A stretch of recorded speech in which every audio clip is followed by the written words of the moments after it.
You are about to opt in to Monerotopia, a show for the Monero community where all are welcome to join.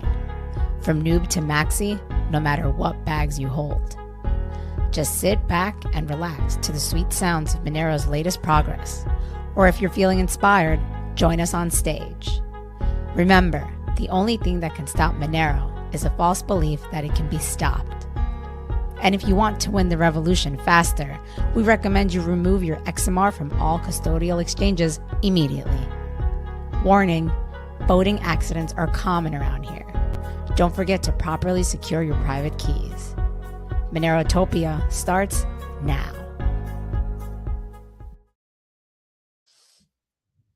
Alrighty, what's up? How's it going, Tux? GM, we're back this week. Had a short break, Christmas break. Yeah, I was a little busy with some personal things. I won't go into great detail, but yeah, I have a newborn. Personal projects. Yeah, it was long a time in the making. Top secret project. Tux knew about it. He hung out with us a little bit during the pregnant period, right? That's right. I had privileged access to that information. Didn't say anything. I appreciate it. By the end, it got out pretty much to everyone because of Monerotopia. I was divulging to everybody. Because I was probably asking why Sunita wasn't there. It'd be like, yeah, exactly. Like, what you gonna say? Be like, she just didn't want to come. I mean, part of the reason we hit it too is because we didn't want people to know that Sunita wasn't coming to the. It's like, I didn't want to upset people, so I figured don't tell anybody until they arrive. Where's Sunita? But yeah, no, it's real. Baby has been born. Healthy baby girl. All good. Fingers crossed so far. Congrats. Yeah. She has completely taken over my life and Sunita's life, as expected. In a good way. But it's amazing. These babies are built to steal all your attention. Like, I'm pretty sure Steve Jobs was like thinking about an infant when he was designing the iPhone. It's like, this thing is perfectly designed. It's like, it literally has the raise to wake. Like, you pick them up and they're like, it's got the raise to wake. They're just cute enough to keep you going. Like, as soon as like you're like, oh my god, they throw you some like cute little smile or make a cute little sound, and you're like, all right, carry on. But so she's done a great job at completely capturing all my attention in the best way possible. I'm thoroughly enjoying it too, because this is my second one, so I'm more like cognizant now. Like the first one, it was like, it's like you're running a marathon. It's your first one. You're not, you're kind of like not even thinking about. You're not even be able to be outside yourself, right? But with this one this one now that's the second one, I feel like I'm able to appreciate it more. So like, take the moment and be like, this is freaking awesome. So really been enjoying it. Anybody out there, highly recommend it. Make babies, use Monero, and make babies. That's how we really win, Tux. I was thinking the other day. It's not just about using Monero. We also have to make babies, right? We have to build this community, one way or the other. We have to build an army.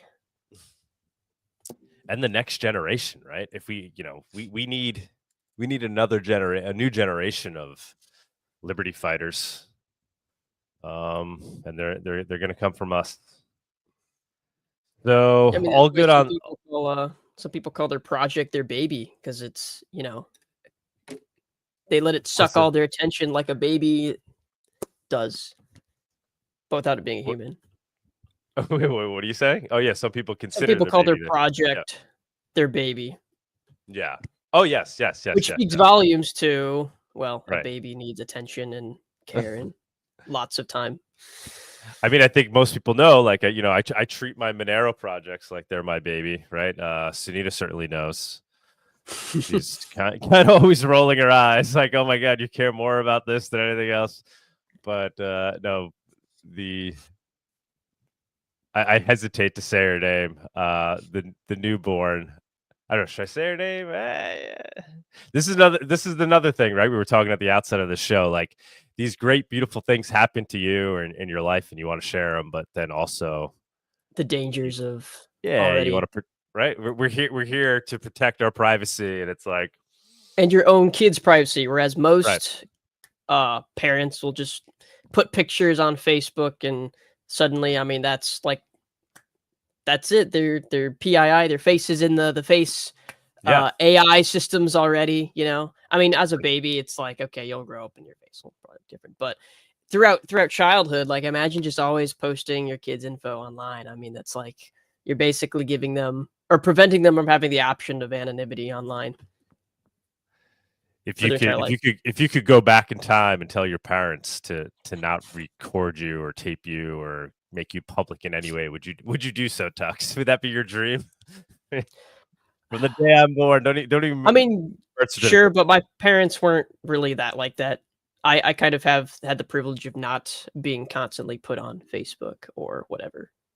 Yeah, my parents weren't really like Uber Facebook users, always putting everything on there. Yeah. But you know.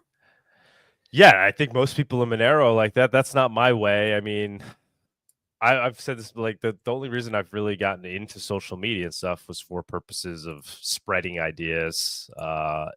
Originally, it was other things I've worked on.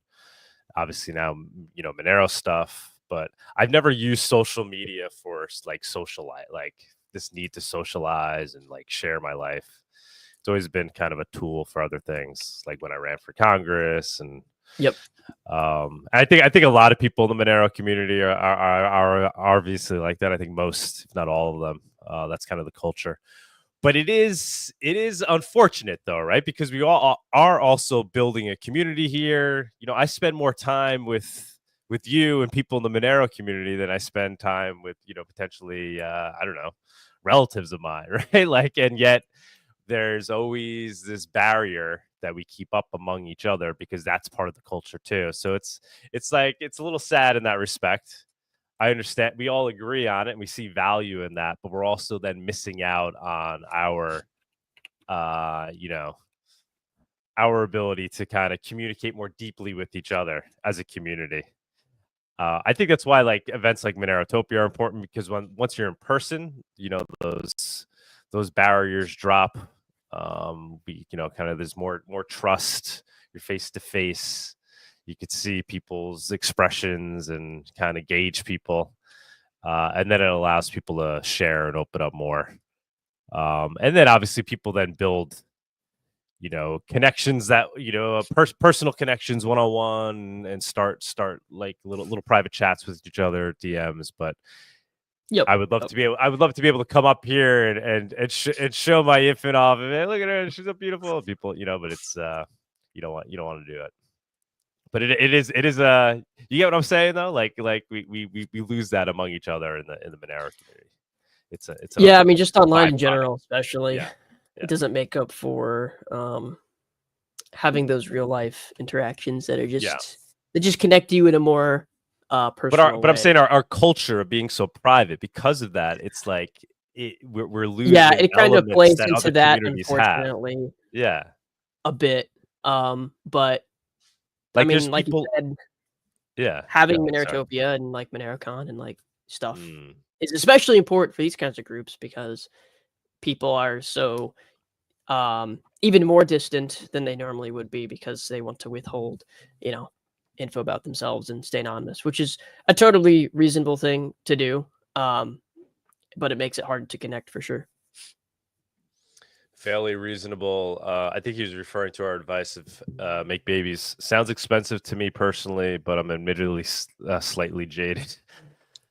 Yeah, man, it's I guess it's not for everyone. I was thinking that too, like, because I always tell people make babies. Some people are like, yeah, but I guess if that's your instinct, then yeah, don't make babies. you probably shouldn't. There's probably something telling you not to. But it's the kid to YouTuber pipeline, daily family vlogs on YouTube, and theoretically put them on the payroll. There you go. Yeah. Here, what do we got here? Doug, you planning for 2025 Burning Man Monerotopia camp? Wow, that'd be pretty wild. That'd be pretty wild. I mean, we're just trying to turn Monerotopia into Burning Man. I think is kind of more the direction we're going. But that'd be a great way to grow Monero, grow Monerotopia. Yeah, like a Monerotopia tent camp at Burning Man. I've never been to Burning Man. Yeah, that's on the west side of the U.S., isn't it? It's like Nevada. Yeah, one of my good childhood friends has like been going for many years from their earlier times. I've never been. I always wanted to go, and then now that I'm older, I'm like, no, I have no. I really don't desire. I don't think at this point. Seems cool, but yeah, I'd be more interested in trying to turn Monerotopia into the Burning Man of crypto conferences. All its good attributes. What else? Oh, you know what? Let's bring up XMR Bazaar. I want to bring that up for a sec. Seen a lot of I saw some cool stuff on there. I missed out on something I actually wanted to buy.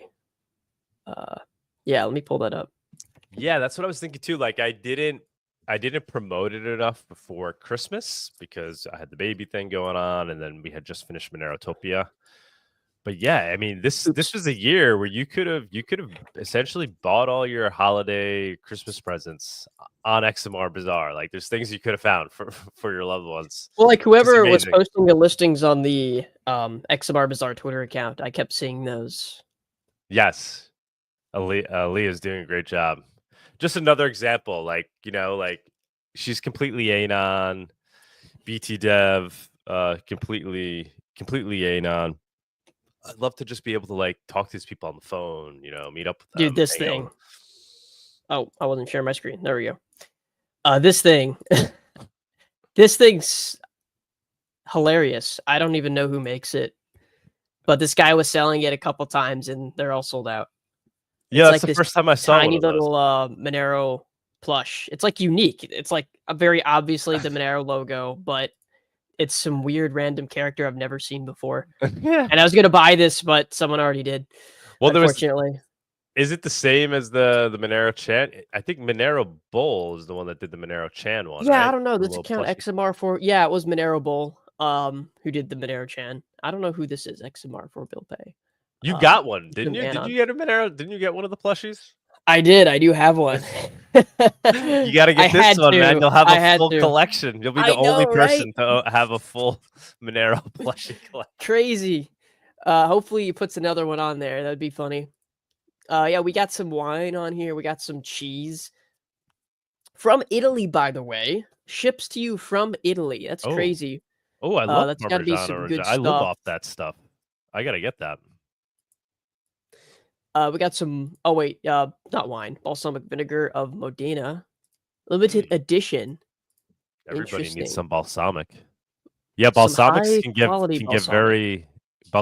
very high end. They can get very expensive, very tasty.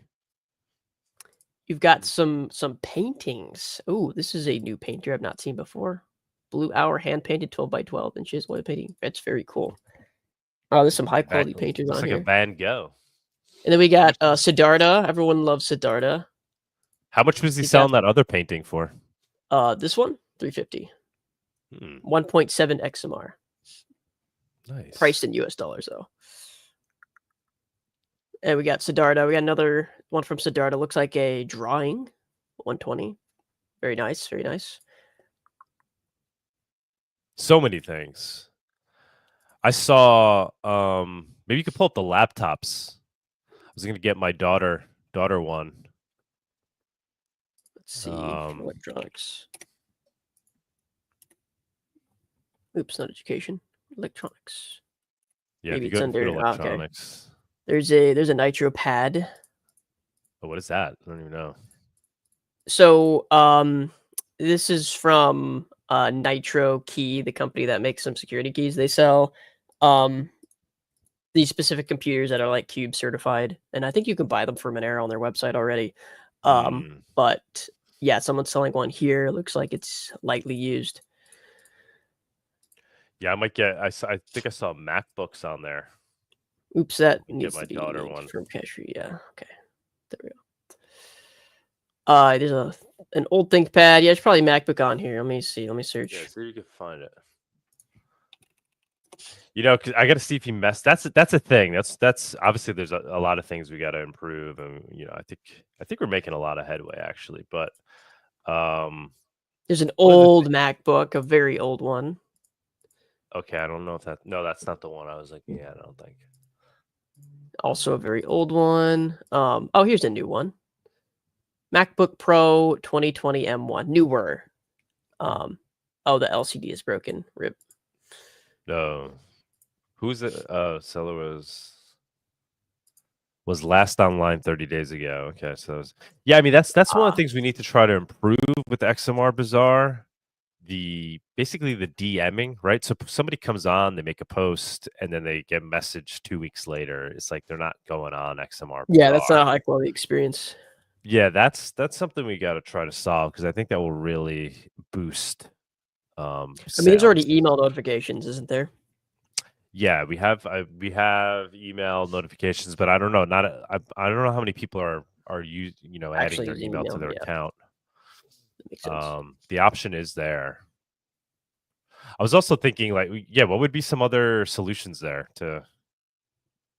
Can people like connect their Signal account or something, get a notification when they get a DM or? Yeah, I mean, you can use the Signal API to send messages. Obviously, they have to give like their Signal username or whatever, but that's probably less PII than giving away your email address. But once the XMR Bazaar bot has the initial connection, then it can through the Twitter API or not Twitter API, Signal's API, it should be able to send messages. I haven't done that myself, but that's definitely something that could be looked into as a possibility. Wait, what is this? What is this? Hey man, I'm just like, oh, I think the laptop guy did get back to me. Okay, sweet. Is it on here or is it? Oh, it's sold. It's no longer available. It's sold. Oh wow. Okay. Well, I guess had that's contacted him. thing. Yeah, no, and like I can't. Normally, I'd be upset about that, but since it's XMR Bazaar, it just means a sale was made. I mean, that puts a smile on my face. Yeah, I had contacted him like right before Christmas because I was, in the hospital. Sunita's given birth. We were there for like a week in the hospital, and I was like, oh shit, I gotta grab my daughter a present. So I tried going through XMR Bazaar to buy her a laptop, but I couldn't make contact with him. And that's I mean, you'll probably want to buy one like, 10 years later anyway. What do you say? What do you mean? Oh, you're talking about your older daughter. Yes. No, I'm not. I was like, it's like interesting gift for an infant. My older daughter, my first one. Yes, I was Get some Pokemon cards, some PSA graded Pokemon cards if you're a collector. So he'll get back to me if anything else comes up, or I'm sure I'll find another one on here. So yeah, guys, if you have a laptop you want to sell, I'm thinking. Unfortunate, but still a good thing. People are. Oh, just look like this. There's another painting from Siddhartha. This one actually was sold. It's out of stock. Very cool. Somebody got. But I'm talking to people too on the side, on the through DM. People that I know that are using this. Some people have made some sales. Mm-hmm. I was like, whoa, okay. I think it's getting some decent traction. Like I said, yeah, so I think be some cleanup of listings, but some of the stuff. What are some things on top of your mind that you think need to be done to improve usability, improve the amount of sales that happen on the site? I mean, listings like this shouldn't even be a thing. It should be one listing that has like a selector of sorts that you can, choose an option.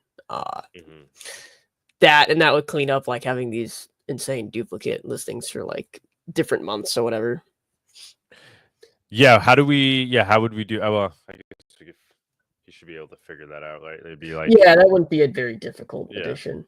Say good for this one. Yeah. Yeah, he's doing a fantastic job on Archeo, sticking with it. Yeah. What else do you think? You think the signal thing is a realistic feature? Right. I think that'd be pretty It badass.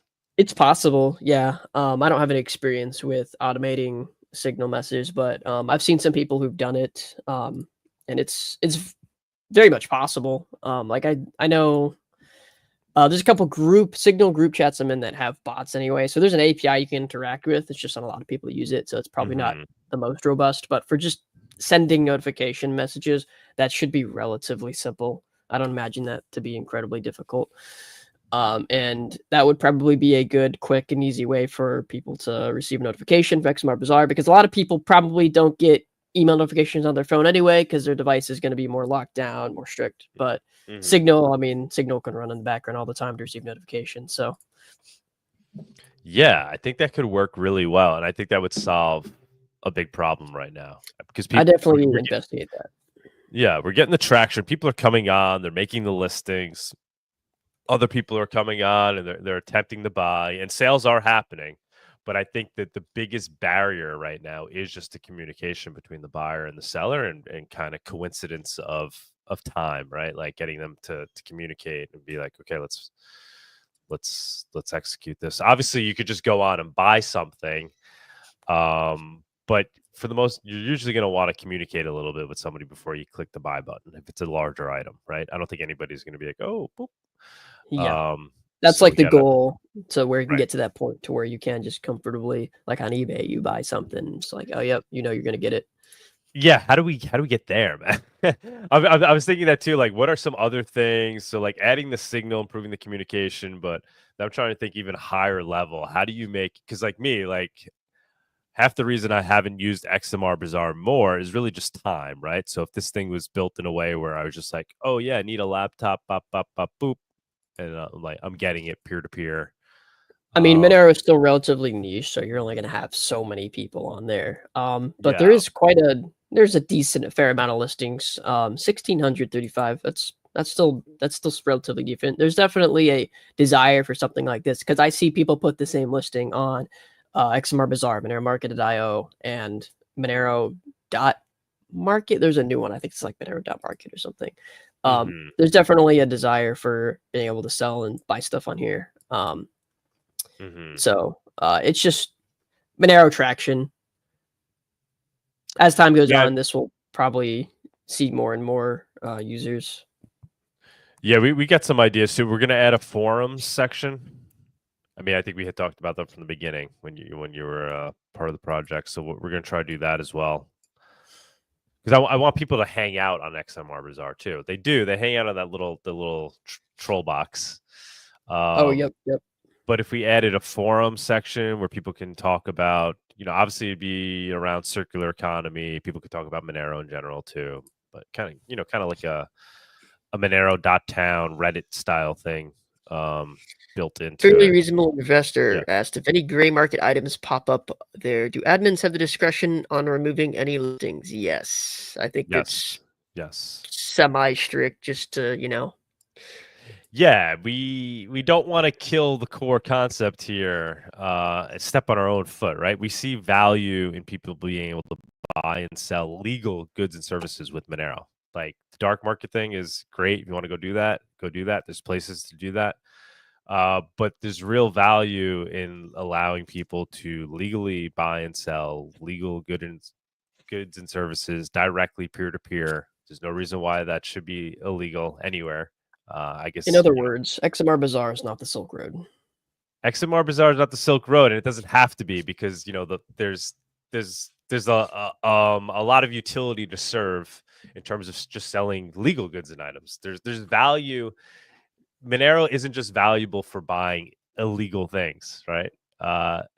There's value in using XMR Bazaar to buy legal things. I want to buy my eggs direct from a farmer with Monero. I want to buy, whatever, an expensive bottle of wine directly with Monero. I want to buy a piece of jewelry.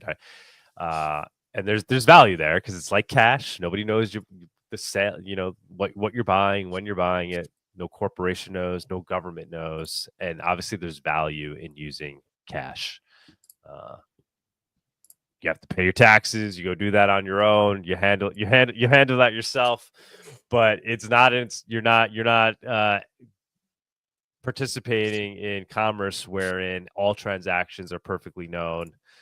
There's less fees, and the sellers don't get hammered with yeah. fees from the credit card, debit card companies. Like I've seen, I keep seeing signs pop up in places where they will, instead of getting charged the fee, they'll charge that back to you, because the margins for like restaurants and stuff, as inflation goes up, becomes smaller and smaller. So they're just like, screw it, and they're going to charge the customer the fee for their credit card and debit card as well. So, and sometimes you can actually save money by not using your card. But also, why would you want to give like X amount of percent to a credit card company every time you make a payment, right? To a massive credit card company. Exactly. Why would you want to do that? Yeah, there's exactly. There's a whole list of things, or just to the platform, right? To eBay or whatever, right? I mean, you could make more money selling a laptop on XMR Bazaar than selling it on eBay. Yeah, no fees are taken. And yeah, no it's massive fees. Massive fees on eBay. Oh, there she is. Oh. And it's a and it's a way. She's loud. She's got lungs. She's got lungs.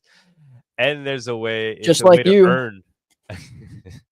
We'll get her on the mic at some point. There's a way to earn. It's a way to earn Monero without KYC, right? So there's value there too. So my point being, while like I was like, we want it to be as edgy as possible because we want to show that you could use Monero to buy anything, but we don't need to really fulfill that use case if it's going to endanger this other use case that has a ton of value that we want to let that flourish. No, there's a perfectly good use case in being a good competitor to eBay, because eBay is just like sucks. Okay, eBay and PayPal, they suck. They're terrible. So just not having to deal with that's already a major plus. Exactly. I'm pretty sure PayPal, right? Like they have to report your transactions over a certain amount, right? Yeah, like, yeah. It's like over 600 all that. now. Like on eBay, you got to give them your social security number now for tax purposes. It's all super. It's not what it used to be. You used to be able to sell and buy Bitcoin on eBay, and at one point you could buy and sell guns. Long time ago. Yeah. On eBay. Yep. Like Niles tipped $1.24. Consider creating a simple circular economy chat room. Could be a good way to promote both the privacy-friendly chat app and circular economy once the parallel of having XMR Bazaar for business. I mean, if people care for that. Yeah, so just creating a XMR Bazaar room on. Yeah, we have one obviously on Matrix, right? Yes. So just running one on Simple. Could make a Signal one. Could make a Simple X one. Maybe try to stick to one and not like split it up. Splitting it up makes it harder to. Or this Signal idea that we're talking about. I wonder, could we do that with Simple X instead? Yeah, you could. I believe you could. Yeah. I believe you could. Maybe we'd start with Signal because it just has a larger user base. But yeah, I think there's a lot of crossover between the Simple X users and Monero users for sure. Yes, big time. Okay. All right. All right, man. So look at the price. Yeah, we're about 30 minutes. We're about 30 minutes in. We have 212 live viewers. We're gonna have Tatiana jumping up in about 20 minutes. Tux will quickly do the price. We don't have body today, but Tux is gonna step up. And then maybe we'll do news and then have Tatiana, depending on when she jumps in here. So it is the last show of 2024. I was just realizing that. Shoot, that's crazy. It would be cool to do like, whatever Utopias. I think we talked about this last year, but I didn't organize anything. Give out whatever best this, best that. The award show. Yep. I mean, still do it next week if you really want to. We could. Not the end of the year yet. Yeah, maybe we come up with something. So what would it be? Like, what would the topics be? Like, it would be like maybe like best privacy tool, worst privacy offender, stuff like that. Yes. I like it. All right, so maybe we'll do that. Oh, we have one other tip came in here. Monero Master tip $1. What do you guys think of my setup guide cards on X? Oh yes, I did see those. The setup guide cards on XMR Bazaar. How can I make this better? Yeah, you're welcome to jump up during viewers on stage, Monero Master. You could even show people what we're talking about here. But basically, he developed like business cards you could print out with the Monero logo and QR code to kind of quickly onboard new people to Monero. And he's selling them on XMR Bazaar, so you get them, printed, sent to your house. But I haven't actually checked out the guide. I didn't check out the QR, but you're welcome to jump up later and show everybody. But yeah, Tux, take it away. Take it away. All right. Do the price report.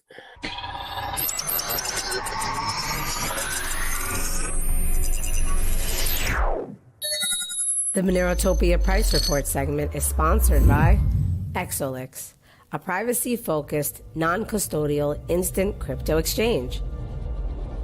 Go to exolix.com to enjoy secure and completely anonymous swaps with no KYC or sign-up. Swap between Monero and 2,000 plus assets at the most competitive rates and with no limits. Exolix.com, your fast and secure way to privacy.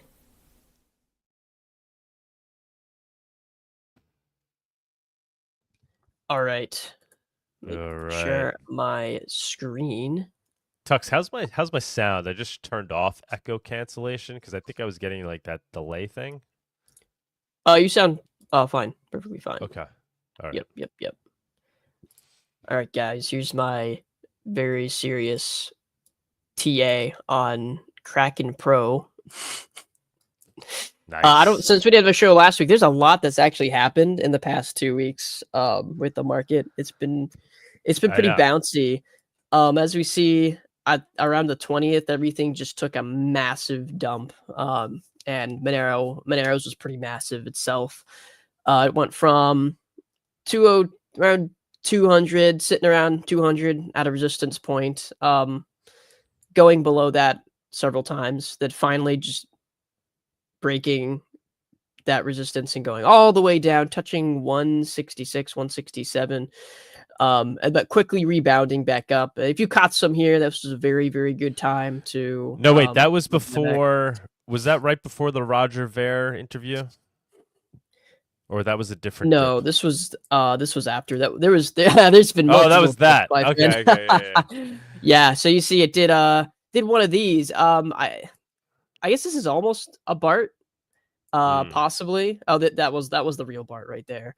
But then it sort of did it again. It came up and then it went rapidly down during the rest of the market, but it did rebound quickly.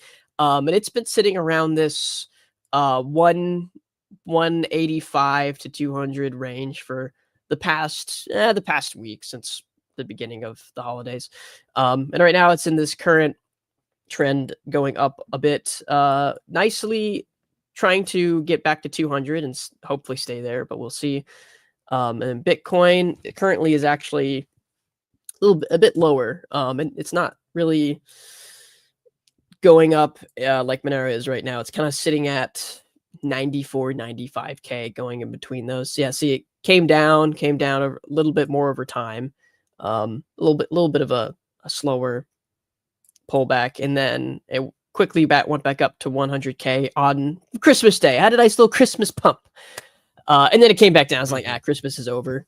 We're going back. And right now, Bitcoin it's been sitting around 94K. See if I can make this a little bigger. Not sure if I can. Oh, well. And then, yeah, so it would be nice if Monero closes this week above 200. That would be great.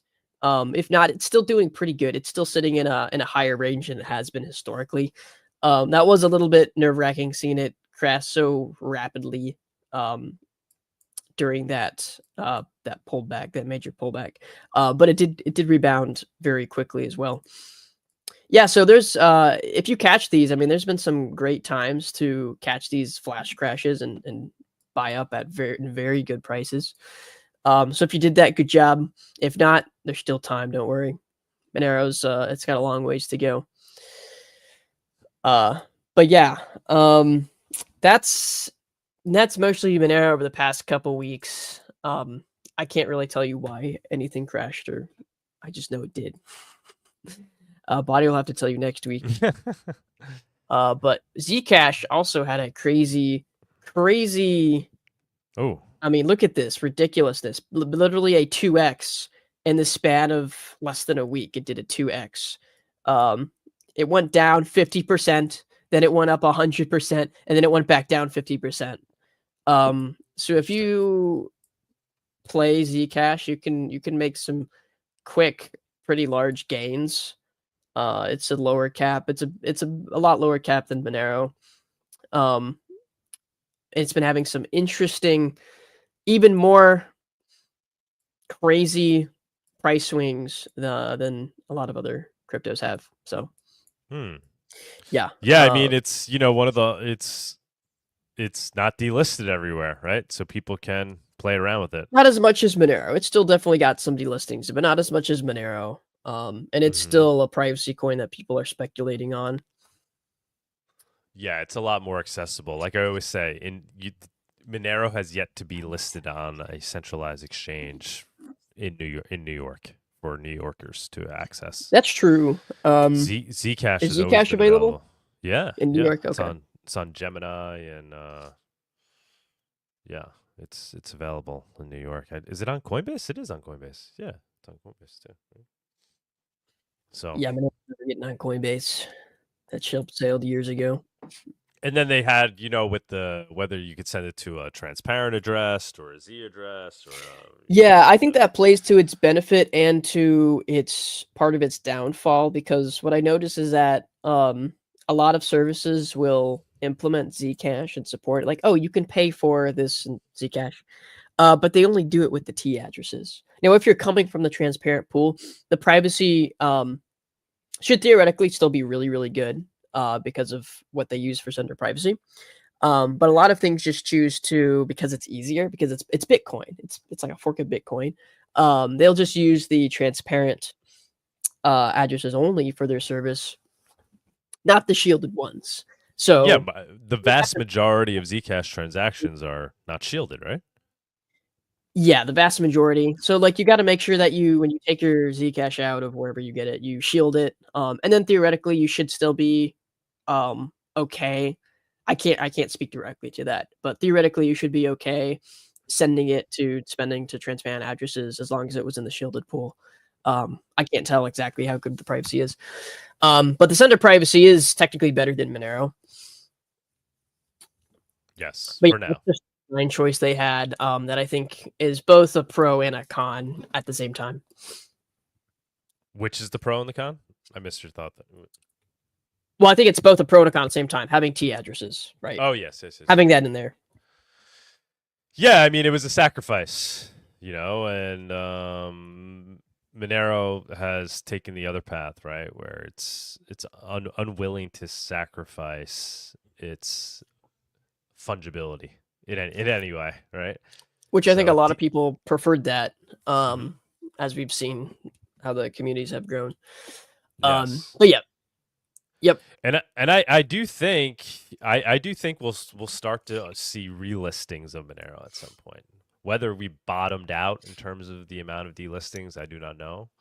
But at some point, I think we'll start to go in the other direction, especially as we see things loosen up here in the U.S. in terms of policy, and that will loosen things up globally. Obviously, Europe, it seems to be taking the other direction with MiCA regulations coming into effect. But Trump is looking to compete. If he sees Europe handling crypto in a way where it's not allowing it to flourish, he's going to see that. He sees it as an opportunity. He's an opportunist. He wants to grow the economy in any way he can. He wants to win, right? And so I think he has no problem in reducing crypto regulations here in the U.S. At least I think he's motivated for multiple reasons to do so. Yeah, and hopefully that new IRS, those IRS rules will be challenged before they take into effect 2027. We'll look at that during the news segment. But I do think, yeah, you've been trying to bring this up a couple times in the last couple episodes. Like, I think now is the time to try to focus on getting Monero, relisted on some exchanges, or even getting Monero listed for the first time in places like, like on Coinbase in New York, or potentially going into the next year. We'll see what happens with the crypto industry. The Trump admin should supposedly be better for that. We'll see how good that is. Does that extend to everything, or is it going to be like a weird Bitcoin maximalism and preference, only transparent coins? But we'll see. It seems like there's decent rhetoric around self-custody and being able to hold your funds and do what you want with that. Whereas the IRS wants you to pay taxes for every fucking transaction you make, no matter where it happens. But yeah, we'll see. Hopefully it goes well. Maybe it sets a better precedent and gives the ability to relist Monero, which is funny because Monero they're never forced to delist Monero. Maybe there was some backroom stuff from the banks happening. Yes. We don't know. And with the but Zcash, they were technically by law never forced to delist Monero. They just did it. It always felt like there was something going on too with the Zcash people. Like you had these Silicon Valley Zcash investor guys. Yeah, I mean they're more connected. Who control they've the got exchange. money. A lot of them, were connected directly to the founders of the exchanges, right? They were the same people, same group of people. Some of them were invested in both in Zcash, and they were some of the early investors in these exchanges, and kind of trying to like dictate what they do in a way that would hurt Monero, but benefit these other ones, right? So I don't think it's that conspiratorial. I mean, I've been watching this for a very long time, for many years, and all the dots seem to connect. Like, it doesn't make any sense. I mean, you have these people that are supposed to be like pro-privacy, these people that are out there talking about exactly what Monero is without mentioning the word Monero. And it's like, why? Why are you doing that? Right? It's like, why would you go out of your way to do that? They have to. They're personally incentivized to do so, which is why. But I do think now could be a good time, and I don't know. I'm thinking about maybe trying to push an initiative. Where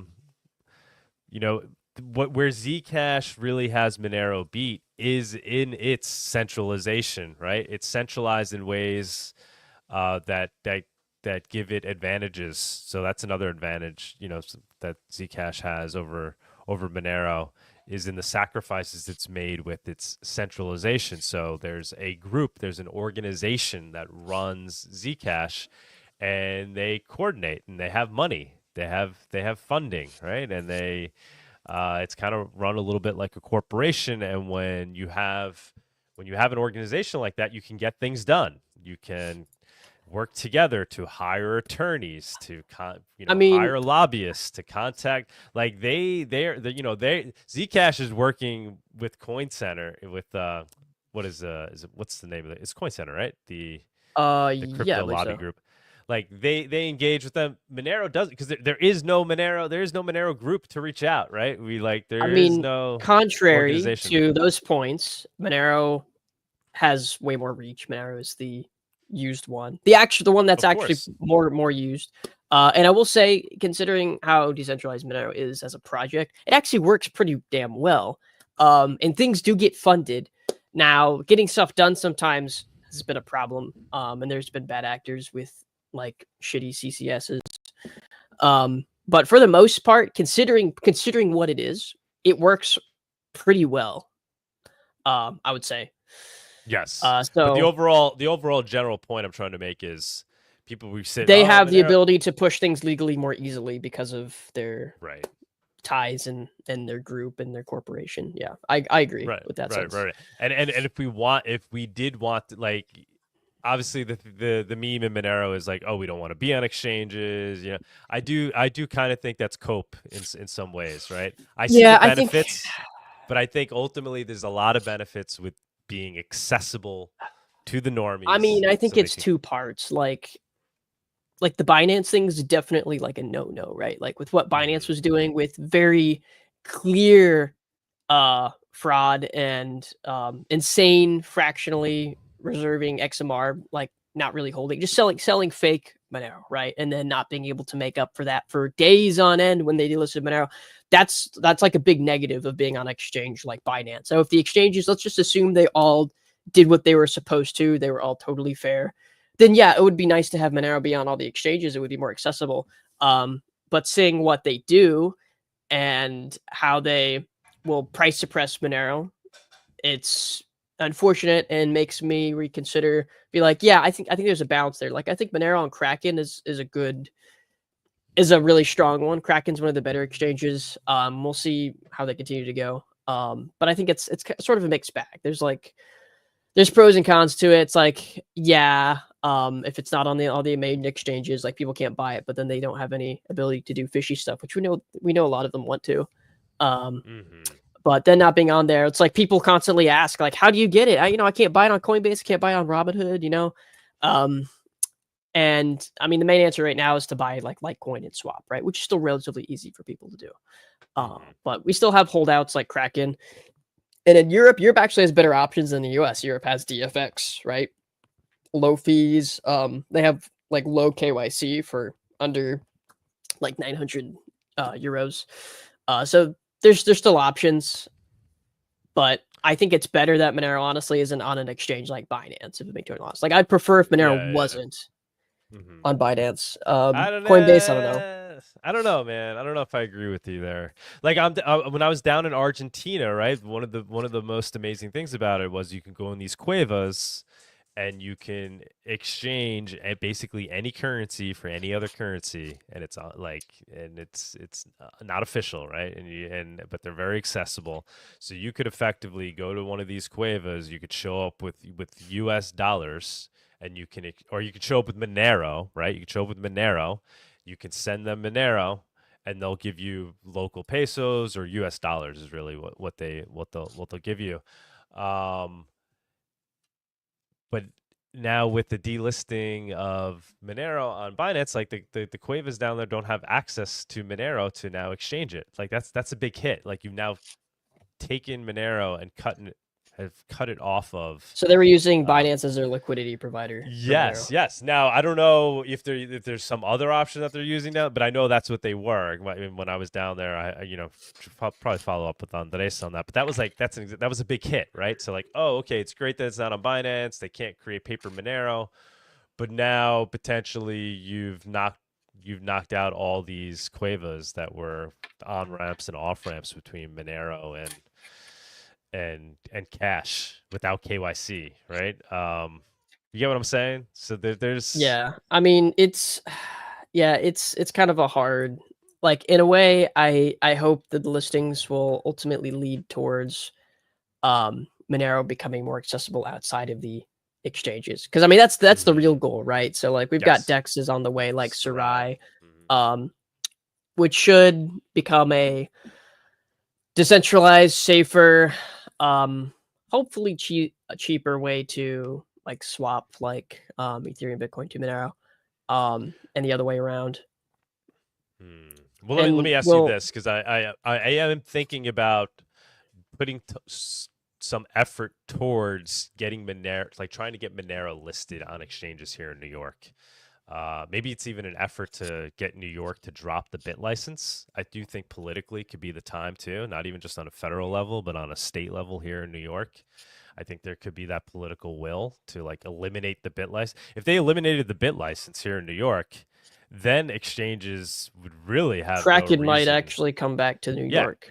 Kraken would come back because Kraken is the only U.S. major exchange that sells Monero, but they exclude New York because it's too much to deal with. They don't want to deal with that, the extra requirements, which it's like the supposed Bitcoin capital of the world is like the worst in terms of crypto regulations and having licenses. So if I were to start that initiative trying to eliminate the bit license here in New York, do you think that would be something worthy to spend my time on? You think the Monero community would be interested in me pursuing those efforts, or there would be, people? Yeah, I think. Like, I think it would be something that it would interest like a lot all the crypto. I don't think anyone actually wants like the bit license. Like no one in crypto actually wants it. So I'm sure that's the everyone other would thing back too. you. It would be a unifying, right? So like, and rather than saying like trying to get Monero listed, my thought is try to get the bit license eliminated, because then we're unifying all the cryptos towards that effort. So I don't know. I'm thinking of trying to like maybe officially pursue that. Maybe raise some funds, create a group, kind of a political group, and try to Lobby push the New that York initiative. State Congress to remove Yeah. the bit license. Yeah. I know people. I know who I need to talk to. Yeah, you did run so- for Congress in was like 2020. So you've got Yeah, connections. You've got some connections. You know some people. and there could be, you know, this could be an issue that could be part of the governor's race here in New York, and maybe it's time we have a Republican governor again in New York. And I think if we were to get a Republican governor, I could see them being on board with wanting to eliminate the bit license. Yeah, that's an interesting thing to explore. I don't know what Yeah. all that would go entail with that. Yeah. You know a lot more Yeah. about that than I do, but Okay, just throwing out ideas. trying that to would get feedback. bring the XMR accessibility back in one way, as Kraken would probably come back to New York State, I imagine. Exactly. If they didn't have the bit license, because that's, to my knowledge, that's the main reason why they don't Yes, that They just is don't exactly care why they're not to- here. Yeah. deal with that insanity and extra expense. So That Ben Lawsky was the guy who created it. That was like in 2014, 2015. wow, And then they he cut it off and then as he a news went pretty early on. Yeah, and then he left the government, right? And then he went and worked and basically consulted and on helping people obtain the bit license. That's insane. It's He like- created it's like you create your problem, then you sell the solution, right? Yeah. A Yeah. smart guy in a devious way, and he completely fucked up crypto adoption in New York as he did it. Like, what an asshole. Complete asshole. All right. So Tux, I guess you did price. Do we want I see we have Tatiana, so maybe we jump. Yeah, we can go ahead get in the and wave? switch to the Yeah, guest segment next. Let's bring her up, and then we Let me can make do sure news there's after. no comments I need to respond to. The crash was the OKX listen. Oh yeah, that's probably the first. I mean, there was like a market pullback, but this one was definitely more harsh due to the OKX relisting, but it rebounded pretty quickly. And now Monero's sitting pretty good. It's sitting pretty good. Like Solana had some pretty high points, like Solana's sitting quite a bit low compared to its highest point over the past couple weeks. Solana and XMR have been battling recently, and Solana flipped Monero for a while, and Monero's flipped Solana again. So obviously they're totally two different things. It's just funny comparing their price because they're so close to each other. And Solana has a much larger user base and audience, yet Monero is still worth more. But yeah, with that being said, we'll go ahead and switch over to the guest segment.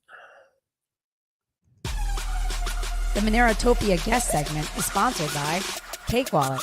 Store, send, receive, and exchange your Monero and Bitcoin safely on iOS and Android too. Cake Wallet is open source, and you always control your own keys.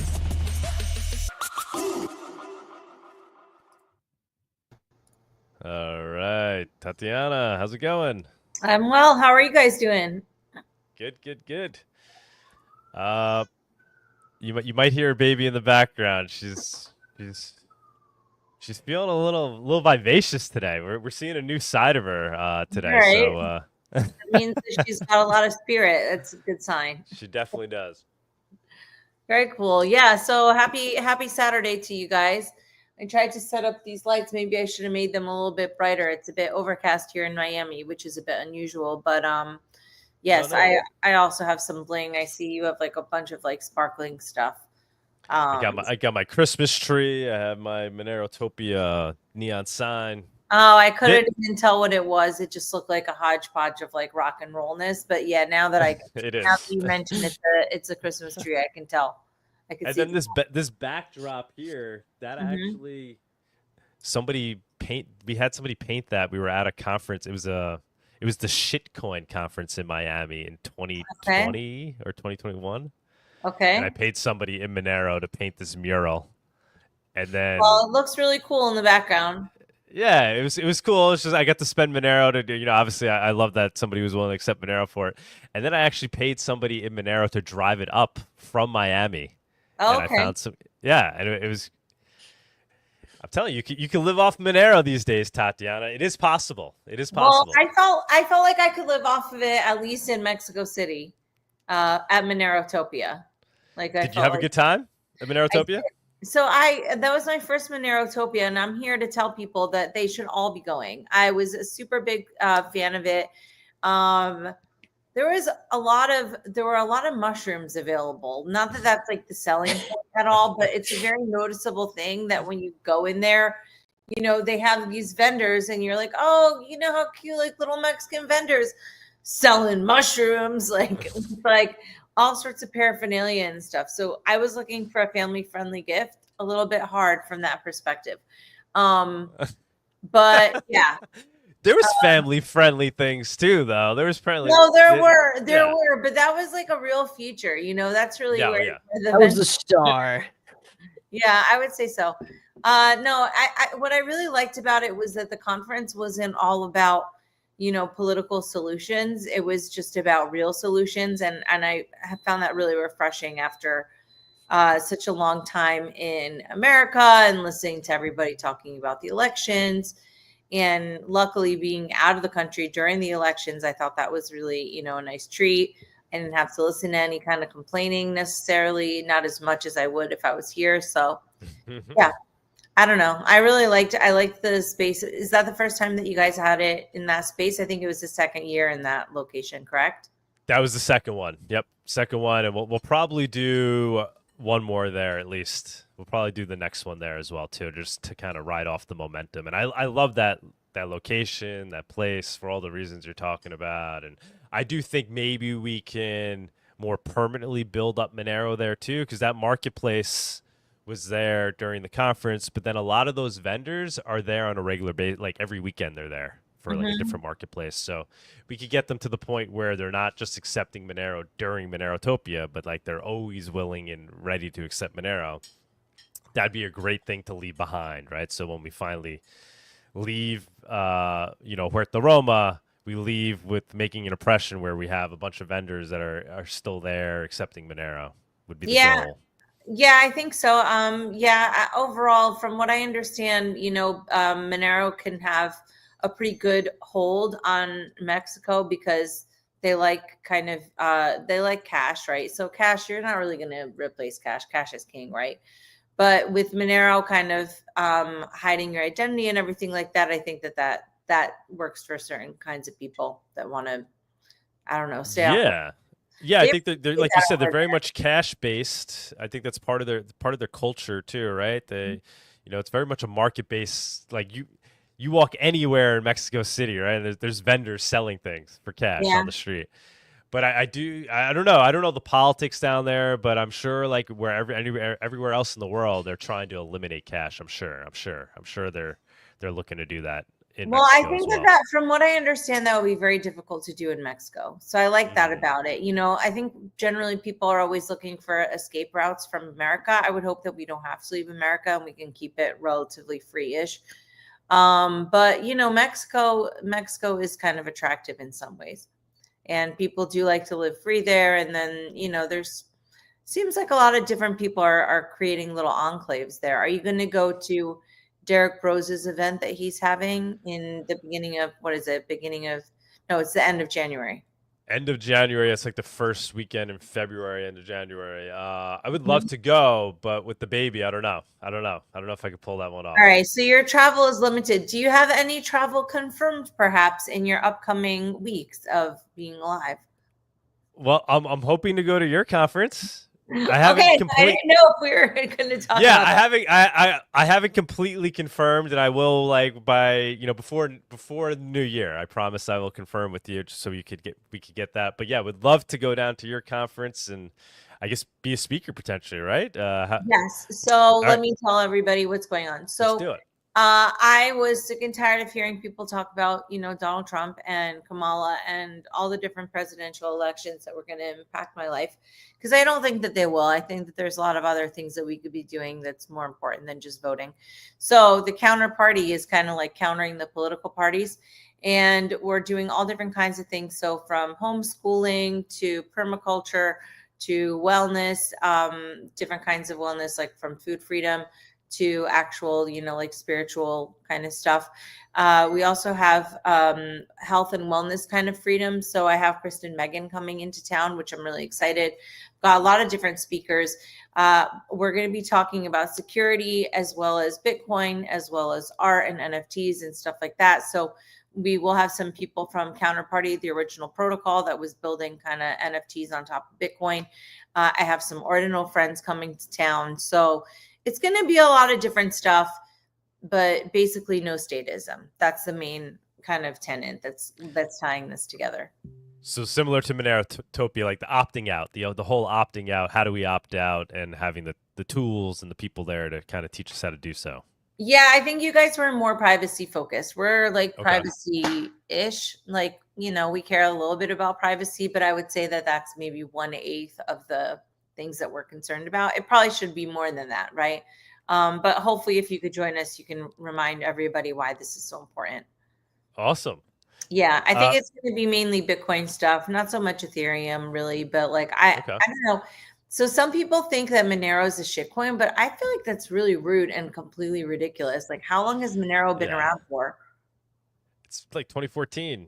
Yeah. Okay. One of the oldest. Yeah, I think that if you're a cryptocurrency and you're still around from 2014, like you automatically lose shitcoin points. Like you're most likely not shitcoin. And also Monero, like I don't know. I found that kind of ridiculous when somebody said that to me. So anyway, I'm excited to have you guys. If not you, then other people representing the conference.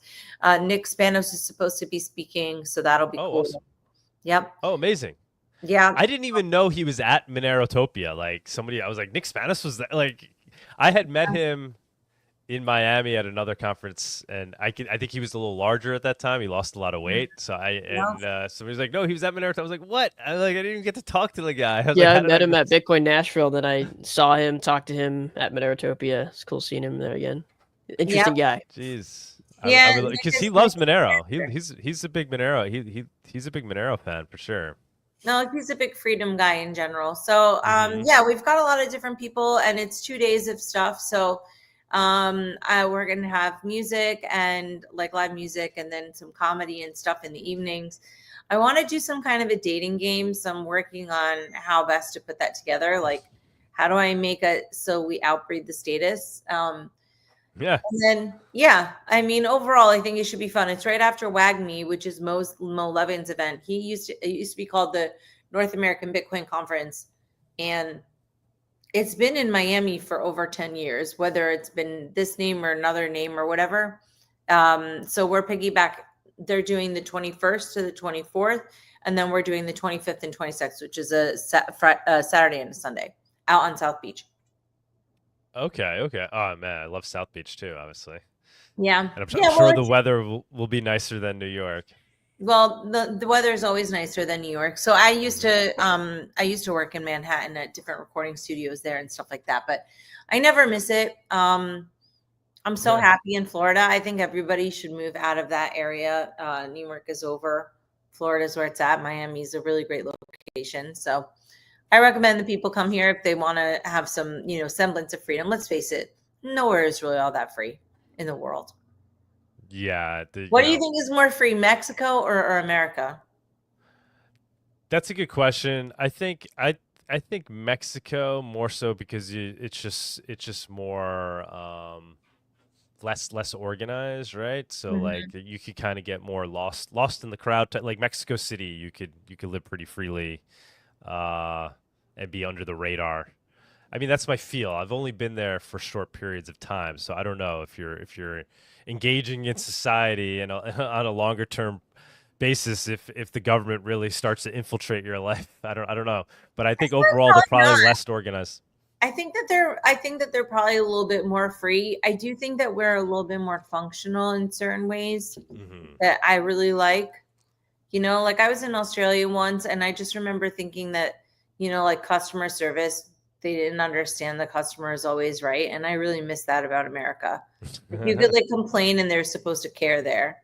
And in other places they don't. So I feel like that is a, you know, I mean, it's a first world problem, but like I'll take it. You know, I know. Even when I was in Mexico dealing with Home Depot, because we're buying stuff for the it was Home Depot, but it was Mexico City Home Depot. Like Home Depot near, it's like, you know, like you said, customers always first, right? You go whatever you need, whatever you need to return. And they don't care about you. Like they have to at least pretend to care. You know what I mean? Like whereas in other places they're just like, yeah, whatever, you're on your own, pal. We're spoiled by the, you know, commercial culture here in New York. Yeah, or in the US. Yeah, but I think I definitely learned a lot at the Monerotopia, and I hope that people have a similar experience at our event too. So I don't know, what are your plans for next year? How many of this is it going to be, the third one next year in a row? It will be the fourth. The first one we did was in Miami, actually. The first one we did in Miami. We did it alongside the Bitcoin conference. Maybe it's time to bring it back. Miami, obviously, I love Miami, but it's expensive too, and it's not that easy for a lot of people to get to. Like, so there's a lot of Monero people that don't want to come to the U.S. International people. Yeah, a lot of international people. It's like a pain in the ass. They don't want to get a visa, or it's, you know, or they really just don't even want to step foot on U.S. soil. They feel like, you know, I do want another crypto conference in Florida, though. Yeah. Oh, yeah. That would be. I mean, cool. I feel like I get it, but like it's Miami, you know what I mean? You've got beaches. It's very nice. Like the weather is really good. It's not the most communist place in America. There's a lot of Cuban people. They'll fight it off if it ever, you know, comes push. Well, I mean, just from a visa perspective too. Like we had people that were like coming in from Russia, that were coming in from, you know, there were people from all over the world that were in Monero. That might have been more difficult for them to like get into the. All right. Well, we'll have like a little Monerotopia panel at my event or something like that, maybe, where we just talk about privacy stuff, because I do think that's a critical component. And it's not as sexy as like some of the other fun stuff in crypto, but it's important. So I think it's amazing. Yeah, counterparty. Like for those who don't know, I mean, you don't have to go into great detail, but I think it's amazing that you're part of the original counterparty project. I mean, talking about being ahead of your time. I remember when I was around. You know, I was like kind of, you know, just I was in crypto at that time, but like that was like kind of the most abstract thing that was going on in crypto at the time. You guys are like really breaking new ground. First ones to kind of really think about like smart contracts and whatever colored coins, I think you were calling them at the time. And if you want to just like tell the people a little bit. Sure. So basically I got into Bitcoin in 2012. I was really kind of against the Federal Reserve, and I was on the Ron Paul team. So I was going around singing for Ron Paul. And so that's how I got introduced to Bitcoin. Then I wrote a Bitcoin jingle that became quite popular. But then I made the world's first artist cryptocurrency. So it was called Tatiana Coin. We made it in April of 2014 is when we minted the first one. And basically, you know, it was built on top of Bitcoin. So a lot of people talk about runes and ordinals and they're like, oh, the first tokens on Bitcoin, but that's not true. You know, the old counterparty stuff is there. So there was also colored coins, but I never did anything with colored coins. Me and Adam B. Levine from Let's Talk Bitcoin, we made a company called Tokenly. So Adam built it and I was kind of their guinea pig. So, you know, I had a lot of different ideas that we could realize due to the fact that we made that company. It was like a Web3 company before people called it Web3. So definitely a lot of interesting stuff going over that. I think that, you know, it's interesting seeing a lot more people interested in this space, but I think that it's got a really long way to go. Like, I don't think that fans are saying, oh man, I really wish I had NFTs. Like, I don't think that they're really clamoring for that. But I think that artists are looking for new ways to interact and also to monetize. So, it should be an interesting bull market, assuming like, you know, we keep going up from here, which I think most people are expecting that, right? So it'll be interesting to see, you know, how that affects like how the music stuff grows, because it's been kind of building up for a while. And I've got an ordinals project that I'm doing early next year. So that'll be fun. And I can't talk about it because it's top secret. So whatever happened with Counterpart? Does it exist still in Yeah, some so form? Did it evolve into something else? no, Counterparty still exists. So basically what happened was the Counterparty main guys, they got taken away and they started working on, oh God, what the hell was it called? Symbiont. And it was kind of like a banker coin or whatever, but then they had some issues with that. So only J-Dog and a few other people really cared about Counterparty. Like our artists kept minting on there and it still kind of sort of worked, but it fell by the wayside. And then the main person that was doing anything with it was J-Dog, and he had only that, like he was like the main guy that was doing anything, right? So then Adam Krellenstein and the main guys that were the original developers, they've come back. They raised a little bit of money so they can pay themselves while they're working on it. And so they're making a lot of improvements to Counterparty now, hoping to get back some of its former glory. I think that they'll be successful. I think that, you know, it takes some time to, like, if there's only one guy that's really working on it for 10 years, right? There's like a lot of work to do, but I think that they're making some progress. And Shaban from Spells of Genesis also made a really cool marketplace. So I think that, you know, I would like to see a lot more coming out of Counterparty in the upcoming years. And I think that we will see that for sure. Cool. Yeah, I haven't really kept up with that. So where do you see it kind of fitting versus some of these other tools that are now out there that are also fulfilling the NFT, you know, use case and whatnot? Well, like I said, so I have some friends that made some ordinals. They explained runes to me. I made some runes of Tatiana coin, just like goofing around. So I'm kind of still learning. That's part of what I want to talk about at the Counterparty, is have different people like with following other projects. It seems to me like, you know, everybody thinks their idea is unique, but like in a way, the same idea kind of resurfaces in various places, right? Because the same problems keep trying to be fixed. But which one is going to be the winner? I mean, I think interoperability is going to be the main thing that people will want in the future. So their audiences can be kind of shared, right? Like if I want to make something and I only want to release on ordinals, well, then the Ethereum people don't have anything that they can buy. And maybe I'm missing out on some potential like buyers and collectors there. So, you know, we'll see what ends up happening. But I think that interoperability would be nice. So this way people can choose their chain, mint it however they want to, but actually be able to get exposed to a number of different people without having to like pick a side. I think that would be really nice to see in the future. Yeah, I've always been focused on the digital cash aspect of crypto and kind of ignored the NFT space. But I do think obviously there's value there. There's things that will be done. But like you had even said on the outset, like there's a little bit of a disconnect between you know, the artist space and what it actually is organically being used for versus what it's just kind of like being used for because NFTs exist, right? It's like, yeah, like what do you see it ultimately evolving into? What does the future of NFTs look like in terms of like how artists use them, and do you think they really do get adopted on a higher level and become a part of, you know? Yeah, I think so. I just think that like not everybody wants to collect baseball cards, right? So NFTs are a little bit like that, right? Not that's how I always describe them too. Yeah, that's from when people would ask me when they were first creating, like, what? I'm like, you know, remember baseball cards? Yeah, it's like the perfect way to describe it. Well, and there's something nice about being able to kind of share your art with people. I had a demo of a project the other day, and it was like, oh, these are my NFTs that I'm holding.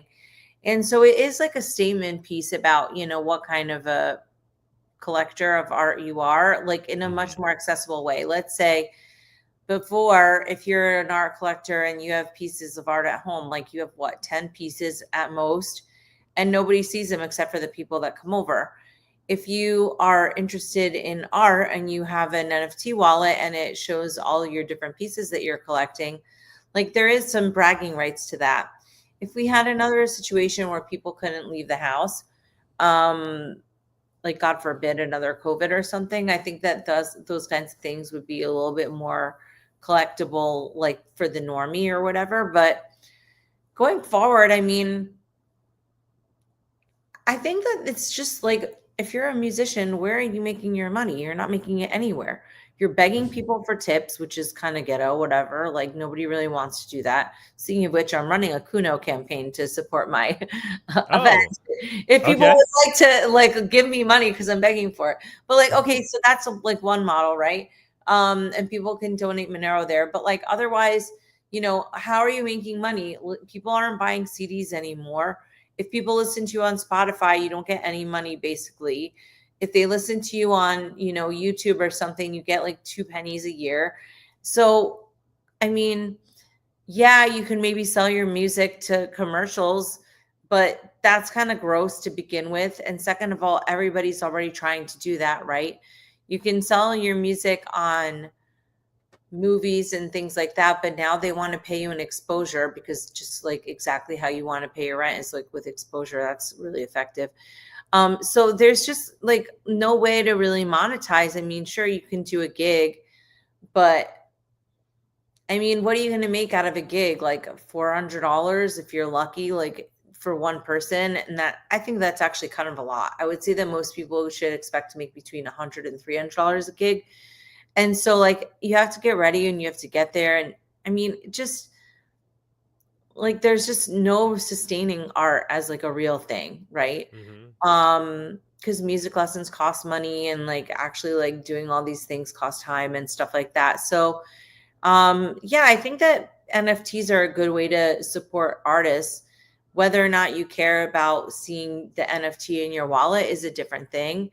I don't like how you have to do Patreon now, because now you have to just sit around and think about ways to entertain your fan base and say like, all right, my art isn't enough, but now I have to give you guys a personality, and it has to be a personality that you like. And it has to be something that I want to do every other day. And I want to show you, like, for me, I guess cooking would be tolerable because I like to cook and, you know, whatever. That's like a personality thing. But like, F off, man. Why is my job now like making cooking videos? You know, like, or like how did that happen? And being charming. Like, I guess like, okay, maybe I could try and be charming. But like, you know, it's just a real hassle to try and do something that should just be making like art, right? You now have to be a business person, you have to be a marketer, and you have to, I don't know, you just have to live a life that people want to peek into. And why should you have to do that? Like, why can't your life just be normal and you just don't have to tell people about how you made your egg whites that morning? You know, I don't know. I just feel like it's like annoying. And there's so much competition now too, right? Because it's like, and you can't even be that interesting, because like your breakfast isn't interesting unless you have like maybe boobs out or some kind of a hot take where you're, you know, making fun of people, or you're like talking about sporting events or something. Like, I don't care about that, you know? Anyway. So no, so that's a good point. So like, and the promise, part of the promise of NFTs is that it could help give artists like a revenue stream, right? That's part of the I think hope. So. And like also have, you know, contact with your fan base that's not really dependent on, you know, if I have my fan base on Facebook, and I have to post on Facebook, then I have to post on Twitter, then I have to post on this and that, like, and eventually each of those platforms has their own algorithm, and they're not letting their people see me because I put an outside post to the counterparty.com. And that now I'm not allowed to do that. And so now people aren't even going to see my post. So why the hell am I using their stupid platform if nobody's even seeing my post? Why? Because I posted an outside link? Well, like, no shit. Like, if I'm trying to sell something, what the hell's the point of this if I can't, like, you know? So I don't know. I feel like social media is a little bit played out and kind of fake. And if you have an NFT community, I don't know. There's something that where you kind of control what's going on there, right? If it's fake or whatever, you can kind of figure out that stuff yourself.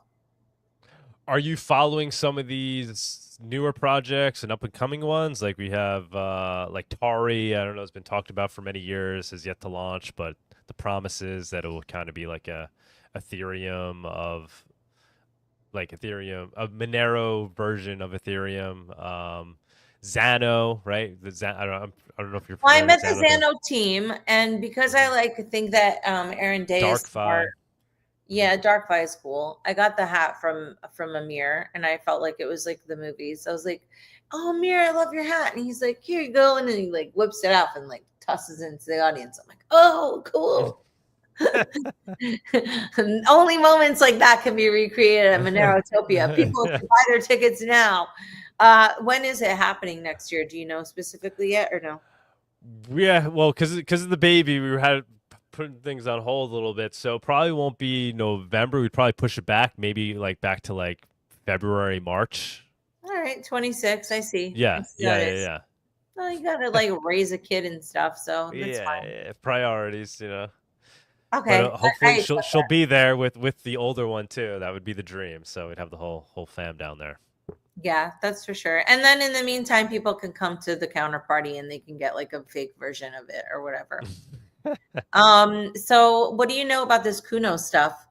My friend Josh, he told me about it. What do you mean? What do I know about it? What do I like? What is Kuno? Yeah, exactly. I mean, Kuno is just a way to do a fundraiser with Monero directly peer to peer. So no fees are taken. You could post whatever you want. So it's a very powerful tool because people are using it. While you can use it for anything, people are using it for some like pretty impactful things that you wouldn't be able to use it for otherwise, right? Like raise money for Palestinians, right? And like you can, without censorship, without anybody being able to stop you, you can send Monero to somebody who's maybe fighting a political cause in some totalitarian country or in some situation where. Do you think people do it? Do you think that people like donate a lot of money through those kinds of things? Because I feel like it's like a little bit played out now. Like people aren't doing as much donations as they used to. Like remember Change Tip back in the day? That was like a thing back in the Yes. But for whatever reason in Monero, that seems to be one of its like primary use cases, right? Because in Monero, everybody's like, if we use it, we win. Use it, use it, use it. That like the culture of Monero is to use Monero. The culture in Bitcoin, right, has become to store and save and hodl and cherish your Bitcoin and never use it. In Monero, it's use it, use it. That's the power of the tool. So I do think we're if anything, we're seeing growing adoption. I mean, if you pull up Kuno, you'll see there's lots of Kunos. We could pull it up now. Tux, if you want to bring it up. Lots of different Kunos that get posted and they get fulfilled, and everybody posted mine as a response to me tweeting about this. But yeah, this is my first time using it. I am, I guess we're trying to put it in like to the BTC Pay server or whatever. If we can do a Monero directly payment. I like to see the Ross Ulbricht Freedom Party. That's important. Yeah, somebody just threw that up. It hasn't gotten much yet. Well, we haven't really pushed it. This will be like, here, join us in supporting the Gaza humanitarian fundraiser. So people have been running this same campaign has been going on in Bitcoin as well. And I think Monero, there's been a lot of Monero, right? 182 Monero have been raised, right? So that's a big number. That's a fair amount. That's a lot. Okay, cool. Yeah. Very cool. Yeah, I was trying to find this on Twitter, but I only know Anne. Yeah, so and it's very accessible. It's very easy to create an account. You don't, there's no KYC. You could be in Afghanistan, right? And you could go on, you find an internet cafe and create a Kuno. Nobody knows who you are, right? And you can receive donations without censorship from anywhere in the world. So it's pretty powerful. It's one of what I think is the most powerful concepts behind crypto itself, like letting you do things like what you're doing here on Kuno. So it's a cool tool. Yeah, if you want to tell me about it. So I like that you're also into it. That sounds like a good plan. Why do you think? Yeah. Do you think that Monero is going to go up this year? Do you think it matters? It seems like this is like the one community where it doesn't matter so much if the price is going up or down. It's very bizarre. Well, that's very much part of the culture, right? Because the culture is treat it like a tool, use it, spend it. So no matter what the price is, it still has that utility of being able to use it as cash, right? So we shouldn't care. Would anyone be opposed to the price going up? No. Right. That was the second point I was going to make. I mean, obviously, I think there's a little bit of cope there, right? It's like, oh, we don't care about price, but obviously it's good for the community when the price goes up. It's good for the utility too. I mean, if Monero is at $1,000 a coin versus 200, there's a lot more liquidity there. There's a lot more money that can be sent, right? You're raising a lot more money for Ross Albright if Monero is at 1,000 versus 100, right? Because now the community itself is more enriched. They have more money to spend. And it just allows you to send more in one felt swoop because the market cap is larger. But I do think, you know, the culture of Monero has value whether or not it's worth $1 or worth $100 in fiat. Is a good meme and an important meme, and I think Monero does that better than any other crypto, and it's really because we see it as a utility more, a tool more than anything else, you know. All right. But I do think it's it's going up in value. I mean, inevitably, it's going to go up. Metcalfe's law, right? So it's limited in supply. It's like Bitcoin. It's limited as more people use it, even if they're not saying, oh, I want to store it. I'm not treating it like a pet rock like in Bitcoin. It's inevitably going to go up in value because supply demand, the more people that use it, the higher the price is going to go. Yeah, I'm not so worried about the price necessarily, but I do know that people are always asking about it. So some of my audience isn't as familiar with Monero. Yeah, I mean, the big thing too with Monero's price and the reason why it hasn't gone up is because it's a stable coin. Suppressed. It's been suppressed in many ways. We were just talking about it. It's been delisted from exchanges all around the world. It's like enemy number one, right? So we see that in as the a crypto positive. space, really, it is. I can't think of anything else that's been more just like attacked persistently than Monero in the crypto space. Yeah, I mean, the major exchanges all over the world have delisted Monero, right? There's really not too many left for it to be delisted from. And you got to ask yourself, well, why? Why are they delisted? Why are they going after Monero? So that's the positive side of it. Like, well, this just means Monero works as intended. If governments don't want it to exist, if they don't want people to have access to it, that means it's doing what it's supposed to do. So that's bullish. But the negative consequences, if it's not on exchanges, it's not easy for people to obtain. They can't ape into it. I mean, at your conference, you might have people there that'll be like learning about it for the first time. Be like, oh, that sounds amazing. How do I get some? Well, you have to go buy Litecoin and then you could swap it into, it's not as easy as going on Coinbase, connecting your bank account, and you could buy $100,000 worth of Monero. I mean, if you're in Florida, everyone can make a Kraken account if they're a U.S. citizen. Make a Kraken account, and they can buy a shit ton of Monero on there. A Kraken does an okay job at providing liquidity. It's on Kraken. It's on Kraken in the U.S., but that's really the only major exchange that it's on. I mean, but the thing is, even with all these delistings throughout the past 2 years, like it's been bad for a certain period of time, but it's always come back up to what seems to be this median price that it's been at for the past couple of years, and it's now breaking out of this particular range it's been stuck in. It is now starting to stick around into a higher range, which will probably be there for a little while. But I think Monero's a good thing to think about as in terms of like a longer term hold. I think it's better longer term hold. It's more security because you see these other mainstream coins, they have much larger swings. So there's definitely money to be made there, just less immediate than if you were to tell everyone to like buy like Solana or whatever, something that is ubiquitous and is available on every single exchange. But as people start to understand the value of privacy, and as you start to get these big, huge mentions like Monero being mentioned on Tucker Carlson's show, stuff like that, it'll start to pick up for sure, and people will they'll go out of their way to get it even when it's not available on like Coinbase or Binance, right? Yeah, I mean, there's currently less Monero in existence than Bitcoin, right? So it's currently more. Where's the arguably best more place scarce. for people to get Monero? Kraken. If you're in the US, I'd say Kraken. Yep. Yeah. Okay. But if you're in New York, there's no way to obtain Monero on a centralized exchange. You could obtain it through Cake Wallet using the exchanges that are built into it. But once again, because of regulations, because of the attacks against Monero, Monero has never been listed on a centralized exchange in New York. Mm. And I mean, there's some more Kraken is not in New decentralized York. ways Yeah. too. Like you could use Havino. That's a bit harder. It's not like an easy just go and buy solution. Kraken is that easy solution for now. Otherwise, yeah, I mean, like Dirk said, like buy usually what people do. This is very common use case that we see directly within Cake Wallet. From the limited swap data that we get from our swap providers, is that most of the swaps that occur are people swapping Litecoin to Monero. Like Cake Wallet is used as an onboard to Monero from other coins. So like if you're in a place that you can't easily buy Monero directly, well then usually the solution is to buy Litecoin and swap it for Monero. That's usually what people do. All right.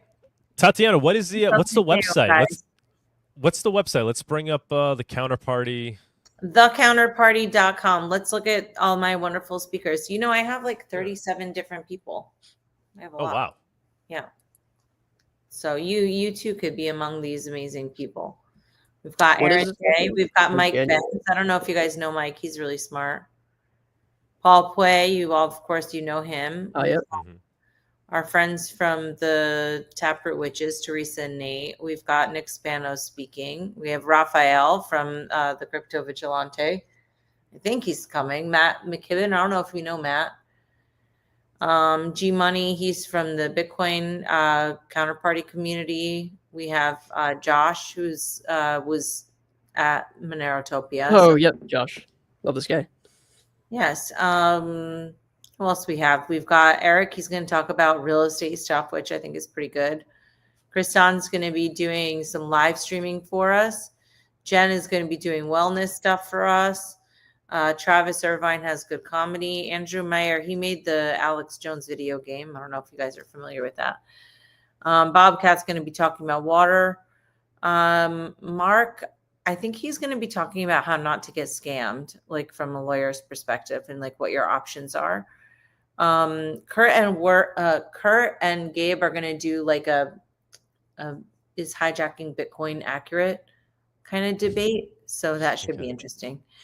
Kristen, Megan, and Tammy are both food freedom, and Sheldon's going to be there talking about ICP and then also Omnity Network. So yeah, a lot of people. Indeed. That's a loaded speaker setup. Thanks. Yeah. And of course, we got Luke Rutkowski too. It's a big one. Yeah, I was hoping. What do you think, Tatiana? You think I'll be able to get on the show? Well, I booked you for it. Awesome. So, yeah. So Amazing. now I just need you to confirm with me, and then I can book that, and then my event, and then you're getting a twofer. I'm. You know what? I'm confirmed. I'm all right. Confirmed. See, I'm confirmed. I feel a little made it happen live. I'm looking at. Well, Sunita and I talked about it yesterday. We're good. We're good. All right, good. Well, maybe Sunita. What kind of? I was trying to get the thumbs up from Penelope, but she couldn't really my newborn manage it yet. But yeah. Penelope, is this like a typical crypto conference venue where they're like booths and stuff? No, it's like a restaurant venue. So when you come in, there's like a big square room with like a stage and stuff like that, and then the bar on the right, and then if you go through, then you go out into the garden area. And so the garden. What is it called? The place? Nine Beach. Oh, sweet. Yeah. So if people were there during my not art puzzle. It was during the Happening. I did an event there then, so that was kind of fun. Very cool. Very yeah, cool. we've done some things here like the Miami crew and whatnot. But yeah, I mean, we'd like to I think we'll get at least 200 people, but if we have more people, then it has capacity up to 400 or 500. So we've got room. Now we got to just promote it. Got some Yeah, so sponsors. guys, if you're in the Miami, or you're not even, if you're in the Miami, there's plenty of time. Grab a ticket. You can fly down to Miami. It's when is this? It's how many January weeks? 25th and 26th. Okay. All right, so you got like 3 weeks away. Yep. Grab a 3.5 ticket. Come on weeks. down. It's not that hard, just fly down. It's called Florida. They have it inside your, Can you purchase travel app. tickets? Can you purchase tickets with Monero? Can you purchase? Yes, tickets they with, have to do it with Okay. me personally because we were trying to set it up and then got distracted. So Okay. they can do like a OTC deal with me about it. Okay. Because maybe I we see. could help you set Yeah, it up. it's on BTC Pay. This wouldn't be that difficult. It'd be actually pretty Yeah, that trivial to was set up. Yeah, we need to set it up with our BTC Pay server thing. Okay. Gotcha. Yeah, let me. Yeah, if you have any questions on that, that, we might be able to help you out. Okay, cool. Then I'll write you about that. Yeah, I could. Tux, would you mind offering some advice to Tatiana's guy who's helping him out? I mean, that should be pretty easy, right? It's kind of just click if you already have BTC Pay. Yeah, I think exactly. I think if we already have it set up. Hold on, Yeah. I just got a reply. No. Can we get Monero onto our website? No. That's a no, apparently. I'm not sure why. Okay, well, ask them why. If you're using BTC Pay server. Umbrel's version of BTC Pay server doesn't support Monero. Oh, it's not the altcoin version. It's the garbage single coin only version. Oh, I thought If they Devrick want had to kind of pay in fixed it. Monero, just accept it yourself via DM. Okay, I accept that. Kind of lame. What's in it for sponsors? Just thinking from Cakewalk, like if we sponsored this, what would be in it for us? There you go. Yeah. I mean, there's I think we were supposed to talk to somebody at Cakewalk. So basically, I have the sponsorship package. I can send it over to you. But to be honest, we picked our speakers based on merit. So like our sponsors, they get our love and devotion, and we promote them, and they get some time on stage, and we're happy to work with them in terms of getting like whatever they want to get done in terms of like giveaways or something like that. But it's really like we picked speakers based on who we thought were good speakers. So I mean, I've seen the presentations from Cakewalk when I was at Monerotopia, and that was pretty impressive. So that was cool. I think always something. Yep, that was me. Huh? That was Tux. Yep, that was me. Oh, I didn't realize that. Oh, okay, cool. Good. Very good. See, now we're making magic happen. Do you know, are you using WordPress? Do you know what you're using for your, is it like for my website? We use Squarespace. Oh, okay. Yeah, normally I use WordPress for my personal website, which I need to actually get the store going. Why do you ask about that? Because I was gonna say that it could have been pretty easy to just add Monero as an additional payment option along. Yeah, we did it. We did it with Squarespace because it was like the easiest way to do it, like kind of to jerry rig it. But maybe for next year. But for my stuff, I need that anyway. So what do I need to have, like a Shopify plugin, or what do I need to do?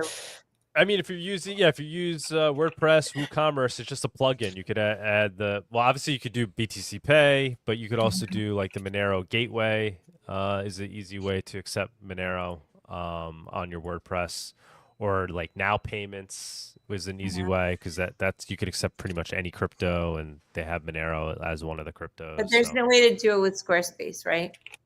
With Square, I'm sure there is. I don't know. Tux, do you know, like, how would somebody use? Not that I'm aware of.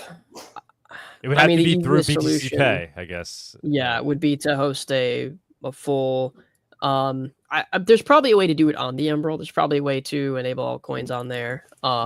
But the easiest way would be to just tried to figure it out for a while when we first got it. Actually, okay. Basically, their container didn't build with it. Is that what you're saying? Okay, that's. I could. Let me ask Devrick. Devrick would. Let me ask Devrick. Okay, that would be cool. Okay. I like Monero. I would like more Monero in my life.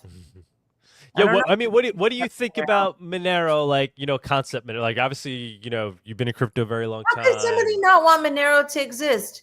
The whole point of freaking Bitcoin was supposed to be it was anonymous, and then they trick you. They're like, "Oh, sorry, it's not anonymous at all, actually." So you have to do a lot of extra work, and you probably don't know how to do it, and it probably still won't be anonymous. So there you go. Like, what the hell is that? Like, that's not exactly what we were promised. That's why when I heard somebody say that people were maxis against Monero, I'm like, what? I can understand being a maxi against like Ethereum or something, right? Or like Solana, but like a Monero, like that's what your problem is in this world.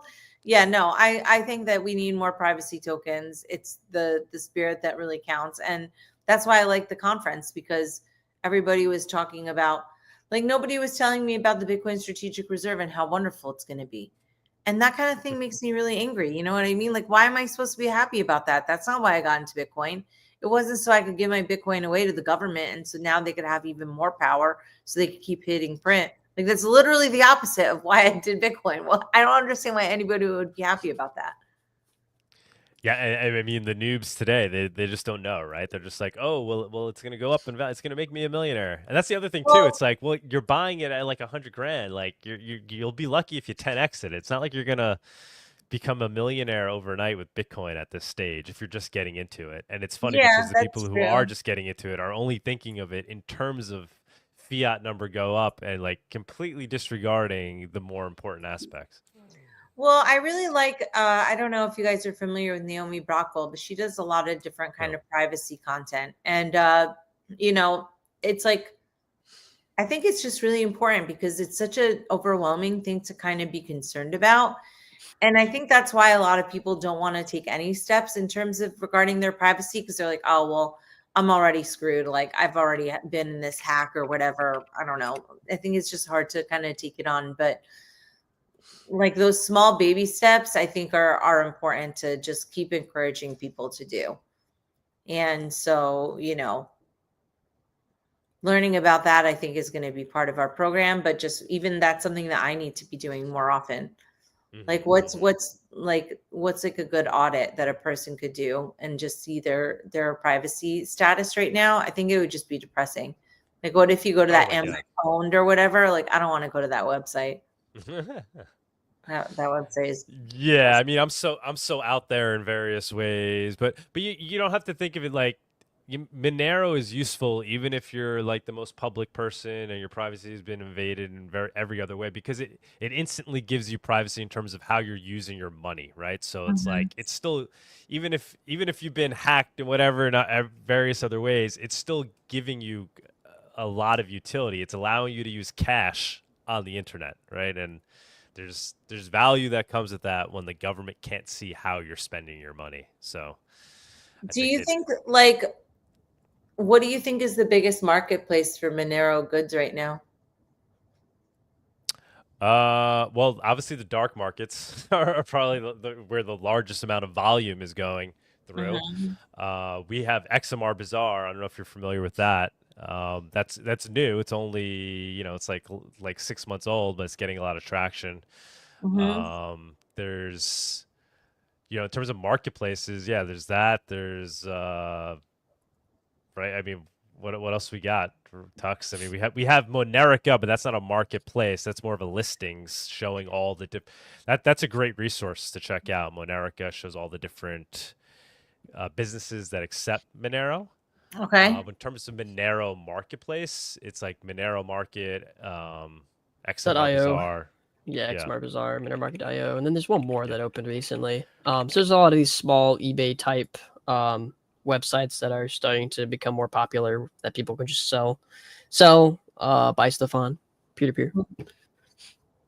Yeah, I mean, XMR Bazaar is getting traction. It's actually pretty crazy. You could effectively. I remember looking at it before I went to see you guys in Mexico City. So let's see how it's progressed. Yeah, it's gaining momentum, and when I'm down in Miami, I'll definitely be. Oh, we got some cheese here. That's important. I like that. We got an Italian store. I approve of that. All right, we've got some art. It looks like. So people are selling some artwork. They're looking for renting a room. Okay, that's good. Yeah, it's early days, right? But I think momentum is starting to pick up in the Monero circular economy. Like I said, I mean, where's Monero really being used? Go on dark markets and you'll see all sorts of things being sold for Monero, and it's kind of the preferred crypto of choice there, which makes sense, right? Because people have a lot to lose if they get caught selling something illegally. So it's proving its utility there. But now we're starting to see it being used. 893 classified ads. That's a fair amount. Yeah, for sure. Wow, you can even rent a car for Monero. Mm-hmm. Did you know You that? could buy a Rolls Royce for Monero actually on there. Somebody. Yeah, but who's Somebody going we to be know. wasting their Monero on stupid ass Rolls Royce? Come on, we don't need that. Monero more than you need a Rolls Royce. I have a Rolls Wouldn't be Royce my in my top building, like downstairs, and people walk by and they just stare at it. It's nothing that great. Agreed. I don't think I'd ever, I no think matter I how could high Monero goes in sell price. something on XMR Bazaar. I have like T-shirts and CDs and stuff like that. Maybe I should put something on there. Yeah, definitely. Okay, is it hard Please. to do it? No, it's very easy to make a Yeah, listing. because I wanna earn some XMR anyway, so maybe I'll put something on there. Awesome. Yeah, Right. tweet it out. I'll retweet it once you put it up there for sure. Okay, I'm gonna give this a shot. I don't really like to try new technological things, but I'm gonna give this a chance. It's very productive, right? If we start getting people on this platform, because then we're opting out, right? We're not just talking about crypto. We're actually starting to live off of it. Yeah, I think that there's something important about that part. Like, don't get me wrong. I like if I had Bitcoin, I'd be hodling it, right? But yeah, there's something to be said for needing for it to move around and stuff like that. So yeah, I think like something easy is like putting some T-shirts or something like that up on there is going to be easy.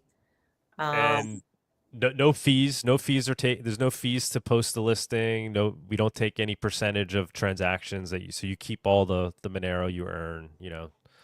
Just the well, Monero I think it's just transaction important that there's cheese on here. I feel like that's like everybody's gonna get excited about that right away.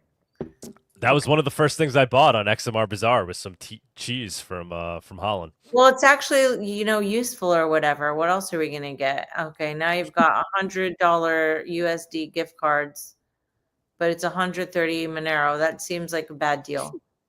Yeah, if we're talking about living off of Monero, like using it, then there's a lot of, like, someone brought up Shopping Bit in the comment section. There's a lot of these online stores that you can just Shopping Bit. buy gift cards directly from Monero. So like I'll show Cake Pay, which is inside Cake Wallet. Inside Cake Wallet, you can be like, if you go to the marketplace section, you can just select an Amazon card, put in the amount you want. So you want a $100 Amazon card. Well, you get a $100 Amazon card and you can pay directly with Monero, stuff like that. Okay. All right. The Cake Wallet is available in a lot of different places. I just looked it up over here. All right. Cool. I think I have it on my phone already, but I'm going to check this out. All right, cool. So anyway, the world doesn't need to be watching me like go down the Monero rabbit hole. We enjoy watching it. We do. Yeah. Well, I don't know. Maybe I'll figure out how to do something with my website because I am going to be updating it for the new year. And that's WordPress. But yeah, if people want to buy tickets to the counterparty with Monero, they could just write me. They could be my friend too. Awesome. Cool stuff. Tatiana, anything else you want to get out there? We got the stage from Monero land. I encourage everybody to take good care of yourselves. Get prepared for the overlords sleepeth not. No, I don't know. I'm just goofing around. I'm just saying, buy some Parmesan with Monero. They should come to the counter party and be prepared for anything. You know what I mean? Like, that's all. Don't worry about the president. Just worry about yourself and be a better person. I will try to do that too for the new year. Any comments on what on the current political? I mean, that's a whole rabbit hole. But what do you think in terms of crypto?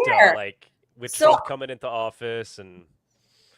Look, everybody thinks Trump is their daddy. He is more their daddy than Kamala was their mommy. But let's face it, the government is not here to be your friend. If they turn off the income tax, I will be shocked. I don't think anything's going to change. People just need to, work out, try not to eat junk food. I like to eat a lot of junk food, but I'm going to try and take my own advice. Make babies. Be nice to their neighbor. buy some Bitcoin, buy some Monero, try and, be a decent person. That's what they should worry about. They shouldn't worry so much about what's on the television, what the news is, except for, ending the wars. So that's why, you use things like Monero and Bitcoin in order to take away the money from the world powers. Fantastic. Tatiana, thank you so much for jumping on. Very Thanks much for looking having me, forward guys. It to was a hanging fun out in show. Miami. All right. See you All soon. right. See you next month. All Bye right. now. Take Yeah, care. see you Thanks. soon. Bye. Ciao. All right. All right. I'm looking forward to that. It'll be a quick Yeah, I didn't know. rundown there. I just found out about that. It's interesting. I'll look into that conference. Sweet.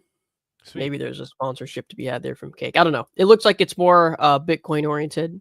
But I mean that's okay. Cake Wallet obviously is also Bitcoin, and I mean we're the only wallet that has silent payment support. Yeah. For Bitcoin, it's kind of a big deal. At least to some people, not a lot of people. A lot of people don't care about privacy, but you know how it is.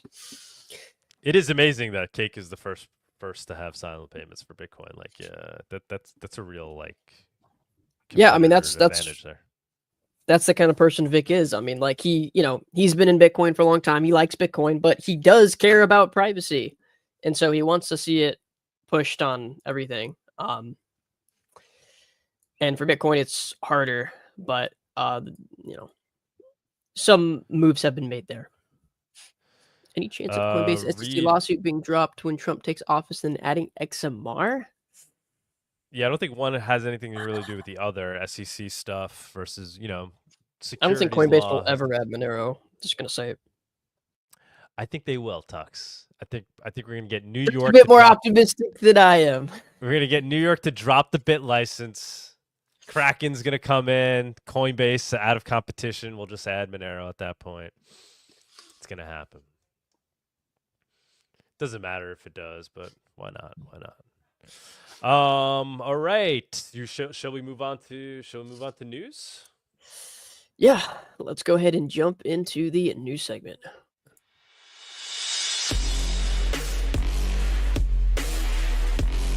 The Monerotopia Weekly News segment is sponsored by WizardSwap.io, a non-custodial cryptocurrency exchange. All right, guys, give me 1 second while I pull up these links. By the way, guys, send your Monero-based super chats to XMRchat.com/MoneroTalk. I'll put it in the chat. We've had a few come in, but yeah, please use this. If you're gonna make a comment, please send it as a super chat. You don't need to send a large amount. You can send a couple of cents. But let's pump Monero's usage. Let's do it. I have to fix my XMRchat page, actually. Go ahead, Tux. There we go. Is that the right one? Yeah. Okay. All right. Getting into the news here. Make this a little bit larger for you guys who are on the phone. Yeah, so it's been a couple weeks since the show has happened. So some of this news might be a little bit old. But this post from Monero Mateo is about Haven shutdown. And it reads, Haven officially shuts down. This was one project back in the day I really hoped would have some success. At least they put in a genuine effort to try doing the impossible. I think it's safe to say at this point, algorithmic stablecoins are a failed idea. RIP XChads. Yeah, so Haven finally decided to cut their losses and announce their project closure announcement after some disappointing findings in their recent attempted audit, which found there were like hundreds of millions of XHV that was basically fraudulently created. And so they decided to just go ahead and shut down after a long run of having a lot of inflation bugs and issues with their stablecoin. Haven is a little bit of a tax write-off for Monero Talk LLC. they paid us in Haven for the first Monero conference, a Monerotopia conference in Miami. They were one of the sponsors. It wasn't RIP. Wasn't anything significant, but we but never now sold it. It's all a wash. Yeah, I guess it's zero now, right? Yeah, it's probably worth like not much. Yeah. 'tis a shame. And I think we'll get to later in the news. Zephyr, right, which is a spin-off of Haven, is also seeing some issues, but I think you'll get to that down the line. Next up, we have a post from Lola Leitz, the independent journalist. The IRS new broker rule is a nightmare for every non-custodial exchange and swap provider. Built a website to let users swap between currencies. You're a broker under IRS reporting requirements. Built a mobile app to let users swap between currencies. You're a broker under IRS reporting requirements. Built a browser extension to let people swap between currencies. You're a broker under IRS reporting requirements. As long as you have the ability to collect fees on a trade, or have the ability to affect the terms under which a trade is provided, or a whole bunch of other nonsense, you're a broker, which makes pretty much any non-custodial exchange or swap provider a broker. Unless challenged, this rule goes into effect in 2027. That's a pretty damning and substantial rules that the IRS are trying to pass.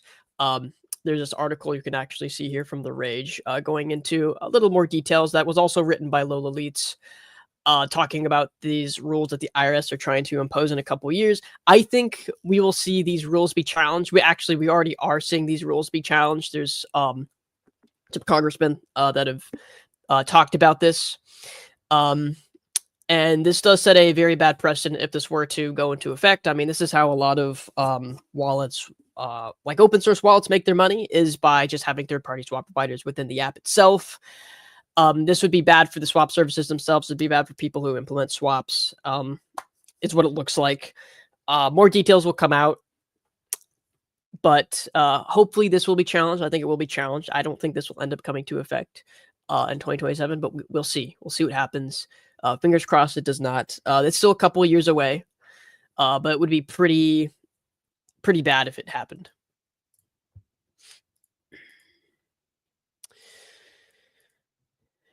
And next up, we've got a post from Crash. This is a somewhat large account that's come out in support of Monero recently, quite outspoken.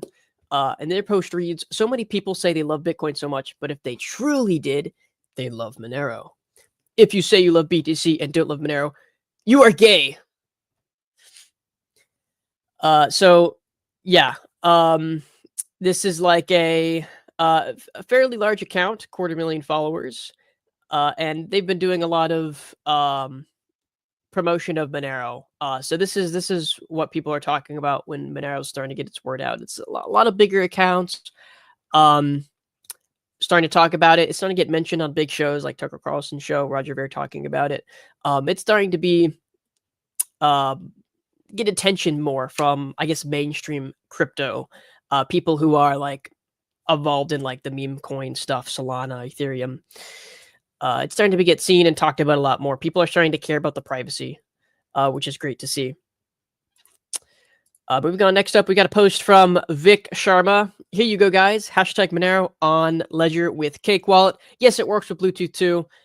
So Cake Wallet does have support for Monero on Ledger now, which I know before anyone says anything, it's Ledger. I know it's Ledger. They have some sketchy stuff. They have, Ledger Recover, whatever. This is an option if you want it. We have more things coming in the near future. And of course, we have Cupcake if you want to just use a separate phone. That's fully non-custodial, not tied to the internet or anything at all to store your Monero. But this is just an option. It's a one that a lot of people use.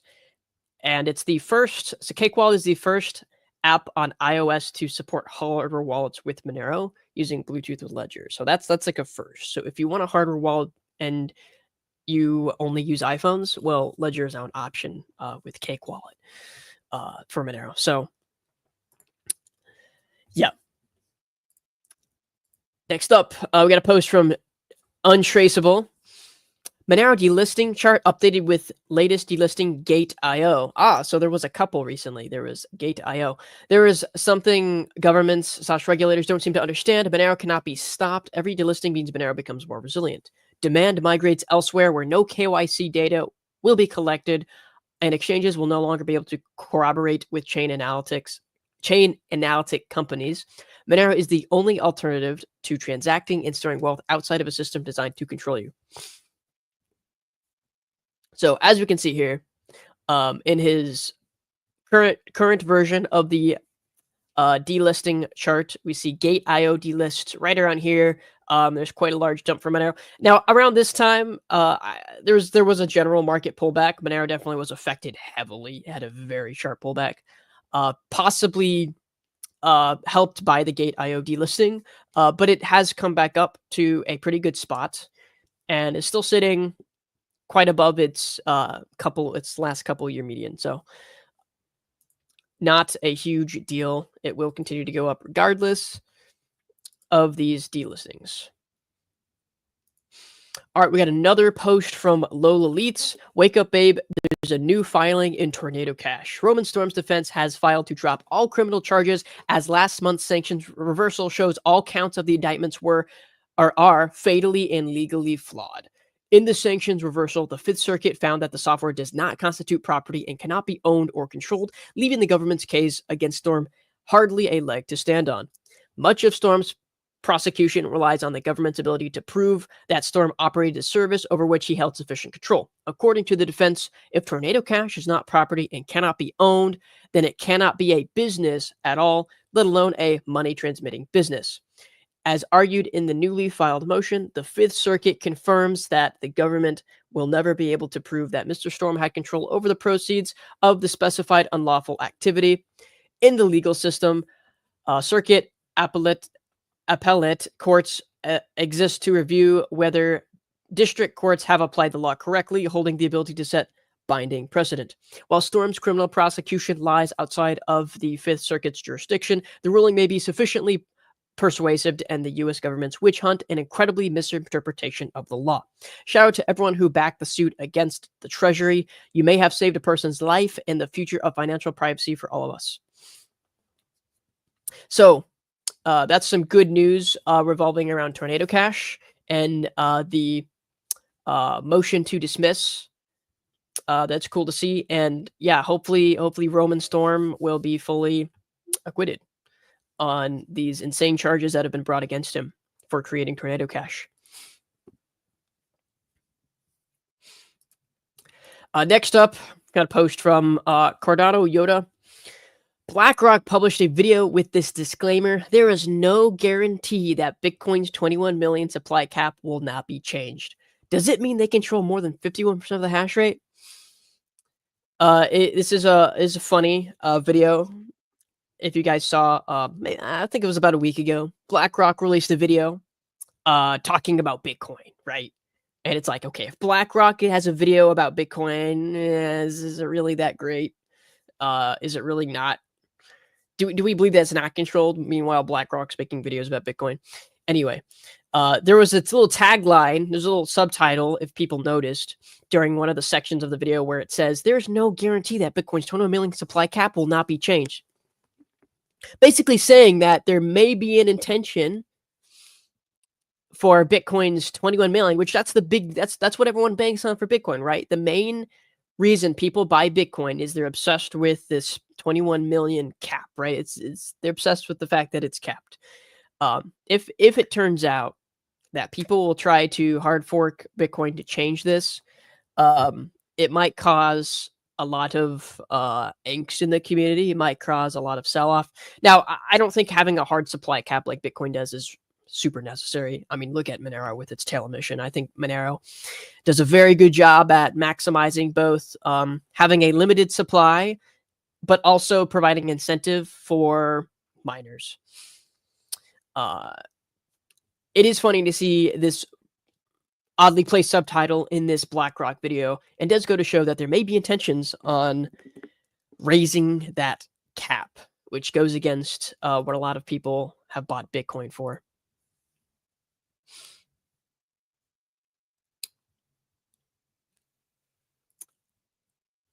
And moving on, Mike Williams at Just Mike Crypto. On December 30th, USDT will be delisted in the EU on most central exchanges. This is really interesting. The MiCA regulations will come into full effect in Europe, and USA will soon follow. This will change crypto forever. Here's everything I need to know and my recommended workarounds. This is a very long thread. I won't read through this whole thing, but basically, USDT is getting delisted for refusing to comply with certain regulations in the EU, which we'll see how that affects USDT's adoption and what that means for Bitcoin as that happens. I almost want to say it's cool of USDT to not comply with regulation, but USDT is not known to be the most, I guess, unsketchy organization, Tether. But we'll see what happens down the line when it does actually get delisted. Car battery LB. I have a feeling Monero will hit 500 sooner than we are expecting. Referencing a article from Cointelegraph, Justin, Turkey has passed a law requiring cryptocurrency users to provide identification data for transactions exceeding 425. Is this an actual article or just an image? No article. Okay, just a post. According to Cointelegraph, if this is true, now cryptocurrency users have to provide ID for transactions exceeding 425. What does that mean exactly? They're not getting into it specifically. Does that mean you have to do reporting to a tax agency, or that a company has to force you to ID yourself if you want to pay for something in crypto that exceeds more than $425? That might be what that means. Other ways, that's an incredibly low amount to have to ID 425. That's incredibly low. And that's going to try and create a chilling effect for people who just want to use crypto as a currency, right?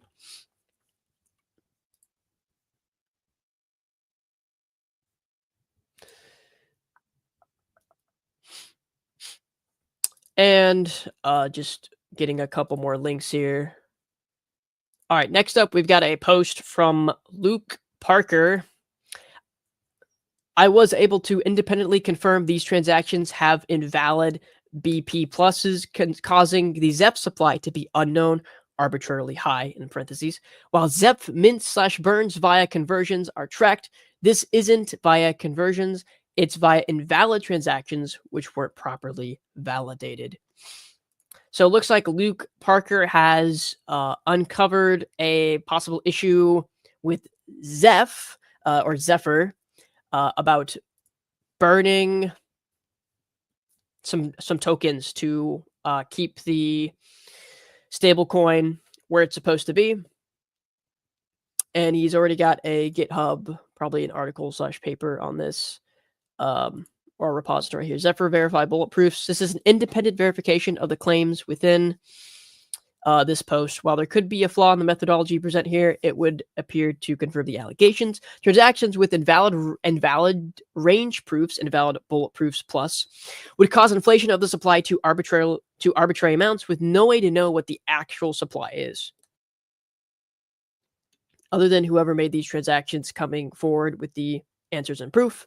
The transactions alleged to have invalid range proofs all had Zeph outputs, meaning only the Zeph supply would have been compromised by these. This tool does not look to see if any other transactions also had invalid range proofs. This tool solely verifies the transactions alleged to have invalid range proofs and a pair of others as a sanity check.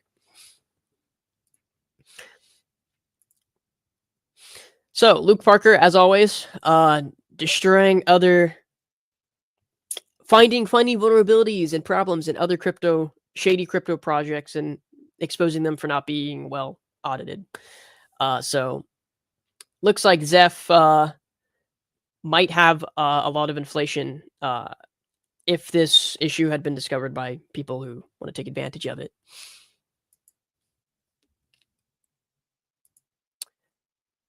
Looks like we got a bunch of super chats here. I'm going to go ahead and go all through all of these. Anna tipped $1. Congrats on the priority project, Doug. May she grow up healthy and happy. Thanks for the tip, Anon. Thank you. Thank you. Libertad tipped $10. Congrats to Doug and Sunita on the birth of your baby girl. Happy New Year to the whole Monerotopia family. Thanks, Libertad. Wow, very generous. Thank you. Greatly appreciate that.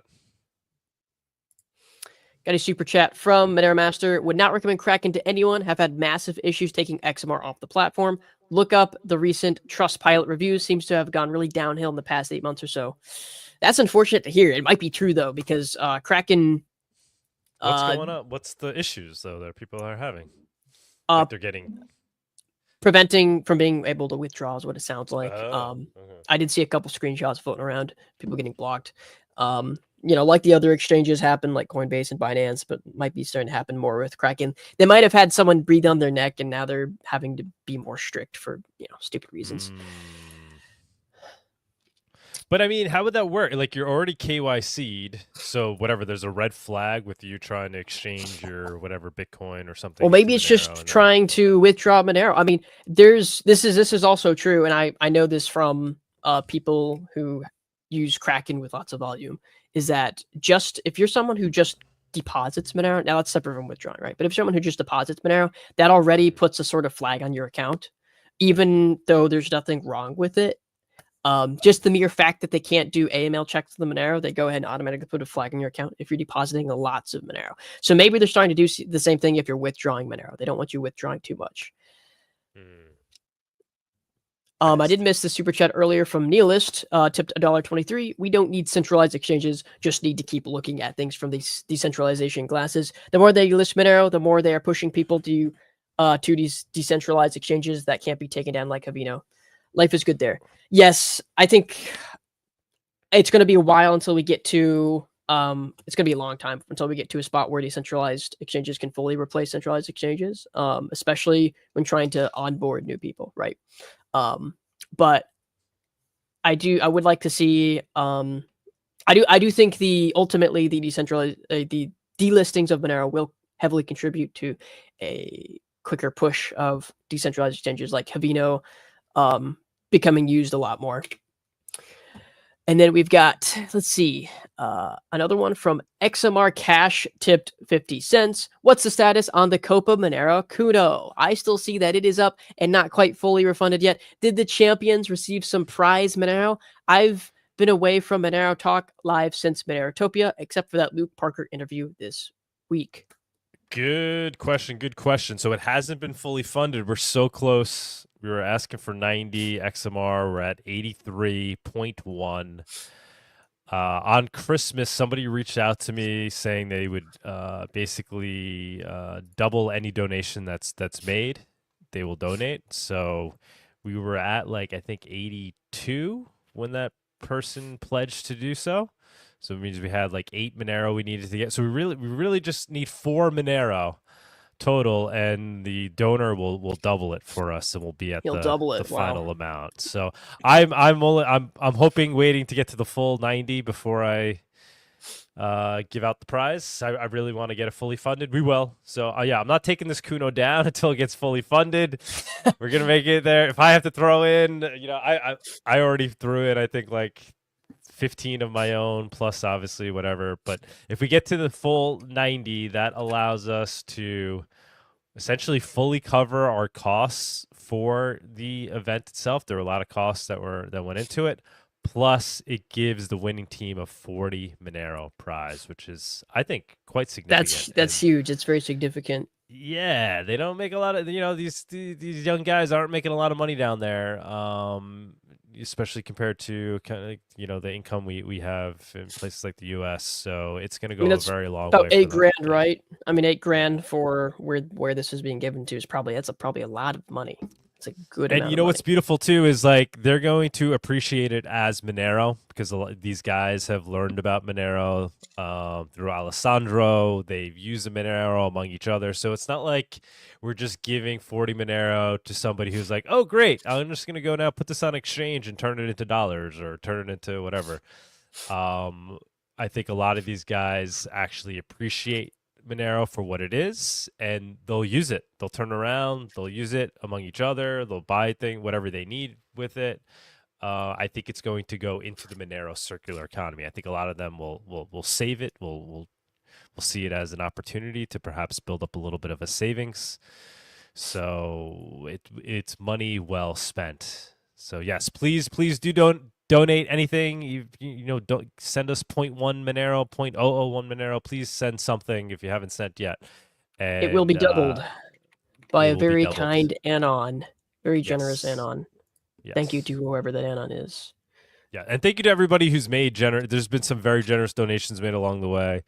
Vic, obviously, he was very generous at Monerotopia, a lot of other people at Monerotopia that when I was really pushing it generously were throwing Monero at it. So greatly appreciate all those donations.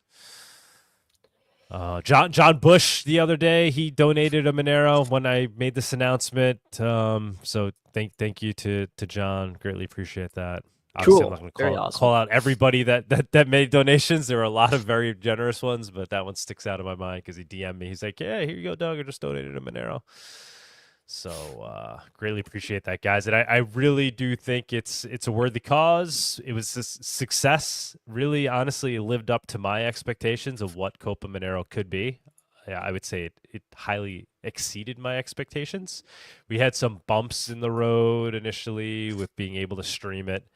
But considering the resources we had, Alessandro really turned it into the best it could possibly be. I mean, you go back and watch some of these videos, especially the finals. They had a whole ceremony at the end where they awarded the Copa. You could see that the team's like genuinely passionate about trying to win and very celebratory once they did win. And there were thousands of people over the course of the months that the Copa took place that went and watched the games in person at the stadium. During the finals, it was raining, but even then, I think there was, like 900 people that came to the stadium. So it was a great success, and Alessandro did an amazing job. So he deserves a fully funded Kuno. And he the winning team deserves a prize. And then hopefully Copa Monero will carry on. I don't know if Alessandro's going to do it. I think it took a lot out of him. He really, I think, got a lot out of it, but I don't know if he's down to do it again. I mean, he's down, I think, to obviously do whatever he needs to do to help make sure it does carry on, to pass it on to somebody else, to other people. But yeah, let's get this fully funded, and then we'll talk about next steps for getting it going again. I would like to try it again, though. I do have one more. Just pulling up the last links. I do have one more news thing to cover, which was very interesting. If you're active on this platform, here on screen. So Elon Musk has had a recent crash out, an insane crash out on his own platform that he owns. And I posted something short about this because I thought it was funny. Disagree with Elon on immigration? Banned. His infiltration of the coming admin was just for him and the big tech bros to secure the ability to import as many people as they want for cheap labor, further devaluing an American family's ability to make a living and afford housing. And now he wants to push his narrative on the so-called digital public square, uncontested. So, I mean, however you feel about Elon Musk or like people's ability to immigrate to the U.S., he's going out of his way to censor people, which is like supposedly what he bought this platform to fix, right? Supposedly he bought this platform and took over it to make it truly a digital public square and not have insane amounts of preferential censorship. And now he's doing just that. He's basically having an adult temper tantrum and going around and just banning massive, some big accounts that have lots of followers, just because they disagreed with and called him out on some immigration stuff that he's been going off about recently. And he's been banning entire organizations. There's this one giant organization account that was banned, and basically everyone affiliated with it also got suspended permanently. So that's crazy to see. And is unfortunate to see because, I mean, regardless about, which side are you on for these political disputes, it's like, okay, I thought, this was supposed to be a platform for less censorship, but no, that's not the case. It basically is run by a fucking man-child who will just go around. Yeah, that's pretty insane. Talk about showing your true colors. Like you said, it doesn't matter what side of the issue you're on, but here's a perfect example of when you would want X to work as intended, like you said, allowed to have good discourse. And I mean, this post is just like shows just how like his true attitude and how he just kind of got a little bit crazy. Somebody said, stop trying to optimize something that doesn't exist. Let's optimize H1B. Comparing, I guess, what Elon has said before and now. And his response to that is, the reason I'm in America, along with so many critical people who built SpaceX, Tesla, and 100 of other companies that made America strong, is because of H-1B. I don't think he immigrated to the U.S. quite a long time ago. It might have been before the H-1B. And then he said, take a big step back and fuck yourself in the face. I will go to war on this issue, the likes of which you cannot possibly comprehend, which is kind of an insane thing to say. And yeah, coming from such a powerful person, like, what are you going to do to us? Oh my God. Just declared This is coming war. from the richest man in the world, who's basically usurped the right to gain power. And what I believe and what a lot of other people have said is primarily so that he can ensure cheap labor. And if you really think about it, it's pretty messed up. Elon Musk is someone who's benefited substantially, and his success can largely be attributed to the U.S. taxpayer dollars, right? He had not been successful for a long time. His companies had not been profitable for a long time. And he got lots of grants and lots of support from the U.S. government, whether the U.S. taxpayers wanted it or not. The U.S. government gave him a lot of money and propped him up. And then for him to turn around and not want to solely give these jobs primarily to American citizens is pretty screwed up, right? That's pretty messed up. You'd think that he would want to repay the American public by giving them lots of good jobs instead of trying to cheap out and get cheap foreign labor, which ultimately devalues American families' labors and their ability to afford housing and stuff. So, well, I mean, what do you think of this? You know, I haven't really gone down the rabbit hole too much on this issue to like really make a determination of where I should stand here, but I mean, we definitely want the U.S. to attract the smartest and the brightest, right? Yeah, but the thing is that the H-1B doesn't really do that, and if you actually look at listings for H-1B, you'd see stuff that's like insane. Like people are trying to get foreign workers for like being a fucking cook in a restaurant. It's like that's an already really low value position. Why would you purposefully devalue it further because you just want a little bit cheaper labor, right? Like you can hardly already live working as a cashier or someone in fast food. Why would you devalue that further? So I've seen has it always been like that, or that's kind of a recent development well, the H-1B hasn't been around for that long. It's only been around for like 30 years. It was created in 1990s when it started. Right, but have like the criteria changed over the years? It used to be more competitive and now it's become more lax and applies to everything, or because I thought it used to be a pretty high level thing. Like it was like, oh, you have to be like there's a separate visa for that, right? It's like the O1 visa, which is for like extraordinary individuals with high credentials and high ability, and the H-1B is more of a lottery, right? It's a lottery right now, right? So it's not really related to your credentials or ability or whatever. But so what are the two sides of the issue right now? It's like, so obviously Elon is pro H-1B and it's like, you know, this is great. It brings in, you know, all the talent into the US. The other side is basically saying get rid of that. Like, how far is the other? Like, I guess there's obviously different levels of extreme there on the other side. Yeah, I think it's the other side is probably get rid of it completely. But I do think at this point Elon Musk just wants to do. I mean, this isn't like something that's like a small case either. This is a lot of companies have done this where they will go the route of firing a lot of like American companies go the route of firing a lot of Americans so they can import people for way cheaper, right? So that's something that happens a lot with major companies like Apple, Microsoft, Google. And there was this case that went somewhat viral. This was years ago, but Disney basically had imported a bunch of foreigners on H-1Bs, and they made the current people who were working train their replacements, which is super fucked up, right? And I think that's kind of what Elon Musk wants to do. He wants to secure. I mean, look at what he owns, right? He owns these massive companies. He wants to secure cheap labor, right? So, and I mean, that's the main reason why he... Yeah, but aren't we all about like free market as possible? I mean, isn't that, you know... Well, I mean, that depends on where you stand. But like, I mean, some people will be like, okay, that doesn't matter. Anyone should be able to come here. I don't fall exactly into that category.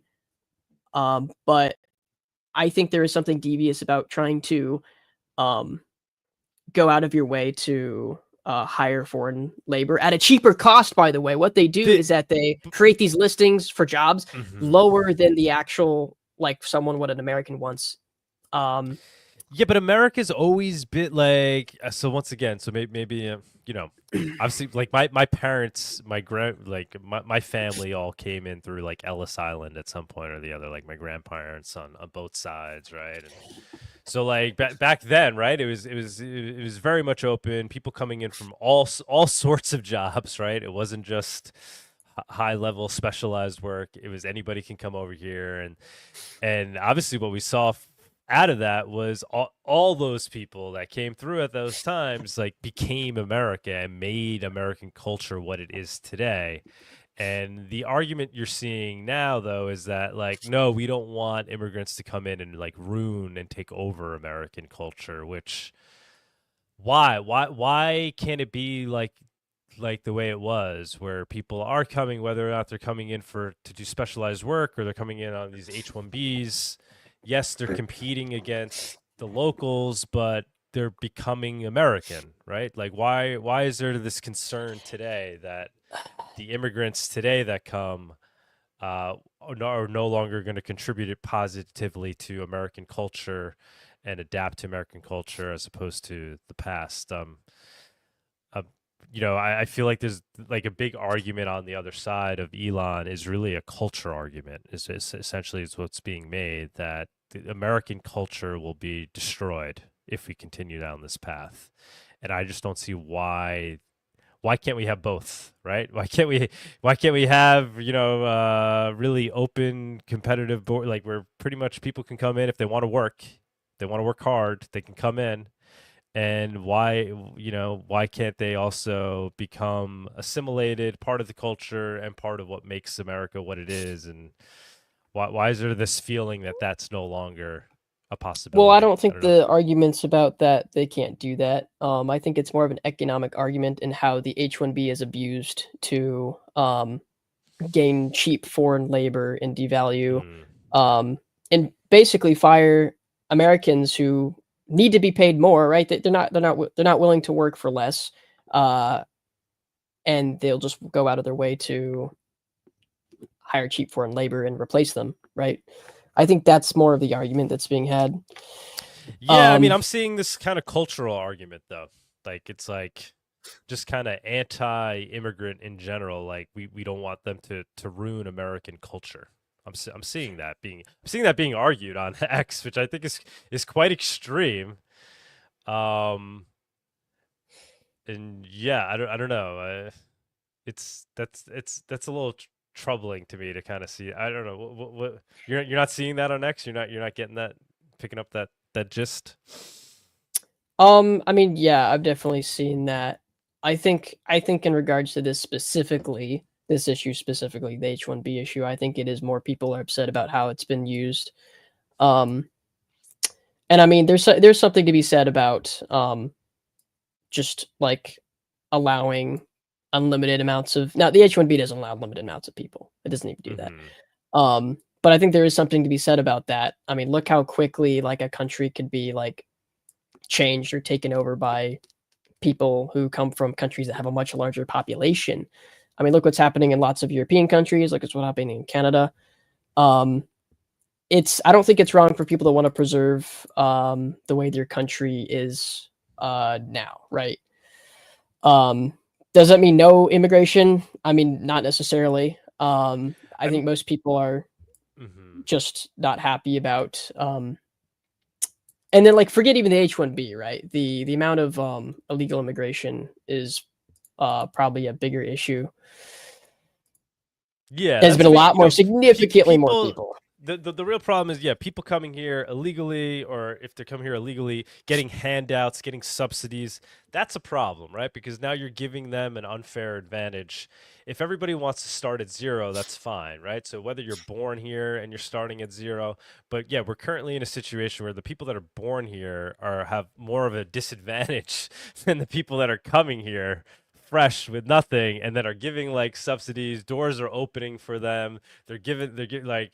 So what needs to be solved is making sure the people that are already here aren't starting effectively with the handicap, right? Like the young men and women that do want to get these jobs, they need to be not handicapped versus people that are coming and starting fresh. It's almost like there's more of an advantage if you come as a foreigner, right? I think is really ultimately what the issue is, right? Is that a fair assessment?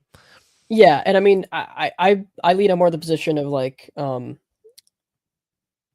need to like, I'm more nationalist than probably a lot of libertarian people are. I care about taking care of Americans first over people who are not American, right? So that's where I stand on.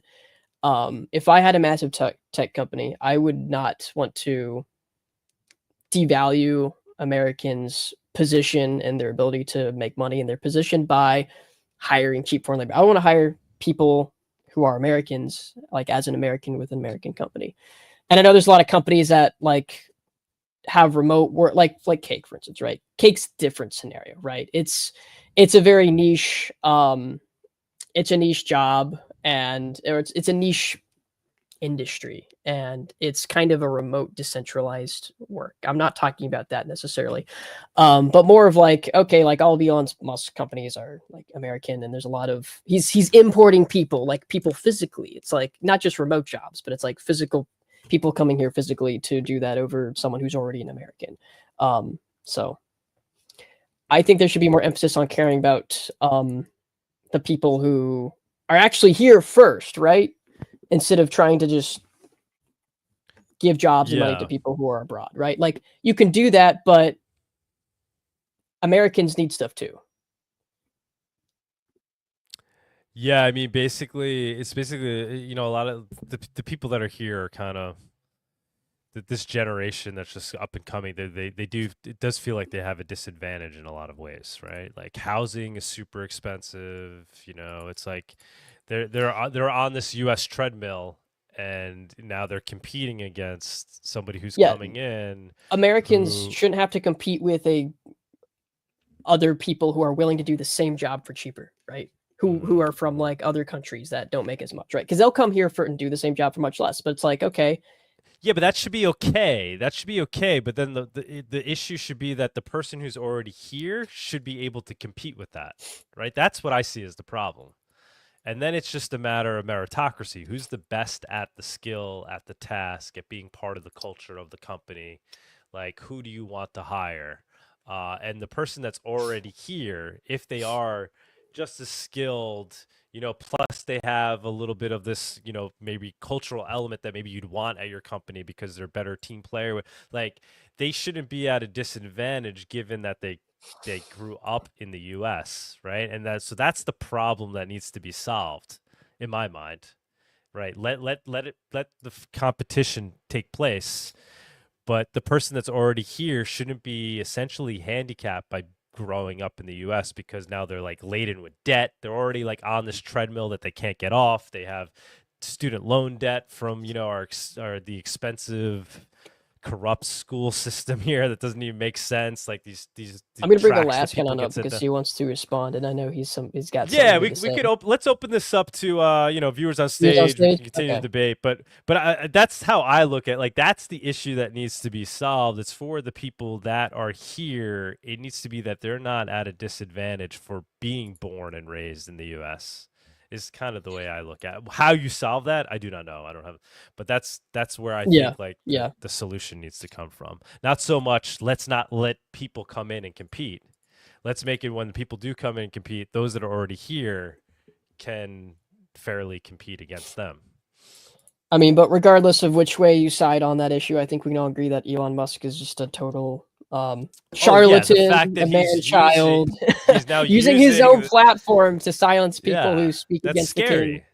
That's very scary, considering he's, a conversation away from Trump at any moment in the day. He's going to be like dictating a lot of the policy that's happening with Doge and all this stuff, and it's like he's going to be ruling kind of with it seemingly with an iron fist, and that's a little scary, Then we're trusting Elon at that point, and As I've always said, I see Monero as the litmus test, and I've never seen him say a positive thing about Monero. Instead, he's pumping Dogecoin. So I don't trust the guy.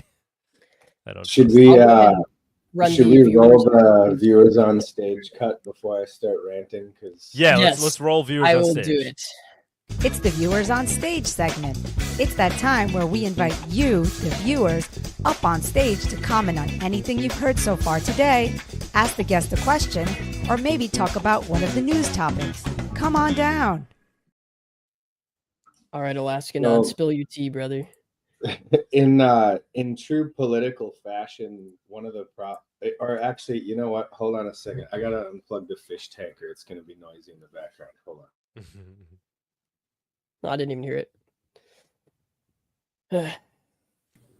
Who else we got? We got Ulysses. What's going on, man? Hey, good to see you guys. Been enjoying the show. Yeah, All right. jump on up. Sorry about that, but I'm gonna jump in before Alaska starts. go for it, man. I just think like the whole H-1B thing is just like, yeah, fine. You know, if a company wants to do that, go ahead, but like don't get any like taxpayer money support from the federal government. Like screw that. Right. You want to do it on your own dime. That makes sense. Yeah, that makes Yeah, it fairly and- competitive. That's one of the reasons why I think it's so important for the powers that be to shape the argument. If you look at Art of War, right, the defining feature of who wins a battle is always the person who picks the battle space and shapes it ahead of time, because that level of preparation will basically guarantee you a victory. And when I hear people talk about immigration, it just blows my mind how deeply ingrained the arguments are already pre-positioned in the minds of the people who think that they're having their own thoughts on this topic, when that is not, in fact, the case. So I want to open with like a really simple example before I make this what I think the argument actually is and why it has such a visceral response in people's hearts and minds. So Elon is making electric cars, and electric cars require a functioning electricity grid. They require a certain amount of infrastructure and so on. And you can't do the electric cars at a certain scale beyond what your electric grid can actually functionally support. And then you're also limited by like climatological problems. So there are Teslas in Alaska, but you don't see them out in really cold days for a reason, because they're not designed to support a cold climate. And the reason why I bring this example up before we talk about immigration is because we're seeing a very similar thing when it comes to immigration, which the root of all of this comes down to, if you believe in individual private property and autonomy and sovereignty, you have to ask yourself, who owns what? Okay, so if you lay claim to, let's say, the Western United States, but then somebody else would argue, well, that was previously owned by Native Americans, and they didn't believe in ownership like we do. They believed that the land kind of owned them and vice versa, and it was like a communal thing. Well, regardless of if you take the position that the people who are on the land communally own that land, or if you take the position that there are individual property rights and somebody has to own the land, either way, you already have a serious problem with immigration. Because if that land is occupied or utilized or whatever, and then somebody else comes along and is going to lay claim to the ownership of that land, like by right of arriving to the United States, I own that land. Which, remember, is the same argument for why, you know, the Western expansion of European colonialism doesn't own the land. That's the theory, right? Well, you can't have it both ways. Now, if you continue down this line of reasoning, let's look at colonialism, okay? And there is a shocking amount of historical documentation from all sides of the spectrum, which everybody ignores the Islamic documentation of Indian colonialism, like the subcontinent of India. Okay.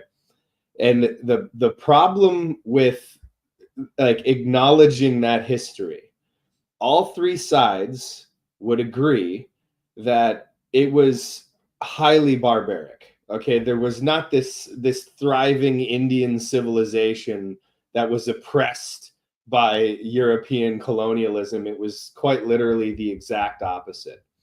And keep in mind, the same thing happened after the Opium Wars in Hong Kong. So this ideology moves to another area. And it's the ideology that colonized, because most Europeans were coming and going or just doing trading. The ideology seeped into the local governing systems. Hong Kong is very Chinese. You can't argue even like the genetics. Oh, there's all of these British people in Hong Kong. That's not how it is at all. It's very, very Chinese. India is very Indian. But as the ideology fell away in India, as the European ideology dissolved away, corruption came back, violence came back. I mean, imagine being a woman in India right now. So anybody who's going to argue on the merits of, you know, freedom and like meritocracy and all of these other things, it's the cultural and legal framework and the degree to by which it's enforced that maintains that structure. So the argument that bright people are going to come to the United States and make it better culturally is absolute nonsense. Because for one, that's never how it's worked. And then for two, that's not where we've seen gains historically. The ideology takes the existing, like, let's say high functioning or high IQ or whatever, the underlying people, and gives them the opportunity to succeed, not the other way around. You don't bring great men to the United States and they improve the culture unless they brought a better culture with them. So when people say, oh, Tesla came here and blah, blah, blah. Well, where did he come from? What was his culture like? He was moving from a place that already believed in private property and meritocracy and all of these other things. So when Americans make money in America, or in this case, fiat credit debt notes, when they make money, 97% of that money recirculates in the United States more than once. When somebody from another country comes here and makes money, most, if not all of that money doesn't recirculate more than once. First off, some comes off the top and goes back to a corrupt country where it pays banks to get there, and then it pays bribes to get into the local economy, and then it pays debts back to international bankers so they can lower the principal on their loans. So even if you want to say that the money that they make here is going to make their home country better, no, it doesn't. It feeds the beast. And this is an irrefutable fact at this point. But then on top of that, it's the circular economy that has driven the United States to where it is. And it's the reason, the fact that it's dying is the reason why the United States is collapsing. It's not a meritocratic argument. Because if you want to argue, oh, blah, blah, blah, IQ, well, the United States still has the vast majority of exceptionally high IQ individuals. It's not even close. And you could say, well, the average IQ, blah, blah, blah. It doesn't matter what the average IQ is. It matters how many great people you have, not what the average is. The great people, based on the Pareto principle, are the ones that produce the vast majority of the increase. And when you make the argument that, oh, this meritocratic ladder where people can come from all over the world, and they're coming here for the culture. They're coming here for this fact that there's a system of laws. And I think at this point, anybody who lives in the show isn't going to argue my anarchist bona fides, right? Like, there's just no way you can say, oh, you know, Jake is an imperialist or whatever. That's not the case. But it's living in a total sense of denial if you think that this is a meritocratic argument, because there were people in North America that never got around to, you know, I don't know if you guys know this, but Native Americans, at least provably, invented refrigeration 3 times and it never got anywhere. Or in South America, they had toys with wheels and they had wheels on. They never actually applied the wheel to productivity. It was just slavery, slavery, slavery. And then Western values come here, and even the people who live there start to abandon slavery. And that's because it was a culture that came over here. It's not the people that came over here. Now, where this gets really, really heavy is religion. So for one, if you don't believe that statism is a religion, you haven't figured it out yet. Statism is absolutely a religion. And it tends to coexist with other religions, and this is what all religions do. So, for example, in Christianity, as it moved into Europe, it commingled with paganism, and you had like this pagan Catholic Christian admixture that became a lot of like European Christianity, right? That's what happens with all cultures and religions, where you have statism, which is on the rise again, but it was on the decline in the Western world for a very long time. And when you start mixing it with, you know, whether it be Islam or Hinduism or Christianity, you're going to get this hybrid system of religious values setting the tone for the laws that are in place. And the concept of separation of church and state is completely anathema to everything that isn't the Western world. They cannot separate the two because they don't have hundreds and hundreds of years. I mean, you could even get into genetic memory. I'm sure if Body was on here right now, he would be talking about there is literally genetic memories on the default positions of how you govern yourself in small groups.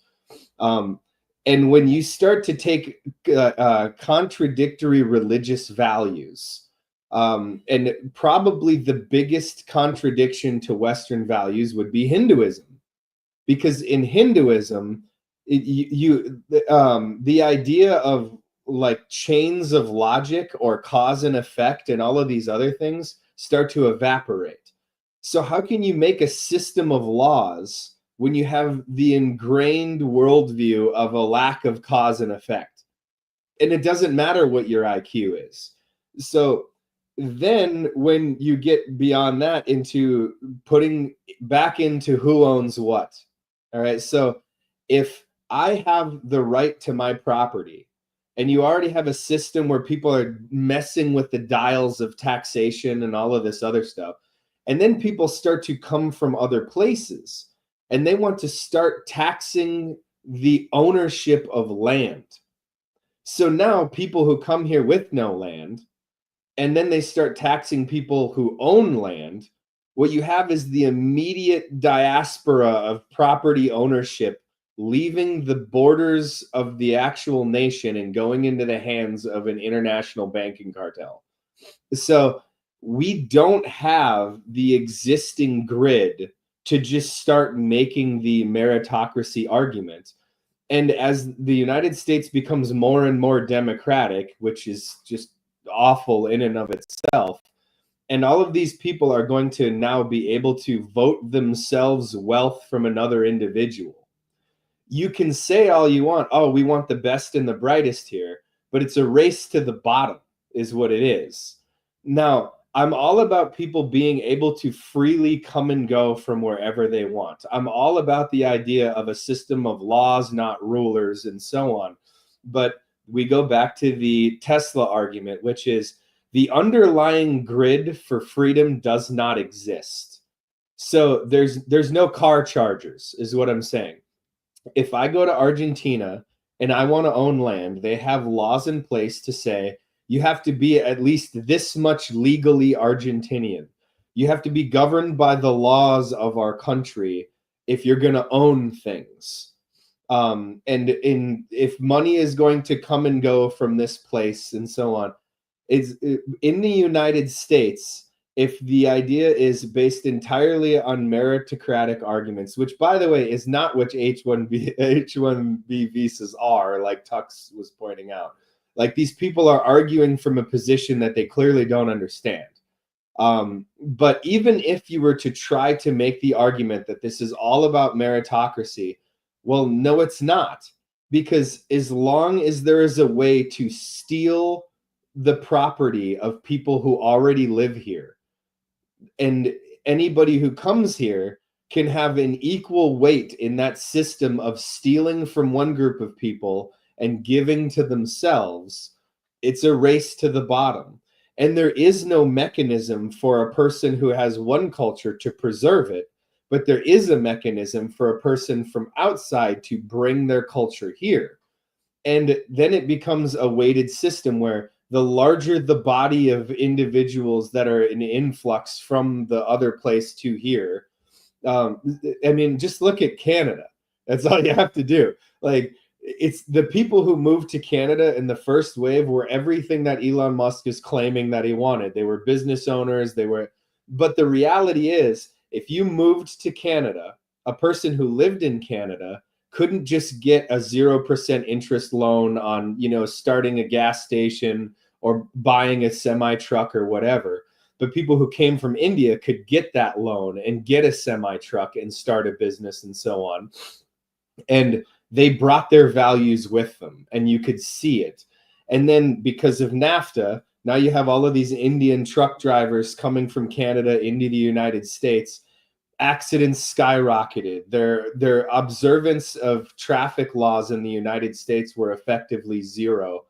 I got hit in a parking lot in Idaho twice while I was asleep. Both times, it was people who moved from India to Canada, got a free truck from the Canadian government, and then hit me in a parking lot because they don't care about the system of laws that currently governs the country. And the inversion of that is British political ideologies controlled Hong Kong for like 100 years. And when the British left, those values remained in place until there is a much larger body of people in China that imposed their values on Hong Kong, and they couldn't do anything about it. Well, there's your meritocratic argument right there. It's not genetic. It's not any of these other things that people try to make it about. There is a body of people from the same genetic lineage in this one little town, and a massive body of people, tens of thousands of times as many people that are now governing that tiny, tiny little pocket of freedom. And the freedom evaporated in less than a decade. And if we have all of these historical examples, North Korea versus South Korea and so on, and when people say, oh, South Korea has open borders, oh, no, it doesn't. And North Korea, it wasn't that people were coming and going, it's that it was being governed by China and Russia. And so if you open the doors for other people to govern your nation, then you will end up being ruled the same way as the outsiders. So that's kind of my 2 cents on the fact that we're not even arguing about what's really going on when we talk about immigration. And because there is no right to own land, there is no right to your own wealth, there is no right to how much money you make. Well, people who come here from India, they don't pay their taxes, but they can certainly benefit from yours. People who come here from Mexico, and by the way, I don't want them to pay taxes. I hope that they never pay any taxes. But as long as there are Americans who do pay taxes, what you're doing is you're setting up the culture that has created the prosperity to die. And the culture that created the prosperity was everything about it was antithetical to tax. The United States, for the vast majority of its lifespan, used tariffs and service fees in order to fund the government and kept it small. But now you tax the existing population, and then the influx population doesn't do any of this stuff. It doesn't pay any of this stuff. And the other thing is most of them don't have Social Security numbers either, which once again, I advocate for. The Social Security system is insanely broken. But if you want to say, oh, that there's this disadvantage between one group and the other, it's just like the grid and the Teslas. You have to fix the grid before you can have the Teslas. You have to eliminate the government before you can have the libertarian ideology, free flow of human beings, paradise thing. You can't do it backwards. In fact, if you do it backwards, you're undermining the libertarian philosophies. You have to first get rid of the government, first get rid of the taxes, before you can even start letting 5 or 10 people across the border. Because as long as the Social Security system exists, anybody who lives here will be at a huge disadvantage to anybody coming here. Anybody who observes traffic laws is going to have a huge disadvantage from people who do not observe traffic laws. And you could even go down that rabbit hole even further. Neither time when I got hit in a semi-truck did the person who hit me even pay a fine. They couldn't even seize the property. It's registered in another country. The person doesn't exist in the American government body systems. They just left, and then my company had to pay for my damaged truck. That's what's going to happen forever unless you first eliminate the government. You can't start imposing libertarian principles on a highly broken, like, tyrannical system. So when people start talking about, oh, meritocracy this and freedom that and so on, it's like there is no freedom to be had. And the meritocracy that already exists is only being exploited. So you're piling on more weight onto a broken system before you even start the argument. That's my 2 cents on it. I hope that, I hope people are following me here. Very, very well explained. I completely understand your viewpoint. I'd like to hear people arguing against it. People that could make. So, what do you see? Obviously, so ideally, you have to prepare the grid first before moving people in. What does that look like? I mean, obviously, we're not eliminating the government overnight. So what would your, if you were able to shape America, obviously within reason, right? Obviously, ideally, you would like to just get rid of the government, sure, and we're all, but I'm saying, given where we're currently at, what direction would you like to see the administration move in to do things where we can create an environment where the best and the brightest come over to participate in the American experiment, and in a way where they are part of the culture? Well, you could actually abolish the government relatively quickly. You just have to starve it. And I've talked before about how a small handful of productive people could kill the government without firing a shot. The will to do it is rapidly emerging as well, which is why you see this visceral fear response from the totalitarian lizard people overlords right now. They know that, and of course they know, and I'm privy to how they know even, but it's not even that well guarded of a secret. So you have to starve the government. And then the other thing is this idea of, the Chinese boogeyman is hiding under your bed right now, and if you open your closet, Al Qaeda is going to blow your face off unless the government protects you and all that stuff. Like, it is, as a person who's been to a lot of these places, the China's biggest problem is the Chinese, and the Chinese people are their biggest problem is China, right? And it's the same with the United States. It's the same with Russia. All of these places.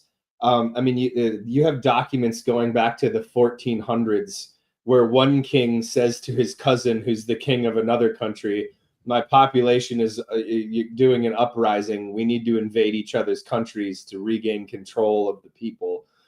They've been pretending to fight each other for hundreds and hundreds of years just to make sure that you never get a taste of freedom. That's very important.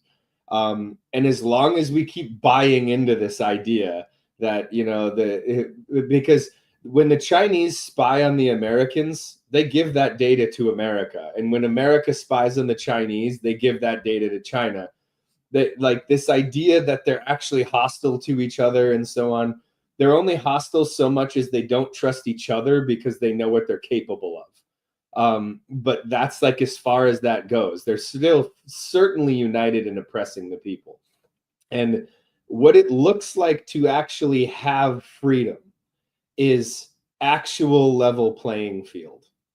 And one of the reasons why I'm so invested in parallel economics is because that's how you get to a level playing field. And what we do is what you're doing, Doug. Like you have to, I mean, XMR Bazaar and running our own nodes and all of this other stuff. These are all building blocks. There's a book that is still technically canon in the Bible, I believe. It's called Shepherd of Hermas. It's certainly not reading for everyone because it's kind of hard to understand sometimes. But you know, if you get yourself like a companion study or something, the premise of the book is like spiritually you're building this tower and there's all these different kinds of blocks. So one block is for like the internal support structure, and then another block is like a casing stone that has like a more aesthetic vibe to it, and then some of them are well designed for staircases and so on. But what we're doing is we're building a tower. We're building a refuge for freedom. That's what we're doing in this community right now. And that is how we get there. But saturating your cultural ideology, so the inversion of what is happening with, let's say, mass immigration, for example. I lived in France. I mean, man, it had to be like 20 years ago now. And I've watched France since then. And there's very little Frenchness of the country of France at this point. France had its own culture, its own vibe, its own way of living, and so on. And that is gone. And the reason it's gone is because you now have a very strong, I mean, it's mostly like Central and North African culture that has basically taken over the vast majority of urban France. But there's pockets of the old world in the countryside that's rapidly deteriorating. And the reason is that cancer, and it's not the people that are cancerous, it's the culture that they brought with them that's cancerous. And the thing is that culture is now looting the rural French culture. And I don't mean like looting their money, even though that is happening, and that's like a side effect of it. They're looting the culture because it becomes ever more difficult to maintain your culture without it like a culturally homogenous society. So when you have a high trust society, you don't have to spend a whole bunch of money on, you know, securing your goods or chasing down contracts. So, for example, in the United States, contract law was rarely litigated. I wrote a contract, you signed a contract, you obeyed the contract, I obeyed the contract. If one of us couldn't obey the contract, we would resolve it. Very rarely was there a judge involved. Now, litigating contracts is a serious industry in the United States, to the point where people mess with words and they try to say, oh, this word could also mean this. And that's the degradation of the trust. But when you go from 99% every interaction is a high trust interaction to 98, it looks like a paper cut when it's only 1%, but actually it's a travesty because now you're locking the till at the counter. Or you have to have 2 employees instead of 1, because if one person wants to go help a customer, another person has to stay by the till. And then you get to the point where we're at, like in San Francisco, where literally everything is under lock and key. And look at the damage that does economically. If I want to buy something, I have to go get somebody, get them to unlock it, and then I have to pay the premium from all of the stolen goods and so on. Every little paper cut in a high trust society is actually like a war crime. And if you look at it any differently, then so if you take somebody's life, you're robbing them of 100% of their future. But if you take 5 minutes a day from 10,000 people, it's like murdering 10 people. because that's how much time you have stolen from those people. Every time I have to log into an account on the internet in order to post on X, rather than people just trusting that this anonymous person, you see what I'm like, you're robbing people of their time by eliminating the trust factor in a high trust society. And at this point, we've committed global genocide, because anywhere, and when people talk about like gun violence in Switzerland versus gun violence in the United States, they're actually talking about gun violence in Switzerland versus gun violence in rural Alaska versus gun violence in Chicago, because they're not the same. They're different countries at this point. Rural Alaska is a high trust society, and people don't just shoot each other. But urban Chicago is a extremely low trust society, and there's tons of violence, and people's time is constantly bleeding out from them in order to do the security theater dance. And this has everything to do with immigration. And by the way, the people who are behind it knew this when it started. It was the plan all along, was to rob the United States of its high trust capacity. Why? Because they can extract wealth from the local places, and they can take it for themselves, and then they have an economic and cultural advantage on exploiting the society at that point. And when you start looking into things like, you know, Great Replacement and Cloward and Piven and all these other things, you start to find out that this isn't just something that's well documented and has been going on for almost 100 years now, but they write amongst themselves about this being the desired outcome.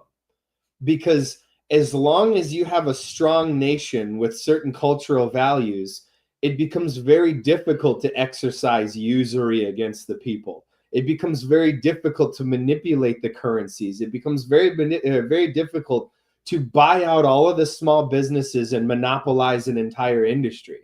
The industrialists, I mean, this goes all the way back to the Anglo-American Empire and what caused World War I and so on. De-Christianizing the Western world was an extremely important first step in eliminating high trust societies. But you could say the same thing about the Islamic world. Separate, you know how you have, I forget what it is, but basically who the heir to Muhammad actually is. That's how you first break down the denominations of Islam. I can't remember what it's called right now, but you had like the two main denominations of Islam basically arguing over who the proper heir to the caliphate was. And that didn't necessarily lead to exceptional levels of violence until after the Jesuits made it a reason to kill each other. So people have understood the idea of adding levels of violent behavior to cultural differences for a very long time. And in the United States, first they tried to make it about economics, and that didn't work out. So then they made it about race. But the idea is to otherize the other individual and eliminate the high trust society to begin with. And this is once again why the immigration argument has very little to do with the people coming and going. It has very little to do with even the economics of it. It's about destroying the culture. And when people like Elon Musk are making and this is assuming that he's doing it in good faith, which I don't actually believe, because like his Luciferian ties and, you know, his Blavatsky ties and all of this other stuff, at this point, it's pretty obvious what he actually believes. But you need to prop somebody up as, oh, I'm going to lead a conservative revolution or whatever. But that's what they've been doing forever. But underneath it all, it's a divide and conquer strategy. And it's creating bodies of people to fight against each other. And so in Alaska, like you currently have, I mean, there's a lot of Koreans in certain parts of Alaska. And those Koreans, they have their in-group elements, and then they have their out-group elements. But still, Koreans and non-Koreans, like let's say the Russians, for example, there's a strong Russian population. it's still a high trust society between the two. And they've done a really good job preserving their cultures between the two, because there's a system of government and like amongst each other that's, number one, it's voluntary, and number two, they have the same values, because that's the value system that they've built to interact with each other. And it's weird because in one sense it's very mafia, but in another sense it's like highly regulated and it requires zero government interaction at all. Like if a Korean sells a car to a Russian or vice versa, they don't make the transaction and then go to the courts and start arguing about this and that and the other thing. So it can be done within a voluntary system. However, it's the saturation that becomes the issue. If you take another outgroup, so for example, let's say you just grabbed a bunch of people from New Guinea and you gave them a big section of land and you said, here's your American New Guinea, right? Like right here in the heart of Alaska. What's going to happen is, for one, you have to take that property from somebody. So, or you have to take collective property and give it to somebody. So either way, you're stealing right out the gate. And then the other thing is, there has been no conversion to the local high trust society. It's, we over here have our language and our system of managing each other and so on. And the best example of how broken that actually is would actually come from Nazi Germany. They made these ghettos, and then within the ghettos, what ended up happening was the we'll call it the religious priesthood for simplicity's sake. The religious priesthood ended up owning everything within that group of people. And then only those people were doing business in and out of those ghettos. And a lot of those religious priesthood individuals became unbelievably wealthy and were selling their own people into slavery. And the thing is that's what ends up happening when you take a huge outgroup and you bring it in. Now we're seeing it in the UK, which is, there's these like hotels and like neighborhoods and so on that are like mostly North African migrants or Somalis or whatever. And there's basically a handful of gangsters that are like highly oppressive. And you end up with like unspeakable crimes within the group itself. And then those same leadership, I mean, it's to the point now where they're kidnapping locals from outside of the town and selling them into unspeakable depravity that I won't get into here, but it's out there if you want to look into it, because there has been no cultural conversion. And the UK is robbing the people who live there at the huge percentages of GDP in order to fund this happening. And it's leading to people not being able to afford housing. It's leading to people not being able to keep their homes heated and so on. And I mean, the data is out there to be reviewed. And now in America, we have libertarians arguing for stealing people's property. We have libertarians arguing for government enforced monopolies. We have libertarians arguing for the idea that based entirely on your meritocratic bona fides, which, keep in mind, you can buy a fake PhD in India for like $18. I could get 10 doctorates in India right now for like $100. Like, it's not that we actually know that these people are high functioning individuals, but then you end up with these massive corporate scams like Amazon Fresh. Did everybody forget that that happened? They were pumping stock prices for AI that literally didn't exist, and then using slaves in another country to bill you. Like, when you allow these things to happen without some kind of verified high trust enforcement mechanism, all you're doing is corroding the values that made this country what it used to be and isn't anymore.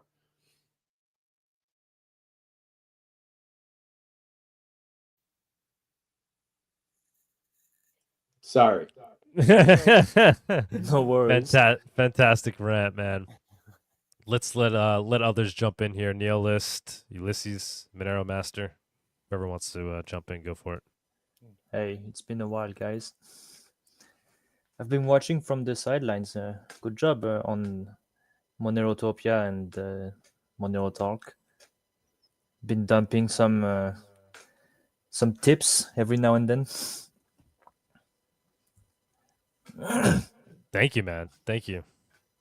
Yeah, any tips you have, let us know. Yeah, one thing I'll probably add to the last one on, first off, how many Monero shirts do you have, bro? Because every time I see you got a different one on. But I do agree it's about the whole immigration thing is about changing culture. I almost feel like you create a problem, then you have a manufactured solution that you can give people. And one thing I see is just the security risk, because a lot of these people coming in, you don't know who they are. There's no background checks. And I think one thing that people need to keep in mind that this is a phenomenon that's not happening just in the US, it's happening universally. And that should make everyone's eyebrows sort of raise. Like, how's there a coordinated effort around the world where something like this is happening? It's clearly some type of global plan. And I suspect that it furthers a surveillance state, because people no longer feel safe in large crowds. You know, we recently had Christmas, and, you know, my wife and I were going out to do some Christmas shopping, and we sort of keeping an eye on the crowds, you know, and I think there's this general unease when you're in large spaces here in Europe now. And we've had attacks over the Christmas period in Christmas markets. And I think a lot of people are going to cry out saying, you know what, it'd be great if we had like facial recognition, that before you can enter these shops, like your face is scanned and we know everyone is safe, and there's AI that's sort of tracking to see if people are crazy, if they're going to maybe commit a crime. So I think I see it as a ploy to also further the surveillance state and to further deplete people's ability to maintain privacy, and to create a problem that they can then add a solution of, you know, continued surveillance and following people around. So that just seems to be the most logical, inductive conclusion you can have with all the madness, because it doesn't seem to make sense outside of that assumption. Very good point. Very good point. All that matters to the governments is just to remain in control anyway. So surveillance is very convenient for them. And surveillance via businesses is also very convenient for them. Think of how the US government can just ask Google, hey, give me info on this guy over here. I'm sure Google has many data on any one of us right here, right now, even though I wish they hadn't. But, you know, like you need to be aware of where the surveillance is, where your privacy is also. And you need, I think strongly that people should try to get as much privacy as they can wherever they can, because it's going to get more rare as time goes on. The more the governments assert their control over, you know, their own population through surveillance, through KYC procedures, etc.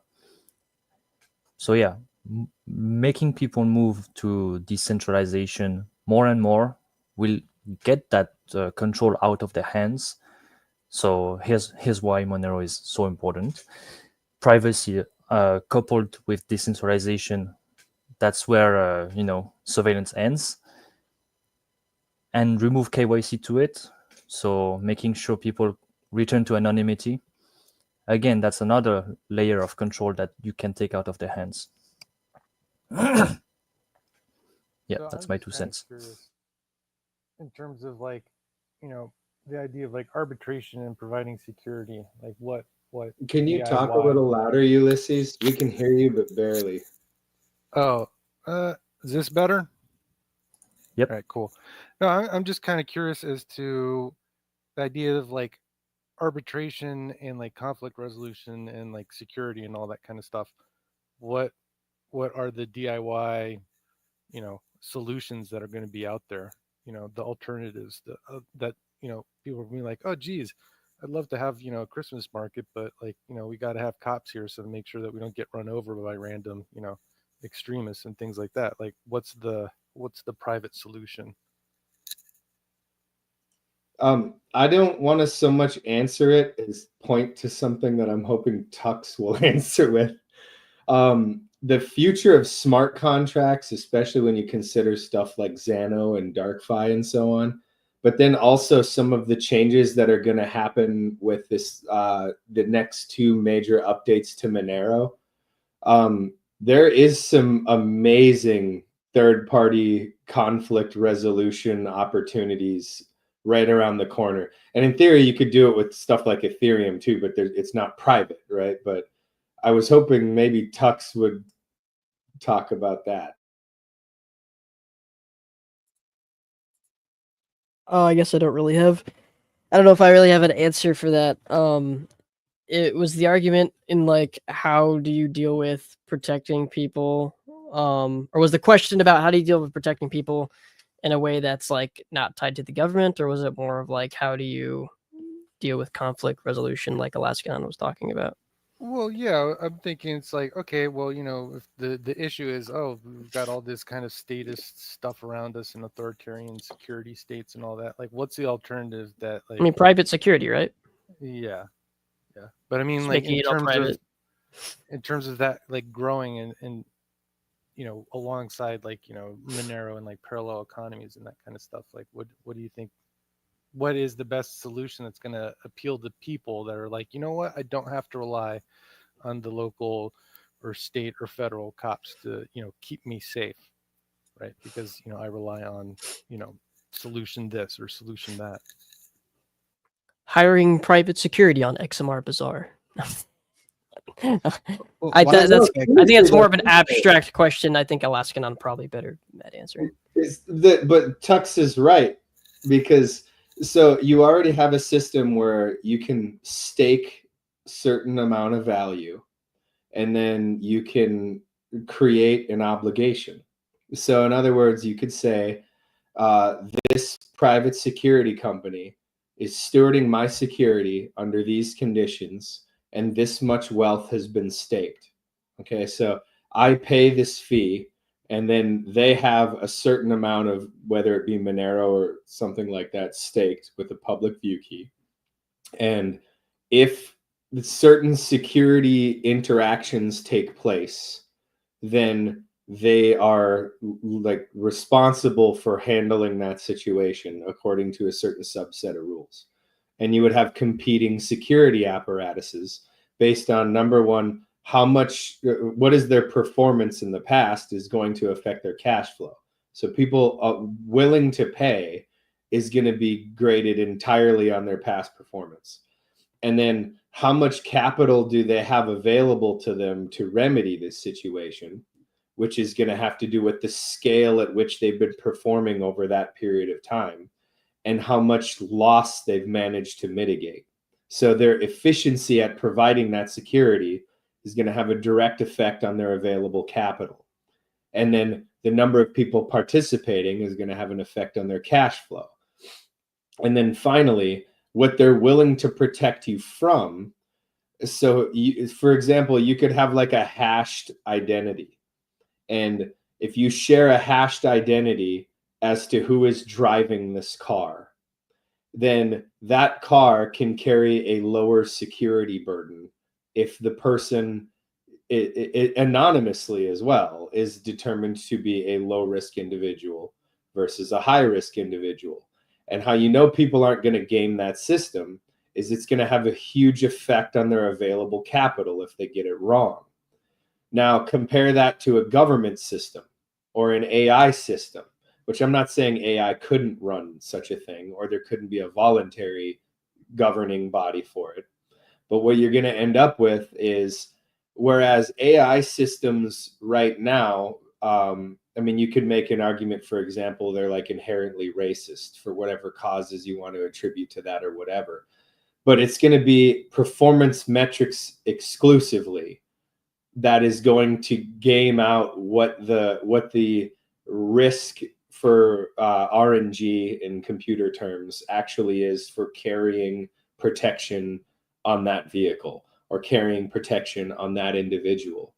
And then you're going to end up with a system where people who have a charge to protect you will then pay out local protection agencies. So for example, like you could have something akin to a police officer, and they're being paid to be in that location and mitigate certain risks by these different, I guess you could say, corporate or decentralized autonomous organization entities.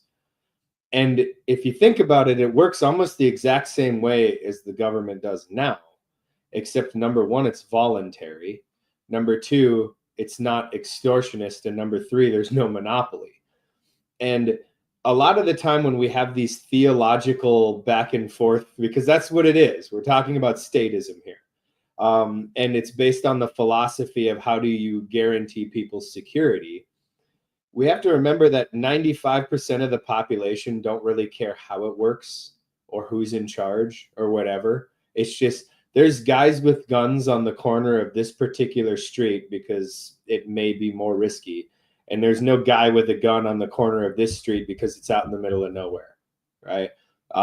And it's just replicating the good elements of our current broken system in a more efficient model that already exists. It just remains to be deployed. And keep in mind, the reason it remains to be deployed as opposed to happening literally right now is because government, in my definition, is a monopolization of the use of force and violence against other individuals.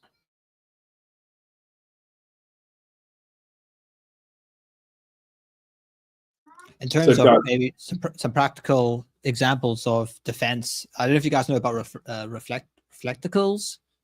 I'll clear a link in the chat. I'll also put it in the chat. But these are sort of glass, and you can buy them with Monero, which is cool. But these are glasses that you can wear. And if I lived in the city, I'd definitely wear these, where they kind of obfuscate facial tracking and facial recognition software. So that it reflects back certain UV light and different things to sort of obfuscate your face. So that's probably just in terms of right now, some practical things you can do. And then I would say decentralization, right? Maybe avoid, places where lots of people congregate, do shopping, and try and go to more decentralized things. Now, recently here in the UK, they've just passed a law that farmers have to now integrate a certain chemical into their animal feed that prevents cows from farting because they're trying to cut down on CO2 emissions. A lot of people are sort of scared how that's going to. Oh, fuck. That's crazy. Yeah, it's wild. So a lot of people think like, what's this? How's it going to affect human health? And I shop locally for my milk from a local farmer here, and we buy raw milk. And he's just suddenly seen a huge influx in custom, and he's got a small herd, so he doesn't really have enough to meet the demand now. But that's just an example of sort of like decentralized markets, right? It's just an individual farmer selling. Like I drive onto his land, there's a shed, I get the milk, I drive home, and you probably, if there's more markets like that opening up, and honestly, I kind of feel people need to get a little bit comfortable using black markets, because it's probably going to come a stage where if you want to buy raw milk or free-range eggs, you're going to have to get on the black market. Yeah, I like that. Yeah, I want to get to that point, going directly to the farm. That's like the goal, right? I think it's everyone's goal. I'm close. A lot of the food I buy is like one step removed from the farmer. So instead of going to like a major grocery store, I go to a family-owned store that then has farmers ship food directly to them, local farms, which I think is pretty good. Do you guys mind if I bring up another topic that came up in the price report that I think is kind of interesting? I've just got to head off, guys. It was great chatting, but I've got to wind up now. But yeah, good to see you, looking forward to hearing you. Everybody should subscribe to his YouTube channel, by the way. It's incredible.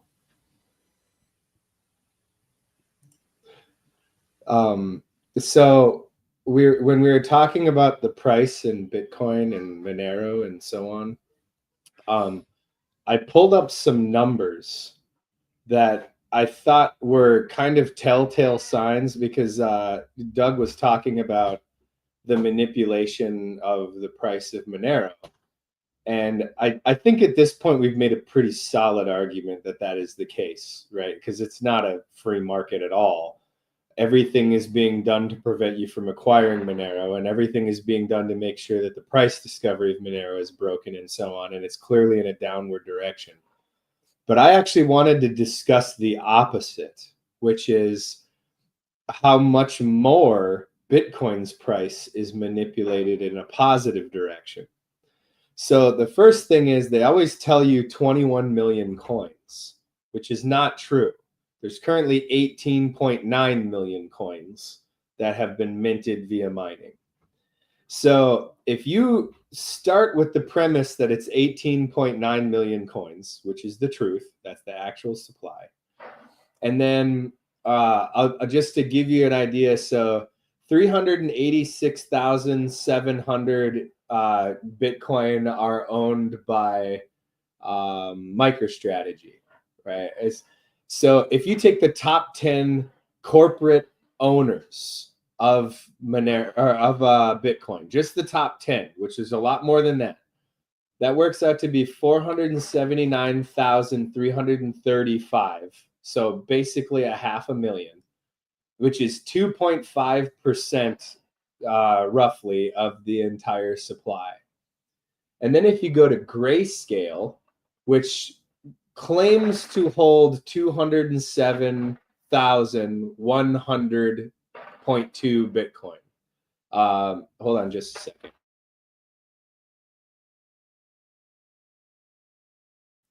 Okay, so they own 200 let's call it 207,000 Bitcoin.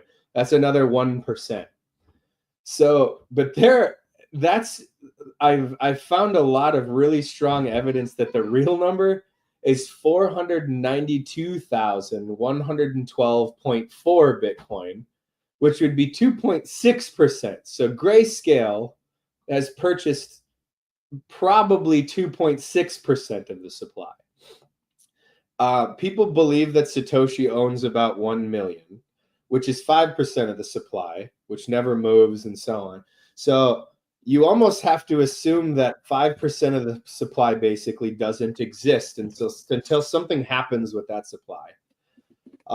Which on top of that, there's 3 million coins that have been inactive for over 10 years.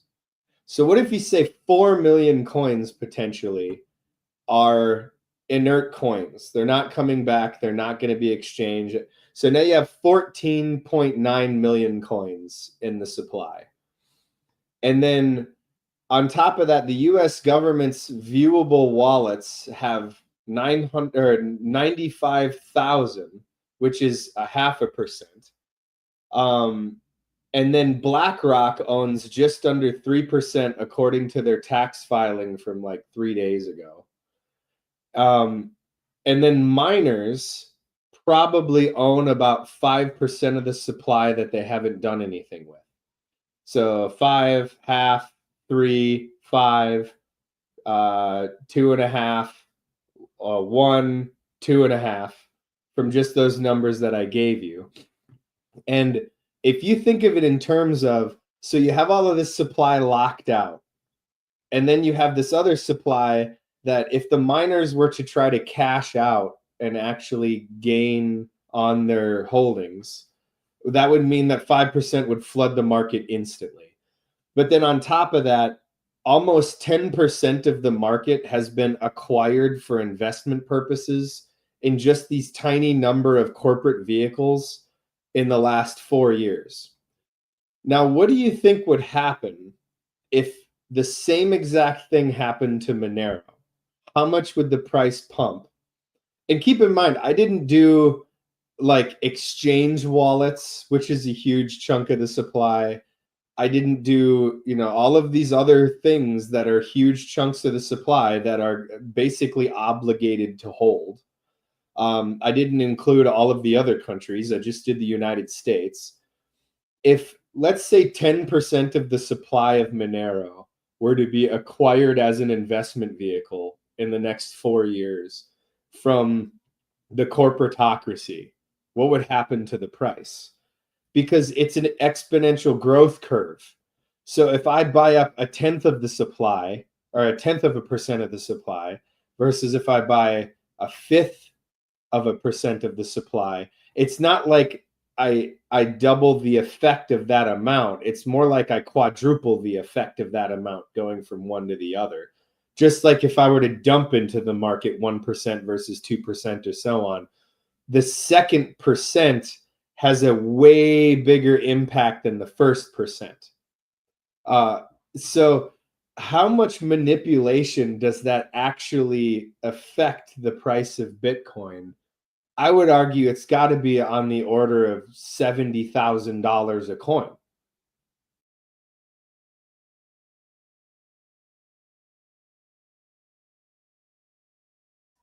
No takers? Yeah. What do you but mean? This is the Bitcoin- Alaskadon segment. Bitcoin's going back to zero anyway, right? so it doesn't matter, right? Do you imagine that that 1 million just suddenly like gets dumped somewhere? That'd be hilarious. Everyone would go crazy. I got a couple super chats here. Donald Fisher tipped 50 cents. Great work, everyone at Mero Talk. Happy New Year to you all. Happy New Year, sir. Thank you for the super chat. Hashtag tip 10 cents. Can we get at Alaskanon's prediction for the future in 25 to 50 years for both the US and the rest of the world? Wow, that's quite an ask for one question. That's kind of loaded. My city is 2-3 Indian Hell. Okay. Tip 25 cents. H-1B suppressed wages, indentured to big boss does not equal free market or meritorious. 2. Hard to admit, but Indians have destroyed Canada. 2 sets of rules. We live in biblical hell, inhumane and cruel, lost real freedoms. 3. Second gens are worse. Take heed. Okay. Anybody has anything to say about that? I used to spend a lot of time in Canada because of my job, and everything that he's saying is absolutely true. There are 2 sets of laws. There are 2 separate economies. There's a reason why so many people have been entertaining the idea of seceding from Canada, especially Alberta. And by the way, if you're a Canadian, listen to me very carefully. I spent a lot of time going all throughout Alberta, major cities. Well, I mean, there's really only 2, but and rural areas and so on. I would be willing to bet an extraordinary amount of money that secession from Canada in Alberta is over 80% of the population. They are lying to you. It's way higher than 50% for sure want to secede from Canada, and that's just Alberta. There are other places too. I think Alberta is like the strongest group of, as far as a percentage of the population that wants to secede from Canada. But you are so not alone, and unless you are driving around like I was talking to these people, I was also handing out propaganda to tell them to secede. But the thing is it is very, very popular leaving Canada in places like Alberta, and you're not alone, and you have to break the wall of government propaganda that is convincing people that they are alone if you want this movement to move. So please do what you got to do to free your people. I'm not Canadian. It's not my problem. I wish you the best, but in the end, free humanity. Like, I'm with you. So Ulysses? Where can we find out more about the secession movement in Alberta? It's, well, the wall of secrecy surrounding that is nearly impenetrable. There's all kinds, and I don't really know how to describe it, but like all of the social media platforms and everything in order to operate in Canada are required to suppress it.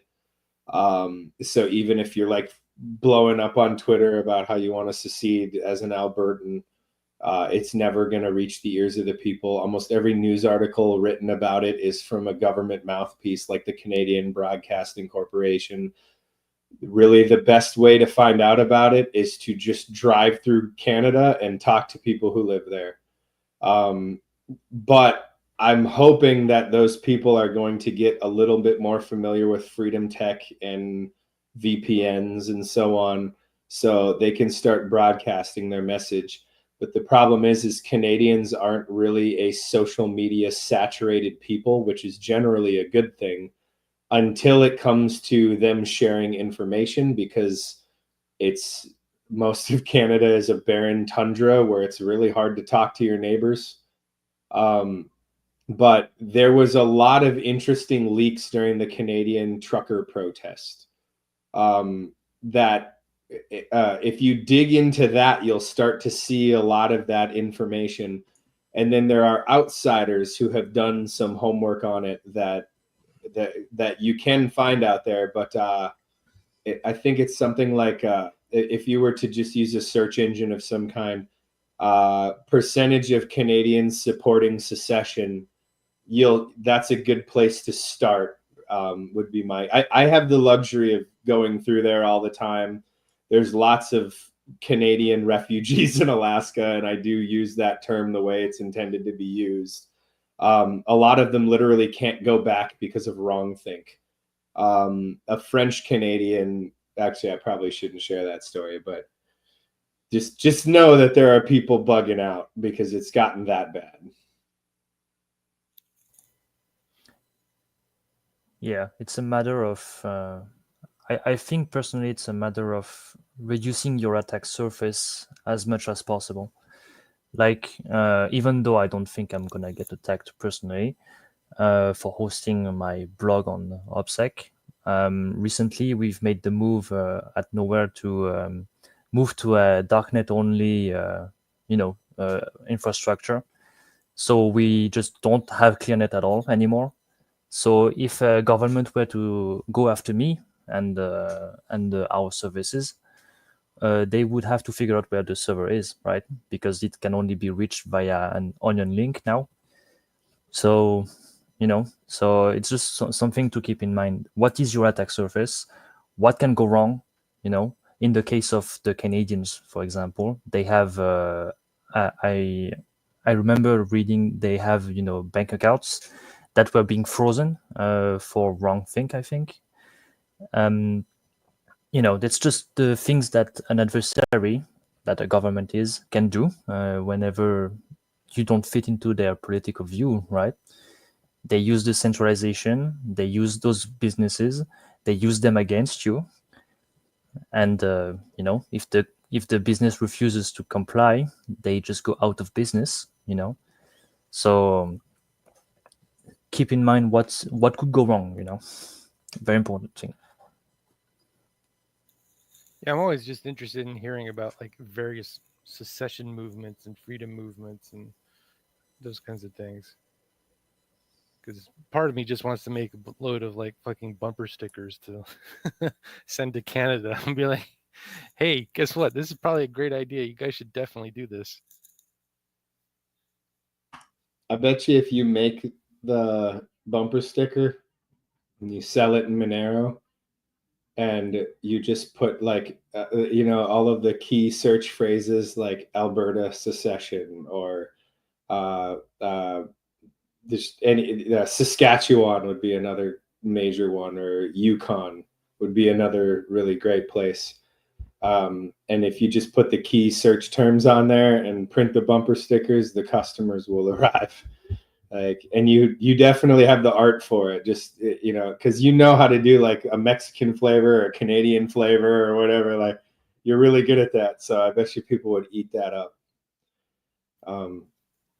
I like that idea. You should send me some more of those, and then I'll think about making some. Yeah, I'll shoot you some places that I know you can at least get the ball rolling for sure. No problem. So I think I can do this in a few sentences. The guy asked me what I think the next half century is going to look like. I think the AI revolution is going to get a little better before it gets way worse because of something called AI inbreeding. So the larger the model, the more corrupt the data is going to be. And the smaller the model, the less relevant it's going to be to things outside of its data set. But I think people are going to brainlessly swallow this and continue to brainlessly swallow this while the powers that be are going to stake their ability to control humanity on the effectiveness of AI. And what's going to happen is AI is going to rule people even dumber than the way that we're ruled right now. And you're going to end up with that idiocracy thing with the Carl's Jr. AI Carl's Jr. Point of sale thing, where people are like, it's going to, you walk up to your Goy slop vending machine, extra, and then it takes your money and doesn't give you the food, and then it like takes your kids because it feeds some. It's like, we're going to end up in that kind of idiocracy, algorithmically run society. And then the further down it we go, the harder it's going to be to change out of it. And this is another one of the incentives of the parallel economic system, is because anything that hasn't integrated with these uber mega large language model, government AI, WorldCoin based, whatever garbage systems, they're still going to have all of this freedom. But that gap of separation is going to become this impossible moat of it'll take this Herculean effort to get outside of the crappy AI run, like, demonic infestation of stupidity and into reality again. And what's worse is the longer you've been in it, the further away from just like how things actually work you'll be familiarized with. It's you're going to end up with that Rhodesia situation, right? Where the people who knew how to run the system, in this case farming, they leave because they're being persecuted out of the system, and they're going to take their technological prowess with them. And then the algorithm is going to be like, oh, food comes from the store, just like the government of what used to be Rhodesia was like, we don't need farmers. We get our food from Kroger or whatever. So, and then that population of people run by the broken system are just going to end up like starving to the point where they just want the thing that worked to come back. And they'll try to subsidize it with worthless GovCoin, but no one who actually knows how the world works is going to want it. And so, in my opinion, it's probably going to be things like Monero, but the parallel economy will be running on like gold and Monero or something like it. And there won't be a way to swap between the two because they're worthless outside of their functioning systems. And there's no way to bridge the gap between like idiocracy, algorithm land, and freedom land. And then eventually it's going to turn into this squabble over like, how do we even determine where the physical borders of these things exist? And people will overvalue like meta universe in the idiocracy world. So it'll be like Ready Player One. And then people will overvalue the real world in the parallel economy. And then there's going to be this slow regression back to like Amish culture in the parallel economy. And then there's going to be this rapid regression into living in the metaverse in the other land until they're literally just eating cricket paste and they all die from parasites. So it has a happy ending.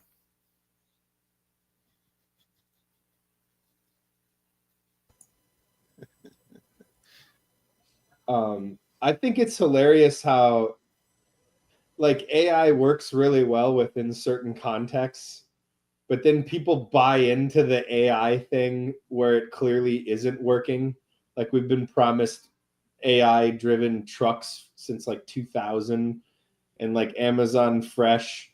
And remember the Gemini scandal where Google was claiming Gemini was like watching a video and like giving feedback and so on, and it turned out to be all lies. And the thing is I think a lot of them that people are buying into today are the same thing, where it's all like couched within this pre-written software. And because if you ever have done the feedback loop with like when you're talking to ChatGPT, where you ask it to self-reference its own information, eventually it starts to just give you gibberish. And it'll just give you the same word like over and over and over and over again because it can't get out of its own loop. Well, the thing is all of these large language models require data sets that are relevant. So when they reach out into the data set, which is becoming more and more AI produced, like more news articles are written by AI, more blog posts are written by AI. Eventually it's AI as the data set for the AI, as the data set for the AI. And we already know what AI inbreeding does to these language models. And like nobody seems to even have a way to mitigate this, right? Nobody even has come up with like, they say, oh, we'll just make AI that exists to see whether or not another post is AI. It's like, yeah, but that data set is being fed by AI. So it's still the same problem with extra steps. Like nobody has figured out how to mitigate the inbreeding problem, and each solution seems to be a worse idea than the original. I think that's just because all these large corporate AI systems have to be carefully like fenced in. You can't have, something running off a massive data set and then have it be able to output, politically inconvenient answers. So I think that's for me, I think that's always going to be one of the main reasons why the AI thing is always going to tend towards that idiocracy future, as opposed to like, Terminator 2 or 3 or whatever. I think the idiocracy thing is valid. If we keep going towards the centralization model that people are used to, if we move to decentralization, like you are seeing right now with the exchanges, you have centralized exchanges being forced by governments to delist Monero. Hey, you need to go to decentralized exchanges to exchange Monero, all the same, right? Like Havino. So on one hand, you have this, and you also need to think in terms of attack surface again. Like if you leave yourself as a public business, right, with you remain available for government to just step through your door and to harass you, to do something. That's one possibility that could happen. They can just with the FISA regulation, I think it's called, they can just for the US specifically, the government can just come at your door. They put a gag order on you, and you are now forced to comply with their request to spy on your users, for example. So that's one thing that could happen. So in a decentralized manner, you would have a business.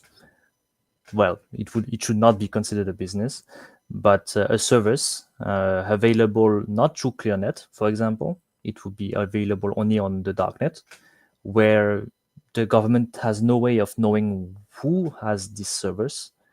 And the attack surface has been reduced a lot, because now they don't know where to go to, because they don't know who the owner is. And like this, you have decentralization and anonymity at the same time.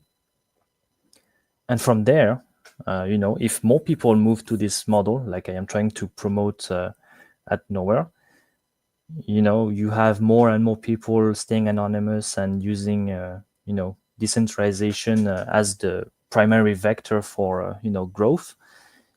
The more people move into this, the more out of governmental control, those services and the general ecosystem becomes. So yeah, definitely try to. I mean, Doug is doing this right now to promote the adoption of Monero. To make it a normal thing to do. I'm trying to do the same right now with making people use Onion services as a normal thing to do, to have a website. I have a project right now that I'm going to start, which is to have a web ring going on, to have basically a list of Onion links, because for Onions, it's hidden services. You don't have any, there's no search engines, You have to search for hidden services, need to list them yourself, and then with that list, you can make it available for other people to find it, So we're gonna start this project personally, and we are, we're going to try and promote the darknet as a normal thing to have. Yeah. I think that attitude about normalizing, like the idea of like, ooh, black market or whatever, that's, for me, I'm like more and more like convinced that like that is absolutely like key, is to get people used to this idea of like, oh, well, you know what, like that's fine. I can interact with my local black market. It's not like this crazy mad thing out of out of like an action movie or anything like that. It could literally be like, I'm just gonna buy raw milk because want my raw milk, and I know the guy that has it, and I know where the cow lives, and it's a happy cow, and it's not getting injected full of chemicals and all that. And like that's a black market thing that people need to get used to and comfortable with that idea, because the coming totalitarian like surveillance state it's gonna create that need in people. Yeah, the TLDR is that just because technology is outside of a government's control doesn't mean it should be demonized. That's how I see it. This goes very well for Monero. It has been demonized by so many governments. Tor network has also been demonized by so many governments, but it doesn't mean that you're actively going to do something illegal with those tools, right?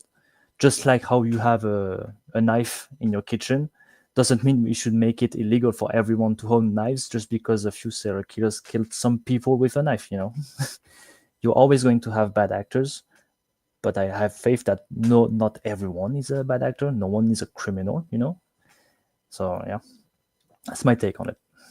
Does anybody remember the pools closed meme on 4chan? Or Yeah, capture the flag from 4chan? I think that everybody has completely undervalued the underlying principle that was demonstrated in those situations. Now, instead of going into those examples, I'll just give a different one. So there's this idea called geocaching, where hiking enthusiasts can set up a series of clues that leads you to a location where there's like these random prizes, and then you take those prizes and you can put your own prize in there, and then the next person can go and do the geocaching thing or whatever. But this idea of scavenger hunts or like games and different kinds of, they're probably one of the most effective promotional tools, because you can talk about the event without talking about the end result until it's already blown up. So for example, you could make like a tales from TikTok or whatever, where such and such anonymous person put a QR code at the bottom of a hiking trail, and then anybody who looked at that QR code, it gave you some kind of first clue where you could follow the hiking trail and follow the clues to end up at such and such prize. Well, if you incorporate into that like the fact that, so let's say you have this massive totalitarian government that everybody's afraid of, right? The Terminator robots are everywhere. Well, you take a QR code that has like a laminate over it that reflects infrared and UV, so the camera can't actually look at what's underneath. And it's a clue to direct you to a QR code that they're not going to just find. And then when you scan the QR code, like the first visitor resets the QR code or something like that. I mean, you can, no matter how bad it gets, you can always create some kind of innovative way to help people get out little by little, and you can make it fun and interesting. And then the fun and the interesting is what draws people's attention into it. And then it's self-replicating. So now one person who put up the pools closed meme, and then it was a hilarious joke. Now there's 50 people putting up the pools closed meme, and there's 100 people putting up the pools closed meme. And all of these people participating in the capture the flag meme of 4chan, all of a sudden you have thousands of people putting Ulysses, Uli.xyz stickers at the bottom of trails that are directing people, further and further on their own privacy journey or on their own like tech literacy journey, where it's a fun hiking game and it's a fun scavenger hunt and it's a fun like decoding stuff. And we need to utilize these things more, which is why hat tip to Ulysses on always making these exciting games and codes and puzzles and so on, because it gets people way more deeply invested in the pursuit of knowledge and in the pursuit of freedom than they otherwise would be. It's an interesting way of doing it, to make a game to educate people. I've seen that a lot in the cybersecurity sector also. Like I think it's with war games. You have interacting games you just go through to learn about security on computers, for example.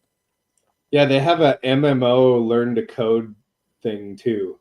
Yeah. Where like, as you cross certain thresholds, you build a character. I don't know, I've never done it, but if I was to get into coding, that sounds like a great way to do it. Like gamified it. I mean, even look at how much more effective Duolingo is at teaching people languages than like boring books and stuff like that. Nobody likes to watch those things or listen to those things or read those things, but they love Duolingo. Yeah, for sure. Going back to the anonymity topic, one way I like to see it is it doesn't matter who you are. What matters is what you do, right? So that's the motto I go by when I recommend people, hey, your website, just host it on the darknet instead. Have it be, an onion link instead of clearnet. It's much simpler to own one. It's much simpler to host one. You don't have to go through a business to get a VPS, to get a domain, etc. You can just have one at your own home, run it on your computer. You have a website, easy. The only issue is you don't have much visibility. But if it doesn't matter who you are and what matters is what you do, then it should matter, right? In the same way, Monero is the way you get paid while on that service, because your anonymity is maintained. Your money doesn't need to have your identity tied to it, right? I think it's the purest form of money, really. Like, your money is not tainted with your lowly how to say that, your lowly aspirations of fame, right? What matters is where the money goes. It goes to the right person, that's fine.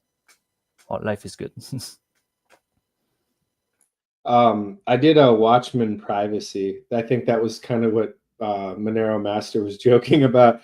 I did a Watchman privacy, and I just put the link in private chat. This isn't like a plug for me necessarily. Honestly, I don't think I lived up anywhere close to some of the guys' other guests, but I did actually talk about both what you just said, reducing your attack surface, and I also talked about debanking, both when you get debanked and also how to debank yourself and adopt the dark market. And I got a little bit into some of the stuff about Monerotopia as well. I don't know if somebody wants to link that in the YouTube chat. I'm never in the YouTube chat, but I tried to talk about the three things that just got brought up. It's specifically about like the first steps of the journey. So if anybody wants to look that up, I mean, maybe I'll jump into the YouTube stream and link it too. But it's a Watchman Privacy podcast, which you should probably subscribe anyways, because it's incredible.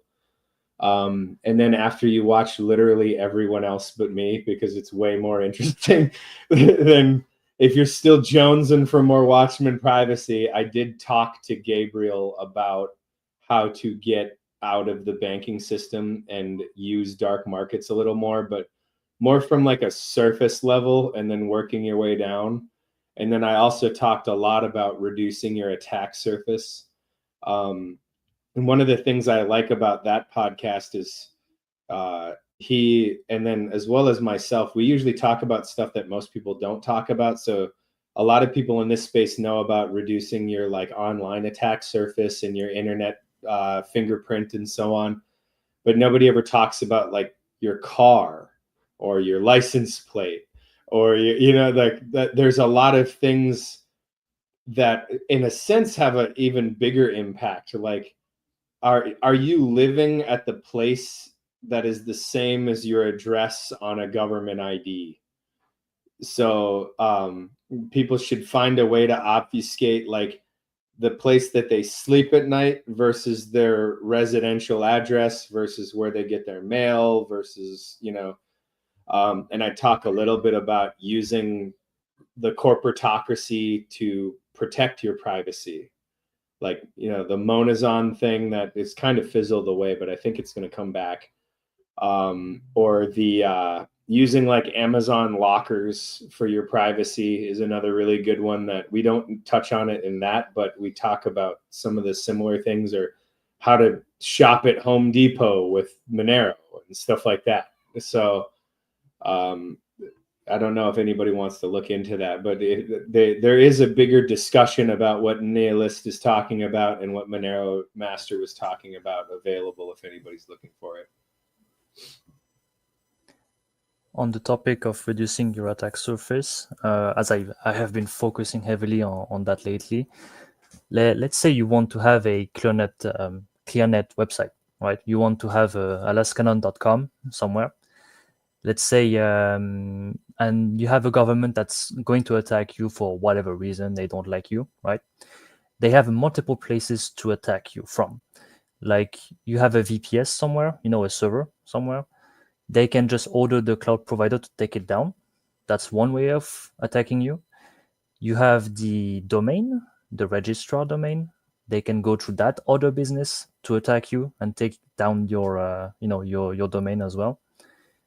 With every service that you go to have a presence online, you increase your attack surface. It's like you give a target to a government to just throw darts at you. The bigger the target is, the easier it is for them to hit you, right? So the smaller this target size is, the less room they have to just fire darts at you. And if you have a darknet website instead, which, by the way, don't demonize it, it's totally normal to have one. I want to make it normal, at least. If you have just a darknet surface, darknet website as an attack surface, first of all, they don't even know where the target is. Where do they even start, right? They need to guess which cloud provider has that server, or they even have to guess if it is not even at your house, because you don't even need to have a server at all. Well, paid server at all. You could just host it at your home, right? So they would first need to find where the target is, and when they find it, yes, there's a problem, but they're going to go through hell to find it. That's the idea of anonymity. You reduce the attack surface as much as possible, and from there, what? You can talk freely, right? You don't need to worry about the government coming to your house and to harass you and your users. No, you can just live your life freely and without the hassle. If you don't mind me adding to that, I think that torrents are one of the most underutilized privacy-preserving techniques, and they're absolutely incredible. And you know how we have all of these like darknet listings and so on? What I would like to see is curated torrent lists. So in other words, a person can torrent curated lists of darknet locations, and it's just an editable document, and then it becomes forks of people who are eliminating dead dark onion links, and people adding new onion links and so on. And then these curated lists from people kind of using them and eliminating bad ones and adding good ones. You're going to end up with this massive distribution of curated onion links. And I would love to see that, because I think because in order to get started, you have to have a place that that you can go that already has a curated list. And then you're kind of hoping that those lists also lead you to other lists. And I think that a torrent solution would be far better as far as like a backup, especially an editable document that was doing this. Yeah, that's the thing I'm trying to work on right now. I want to start a web ring, which is basically, you have a list of darknet links, right? And some destinations that are only accessible via Onion, right? You run the list locally, and that list, you make it available via an Onion link, right? And you have what's called a web ring, right? You are listing people that are running lists just like you, right? That's the thing I want to start doing. And idea is, since the darknet is not crawlable like on the clearnet, right? You need to have peers that are running those lists, and you need those peers to list themselves, each other, right? So that you can just crawl it yourself and find links by going to people's list. That's the idea. And I already started making my own list of darknet links. So I don't think I can show I don't think I can show the links on here, just to stay politically correct. I don't want the show taken down. But yeah, we'll start doing that at nowhere. I posted the link in the chat, by the way. Yuli, I'll send you $100 right now if you make me a shirt, 3 shirts of 3 different sizes that have an onion link to an index of onion links.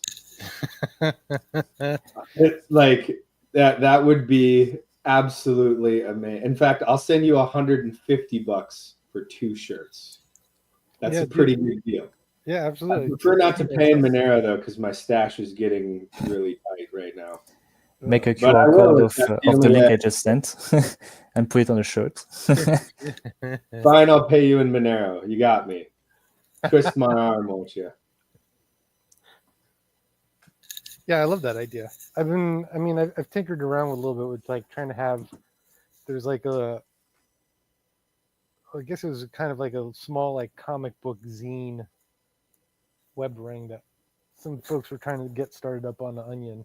And so yeah, it was fun. It was cool to have like a very small static site up on the comic Onion, the comic, I guess you'd call it Onion ring, but the Onion web ring or something like that. But it was a fun little experiment. But yeah, it's like, somebody that loves putting up high res illustration files and all that. It was just kind of like, oh my God, I can't put anything up over 20 megs on this thing. It's going to take for fucking ever. If you don't mind, I can share you my screen. I can show you an existing web ring of ClearNet sites, so nothing sensitive, don't worry. Give me a second. Alaska, I love that shirt, by the way. Nice.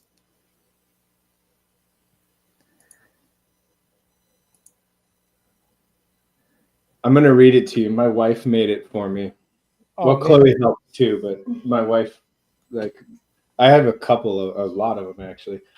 The quote is from His Greatness, Mr. Theodore Kaczynski. Never lose hope, be persistent and stubborn, and never give up. There are many instances in history where apparent losers suddenly turn out to be winners unexpectedly. So you should never conclude all hope is lost. And then I put Uncle Ted. I think I've shared this story on Monero Talk before, but it's funny enough to repeat. So for the longest time in Alaska, you pick up people from the airport and drop them off constantly because it's like the main way in and out. And I would wear that shirt to the airport every single time I went to the airport or every single time I went through security. And it's literally the Unabomber Pepe, right? And it says Uncle Ted at the bottom, because Uncle Ted, the musician, I forgot his real name. But every time I'd go through airport security, for one, literally 0 people recognized the picture. None of them at all. And of course, none of them recognized the quote either. But it says Uncle Ted at the bottom. And they're like, oh yeah, I love Uncle Ted. And this is like a TSA guy, right? Like, I love Uncle Ted from the back of my shirt. And then they always start going, quoting, like singing the song wrong, but they're like alluding to their favorite Uncle Ted song. And I just thought, because the original intention was to be like, you go through airport security and then they flag you, and then you get the opportunity to talk to them about like, well, why is this shirt a crime? I got the idea from, remember when they put PGP on like shirts and in books and stuff? And I was like, I'm going to do anti-technocracy propaganda on a shirt and do the same thing, right? Which never happened because no one even recognized it. So I never got to have the conversation about how the airport security is totally theater and doesn't actually do anything, and it's a violation of our rights and so on. Well, I mean, they'll take your jars of peanut butter. They'll do that for sure. Yeah, I should have just left the broken honey in my bag so they could get all sticky from the first Monerotopia in Mexico. I was coming through airport security, and like I had an avocado in my bag because I was like, oh, I'll just have some lunch, you know.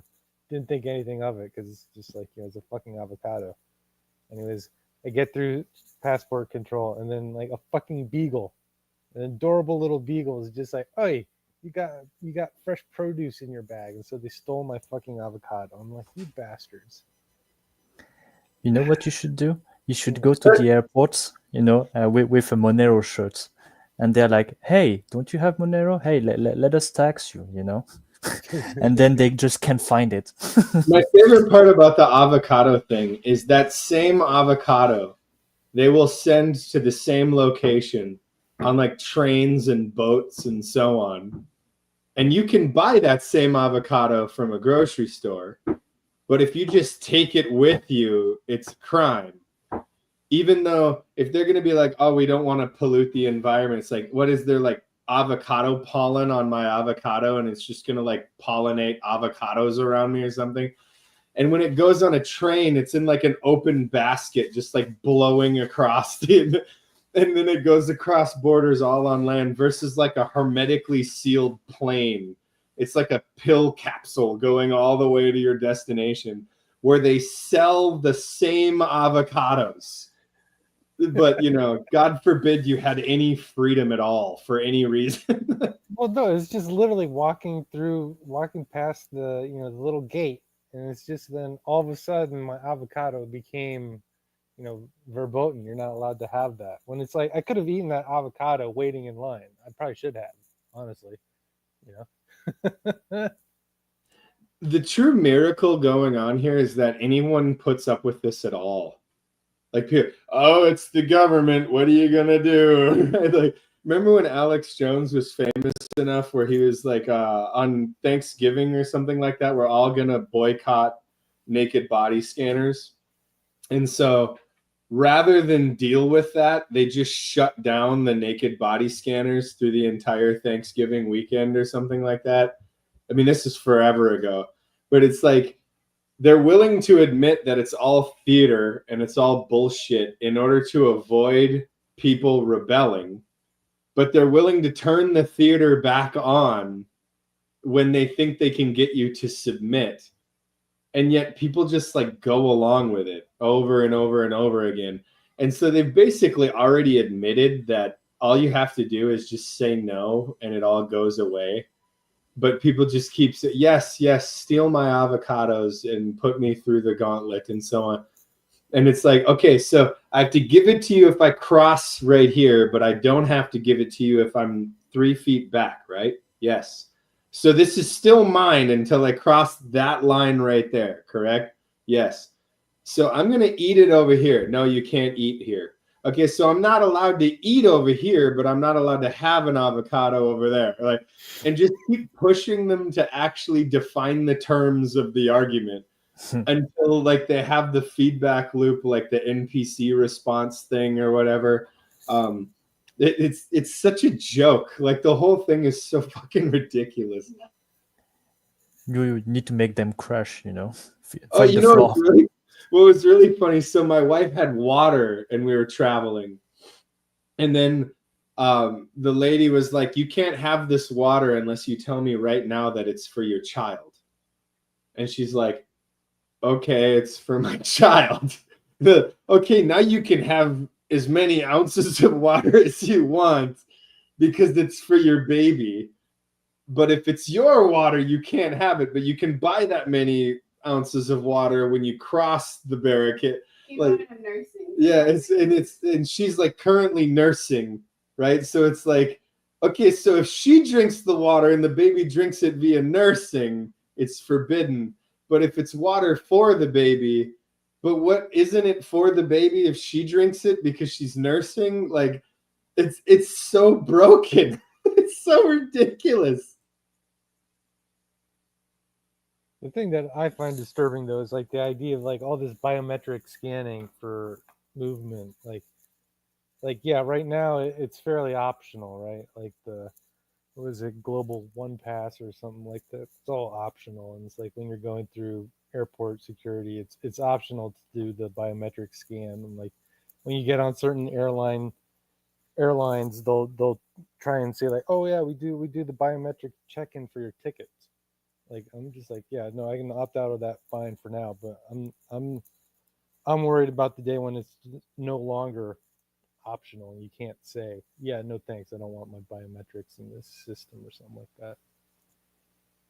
This is to be expected, man. Like they will ramp up the surveillance, they will ramp up the KYC, all of it just to assert that control. You know, that's the byproduct of centralization and public businesses, you know. So wherever you can get freedom, you should try to get it, honestly. Decentralize, make sure the attack surface remains as low as you can, and enjoy freedom while you can. Yeah. I think the day we will have the least freedom would be the day that Tor gets blocked effectively by governments. That's where the freedom gets really, really problematic. But until that day comes, and I mean, they will need to go into full totalitarian mode, on the internet. Until that day comes, we're fine, I think. I kind of agree with you, but I also kind of disagree with you. And I'll focus on the disagree with you because I think a lot of people understand where you're coming from and why they would agree with you. But I think it's an either or situation for the reason of the revolution has to actually happen in the physical space. And the digital space is where the battle lines are being drawn and the battlefield is kind of being shaped. But it's actually people's mental and physical compliance that is the actual war game right now.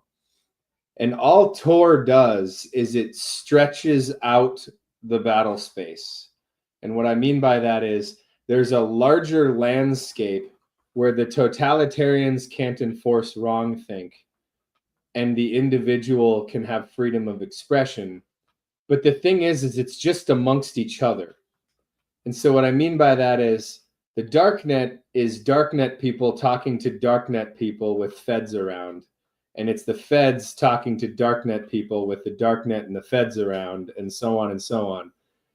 And that's one of the reasons why Fed posting is so hilarious in the dark web. And, you have those memes of like the glowy turning into a right-wing extremist, and the FBI agent comes around and is like, are you okay? So, yeah.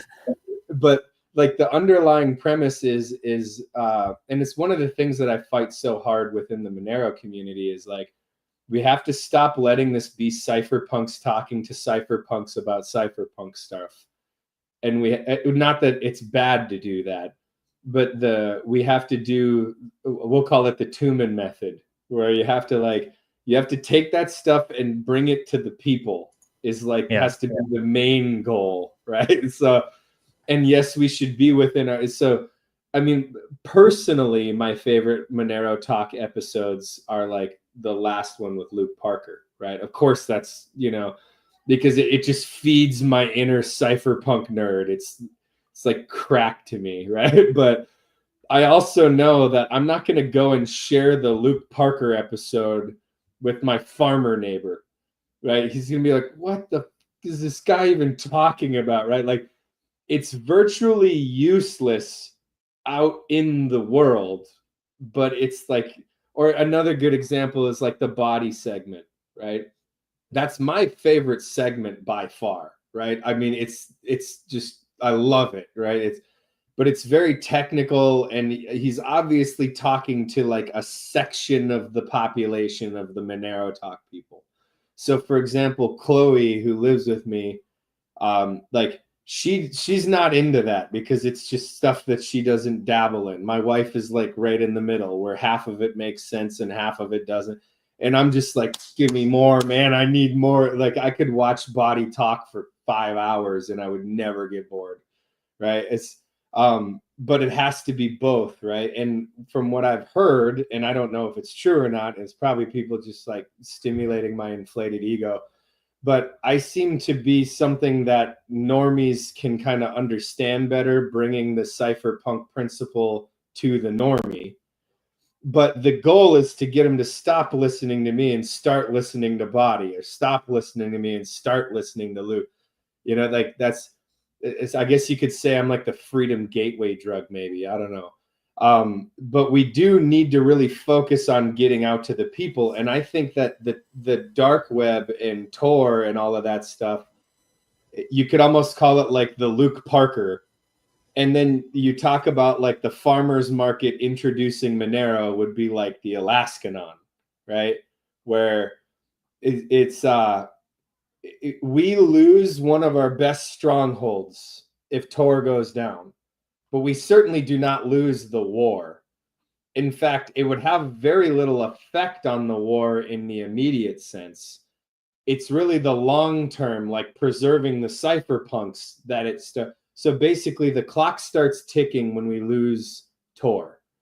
The cypherpunks now have a very narrow window of opportunity to get that ethos out of the dark web and into the clear net of the world. So in other words, like actual physical reality and the minds of individuals. So in one sense, it would be devastating, right? Because time is no longer on our side, right? But on the other end of things, it has very little immediate effect on winning the war for human freedom. I don't know if that became like way too ranty to even make sense, but I hope I just made sense. I see it as a way of, reducing your attack surface as much as possible. So yeah, definitely it's a stronghold I am, hoping to keep. But, really, that's where the freedom is for me right now. And I am trying to de-demonize it as much as I can. And for instance, I will go on some forums shortly to advertise, my Onion WebRing project. You know what we really need is like 8,000 more tuxes. Like this clean cut guy who's like straight edge on purpose, right? And like deeply invested in the darknet, and then also like actually shopping at the local farmers market distributor. Yeah. You know, it's like these people who are so right in the middle that they're like all of both. You know, more people who just go to the mom and pop like we sell local farm produce thing, and he's like, have you heard about Monero? Let me bring cypherpunk to you. And it easily could. Dude, I try. It's hard though. Like in real life, like honest, if I'm being honest, like the use case for Monero IRL isn't. It's not there to the same degree as it is online. And I think we need more tools to more easily onboard people. Something I totally forgot to pull up on the news segment was this XMR POS I saw recently that was shared by the MoneroCon account, which I think is a major piece that we're missing to be able to onboard people locally who run stores to Monero and in crypto in general, right? Let me see if I can find that and pull it up real quick. Here it is. Share my screen. I think what we need to do is we need to get Tux like a giant harem, and he just needs to start like cloning himself and just like teach an army of little penguinlets to go out there and onboard local farmers markets. I guess Doug is already like doing that. Congratulations. This is really cool. And the cool part, like, I know scanning QR codes is not that big of a deal, but for whatever reason, people love to tap something instead. It's more satisfying, I guess. It's cooler. And so having this device, which is just an Android device that has some sort of proprietary NFC reader writer, allows it to send data to both iPhones and Androids. And it's basically just sending a single data string that has a URI, which iOS and Android will recognize as Cake Wallet being able to open that. So you see, he scans it on the home screen, a notification pops up showing that he can open it with Cake Wallet. He taps that, has the pre-filled information, and you send. And that's it. Now on the Cake Wallet side, there's a couple things we could remove to make the process a little bit cleaner, like couple pop-ups. But Tux, how do we add cool. that to the Noto to do touch to pay from Cake to the Noto? Noto I pay. actually don't think you Pay have on to do a Noto. whole lot. Well, okay, here's the thing. I don't think it's, since the Noto is running just standard Linux, I don't think you might be able to do it fairly easily. You'd have to add some NFC hardware, okay, if you're talking about doing the tap thing. Otherwise, just scan the QR code. It's not that big of a deal. I don't know why people like to tap so much. It's just more fun, I guess. It's But the thing fidget is, spinner of money. It's the fidget spinner of money. People fucking love it. Well, I mean, it's kind of satisfying, you know, like you tap your phone and it gives you that feedback, like boom, payment done. Obviously, it's not quite that seamless with crypto, but you know. But the thing with Android and iOS is that Apple goes out of their way to, for whatever reason, I guess Androids can't really communicate directly with iPhones over NFC. I don't know why. I don't know the specifics behind it. But this POS device, it's sold by Alacrity. You can actually buy it right now. It's not that expensive. It's like $130. It's an Android device, but it has a special hardware that has probably proprietary drivers or whatever that is able to send data to both iOS and Android. And I think it can handle like proper like fiat payments too. But why the hell would you want to do that? That's cringe. Yeah, and this is just running some custom XMR Pay software. But you could probably run BTC Pay on here as well if you really wanted to. I would point out that Swoops actually built something very similar, but it just uses an NFC readable card. Yeah, you were saying that. That's pretty.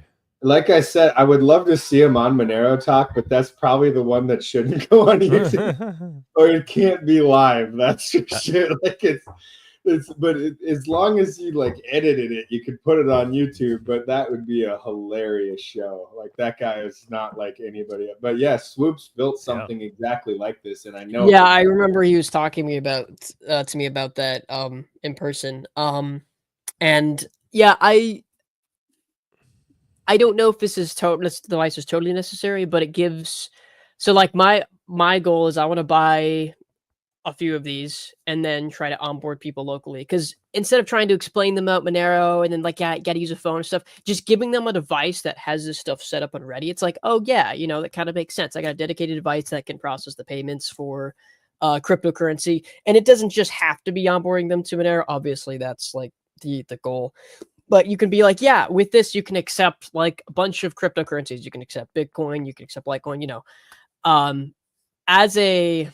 As a person who works at a shop, the ideal for them is that they can have one device that'll let them accept like all this stuff at once. So that makes it more the real holy grail though is it needs to be, and we were talking about this with the Noto too, like with Monero Pay. Like the holy grail would be though if it's tied into their current POS system, right? Because that's really where they need up. Yeah, that's a much harder challenge for sure. Yeah.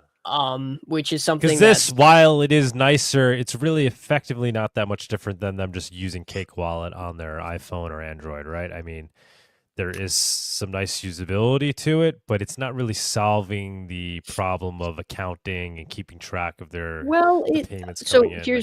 So about that, I mean, like our goal is to add more like features to that for Cake Wallet, because Cake Wallet doesn't really have great support if you're it could be like a separate shop, version right? of Cake just for we have some goals, but right now Cake Wallet doesn't really have an ability to export all transactions or anything like that. So admittedly that's somewhere where we want to either make a separate version or improve features like that. So something like this device specifically, with it running BTC Pay server, or I imagine this custom XMR Pay software, I guarantee you it's going to have ability to export everything with all the values that you want. Like BTC Pay Server is so powerful. You can export all of your transactions in the way you want and on a spreadsheet. It's perfect for someone that needs to do accounting, needs to keep track of this stuff very well. So that's where I see the appeal for something like that, especially. Totally. And yeah, hope to see these pop up at Monerotopia too. That's amazing. They'll be I guess MoneroCon will try to get their vendors to use it. They're the people that they have there accepting Monero for food and stuff. Yeah, would like to see these at Monerotopia as well, and other different devices and attempts. Like I was saying, last show, I really see that being part of the goal of Monerotopia, right? Being this test bed for any tech, for vendors, right? We could figure out a lot of things there. Becomes a great testing grounds. I think this is cool. Gets us if you want to closer. contribute to the bounty, you can do so. Awesome. I don't. It's posted by MoneroCon, and I think it's being worked on, even though, I think it's already being worked on. But you can continue to contribute, I guess, is what's going on here. They have a custom repo for the XMR POS, which is an app that runs on. It's an Android app that acts as a point of sales. And I mean, I don't know exactly why they're making another one, because you can technically do this exact thing. I believe already on BTC Pay Server. I was talking to Seth, and he told me that you can actually do NFC payments using Monero BTC Pay Server already. So I don't know why they're making their own app. This is using Monero Pay. Competition isn't bad. I have no idea. Be cool. Oh yeah, no, yep, you're right. The bounty says integrate Monero Pay HTTP API as a payment processor. So there you go. So it's using Monero Pay under a custom Android app. It'll be nice, and it'll be native to the device, to Android, using Monero Pay. So it'll be just a different solution. And yeah, you see all the stuff that they want to add to this. So option to export CSV, option to print out TX receipt from payment success. That's another big deal about having a dedicated device like this too, that has this special hardware. Even though you could just use a standard Android phone, like you don't have this extra hardware here, and you get like a printer inside of it, I think, as well, or maybe separate. Maybe you'd have to. I think this might be a slot for receipt printing. I'm not totally sure. But yeah, it's a more integrated solution. Receipt printer, you're right. I'm sorry. It is a receipt printer. You're right. It's like a thermal paper receipt printer. Yeah, that's what it looked like to me. And I actually looked up the model they had. It was the Alacrity Q50 something. Let me see if I can find it. It's actually pretty affordable. Actually, let me go back through my post here, because I shared it last week. It's pretty affordable. I think it's like $130, which is not too expensive for this all-in-one point of sales terminal. That also has support for MC. Yeah, here it is. Copy the link. Very cool. Yeah, so you can buy this for $135. It's got decent specs. It's a lower end Android device, but it's decent specs. Mobile terminal. Correct me if I'm wrong, but that also does barcode and QR code scanning on the bottom. Yeah, it's got a barcode scanner. So like it'll let you, like, so let's say you have a product, you could just scan it with this thing itself, and it could, process the actual amounts. You don't have to put it in manually for each item, right? So it's a very good all-in-one system, and there's the printing. So yeah, like you were saying, Doug, you could just use Cake Wallet with Monero if you want, but as a shop owner, I could totally see why you would need something like this, and why this would be much more compelling for them to accept crypto if they had something like this over just like using their phone for Cake Wallet. So yeah, no, I agree. Yeah, there's another layer to this too, Doug. Well, everybody that is it will help Cake kind of direct what they want to support as users adopt the system that they like. One of the things about being a wallet, and I'm just guessing, but when you're a wallet developer, like deciding what things you want to support and what features you want to add or remove or whatever, it has a lot to do with what are people using and what do they seem to like. And devices like this can tell you where the market wants to go. And then also beyond that, like these tap to pay systems not playing nicely between Android and iOS, the contention between the two will force either people who want that compatibility to go where it exists, or it will force iPhones to support interoperability. It's going to be one or the other. I mean, Apple's being forced to in Europe, but of course they're only going to make it work in Europe because they only have to in Europe in typical Apple fashion. Someone had a super chat, privacy OG 25 cents. How quick will XMR show up? Will it have zero conf or is it too risky? You'll probably be able to choose, like on BTC Pay server, you can choose if you want like multiple confs or if you're okay with zero conf. I imagine in person for something like this, you'll probably want to do zero conf because you can't be sitting in line waiting for one confirmation. Although XMR is fairly quick. For stuff like this, you'd be zero conf, and the risk is incredibly low. And I mean, for in-person transactions, they're not going to be like, let's say this is at some local farmers market, right? Realistically, you're not going to have more than a few $100. And the risk for zero conf in that amount of money is incredibly low. So for something like this, if I was a shop owner, I would just use this and have zero conf. And I would be really surprised if I ever had any problems by doing that. So yeah. I've been using Monero as much as possible for many years now, and I've literally never, ever gotten scammed by just taking a zero confirmation anything. Like pulling off an attack. I'm glad that programmers take it seriously, but I'm also like, I mean, come on, people. Like, nobody's getting scammed this way, especially, I mean, just think of the technical prowess that a person has to even pull off one of these scams. You know, like what are we talking about? A few thousand people that could like spoof a transaction?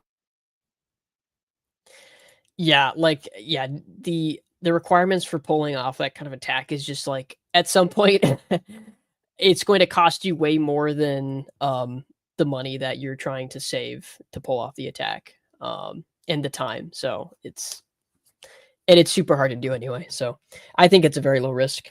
If it's like really, really large transactions, like tens of thousands of dollars, I mean, you're not going to be doing that in a store at one checkout, right? Unless someone's buying like I don't know, maybe like an OLED TV. But yeah, I think this is a cool thing. Cool to see this bounty. Go support that if you want to support the development of that. I guess they're working on it right now. And I'm guessing they'll also showcase this at Monerocon because is the Monerocon organization that opened the bounty and appears to be working on it. Yeah, it's AJS that opened the XMR POS Git repo. So that's really cool to see. I might buy one of these myself to see if I can onboard a local vendor. And then the hard part, the second challenge is that, okay, you give this to them. Who's going to use it, right? It might sit and collect dust for a while. So then you've got to, for one, be the person to use it themselves. Every time you go to their store, you got to be the one that uses this. And then two, you got to help them advertise and promote the fact that, hey, you can actually spend crypto here. Give them stickers to put on their front door. Whatever. Don't forget, that's how Google Pay and Apple Pay did it. They went and gave people these payment systems, and then they told them just put the sticker up in your window. And they saturated different vendor locations with this technology that people weren't using. And then their device like had default support for it, which the thing is that's actually easier to do in the Monero community, because wallet developers are going to want to support this if they see it popping up and the demand even begins to start creeping up even a little bit. And then what happened is the fidget spinner effect, as I was alluding to before. You know, if you're next in line and you see somebody tap to pay using their crypto, you're going to be like, that was super cool, right? How do I fidget spin? And then all of a sudden, everybody has a fidget spinner, and we're all tapping away at our newfound financial freedom.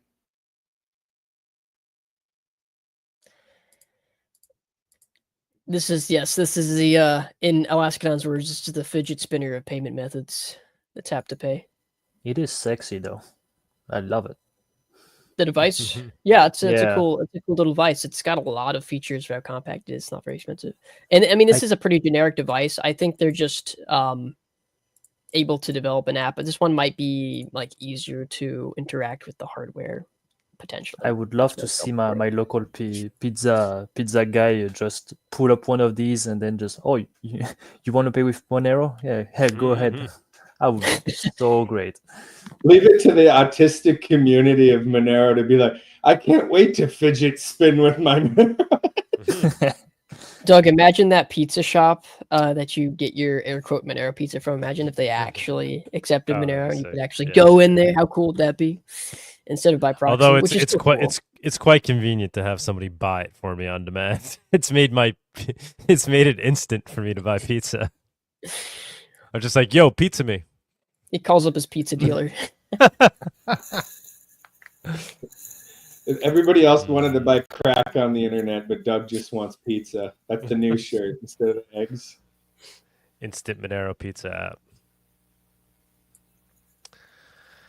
All right, guys. Maybe this is a good place to wrap it up. I don't know if anything else you guys want to get out the word out on. We're about wow, we're almost 5 hours in.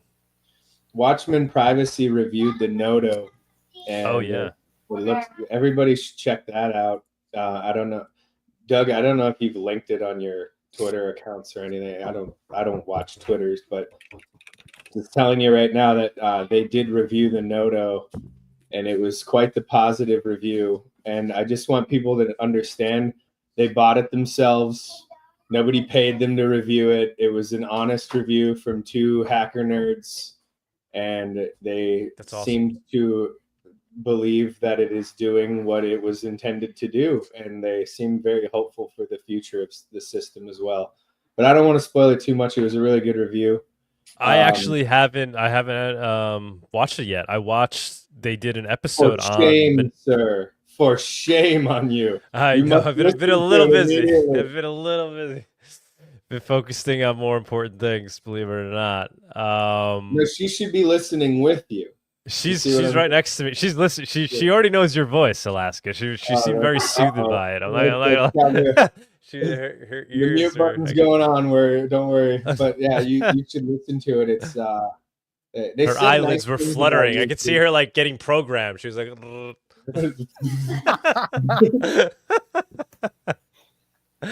But yeah, no, I saw that they also did an episode on Monerotopia itself, which was amazing. They did a great I listened to. They did a great review of the conference, and I love that they reviewed the Nodo. Yeah, he bought the Nodo from me at the conference at Monerotopia.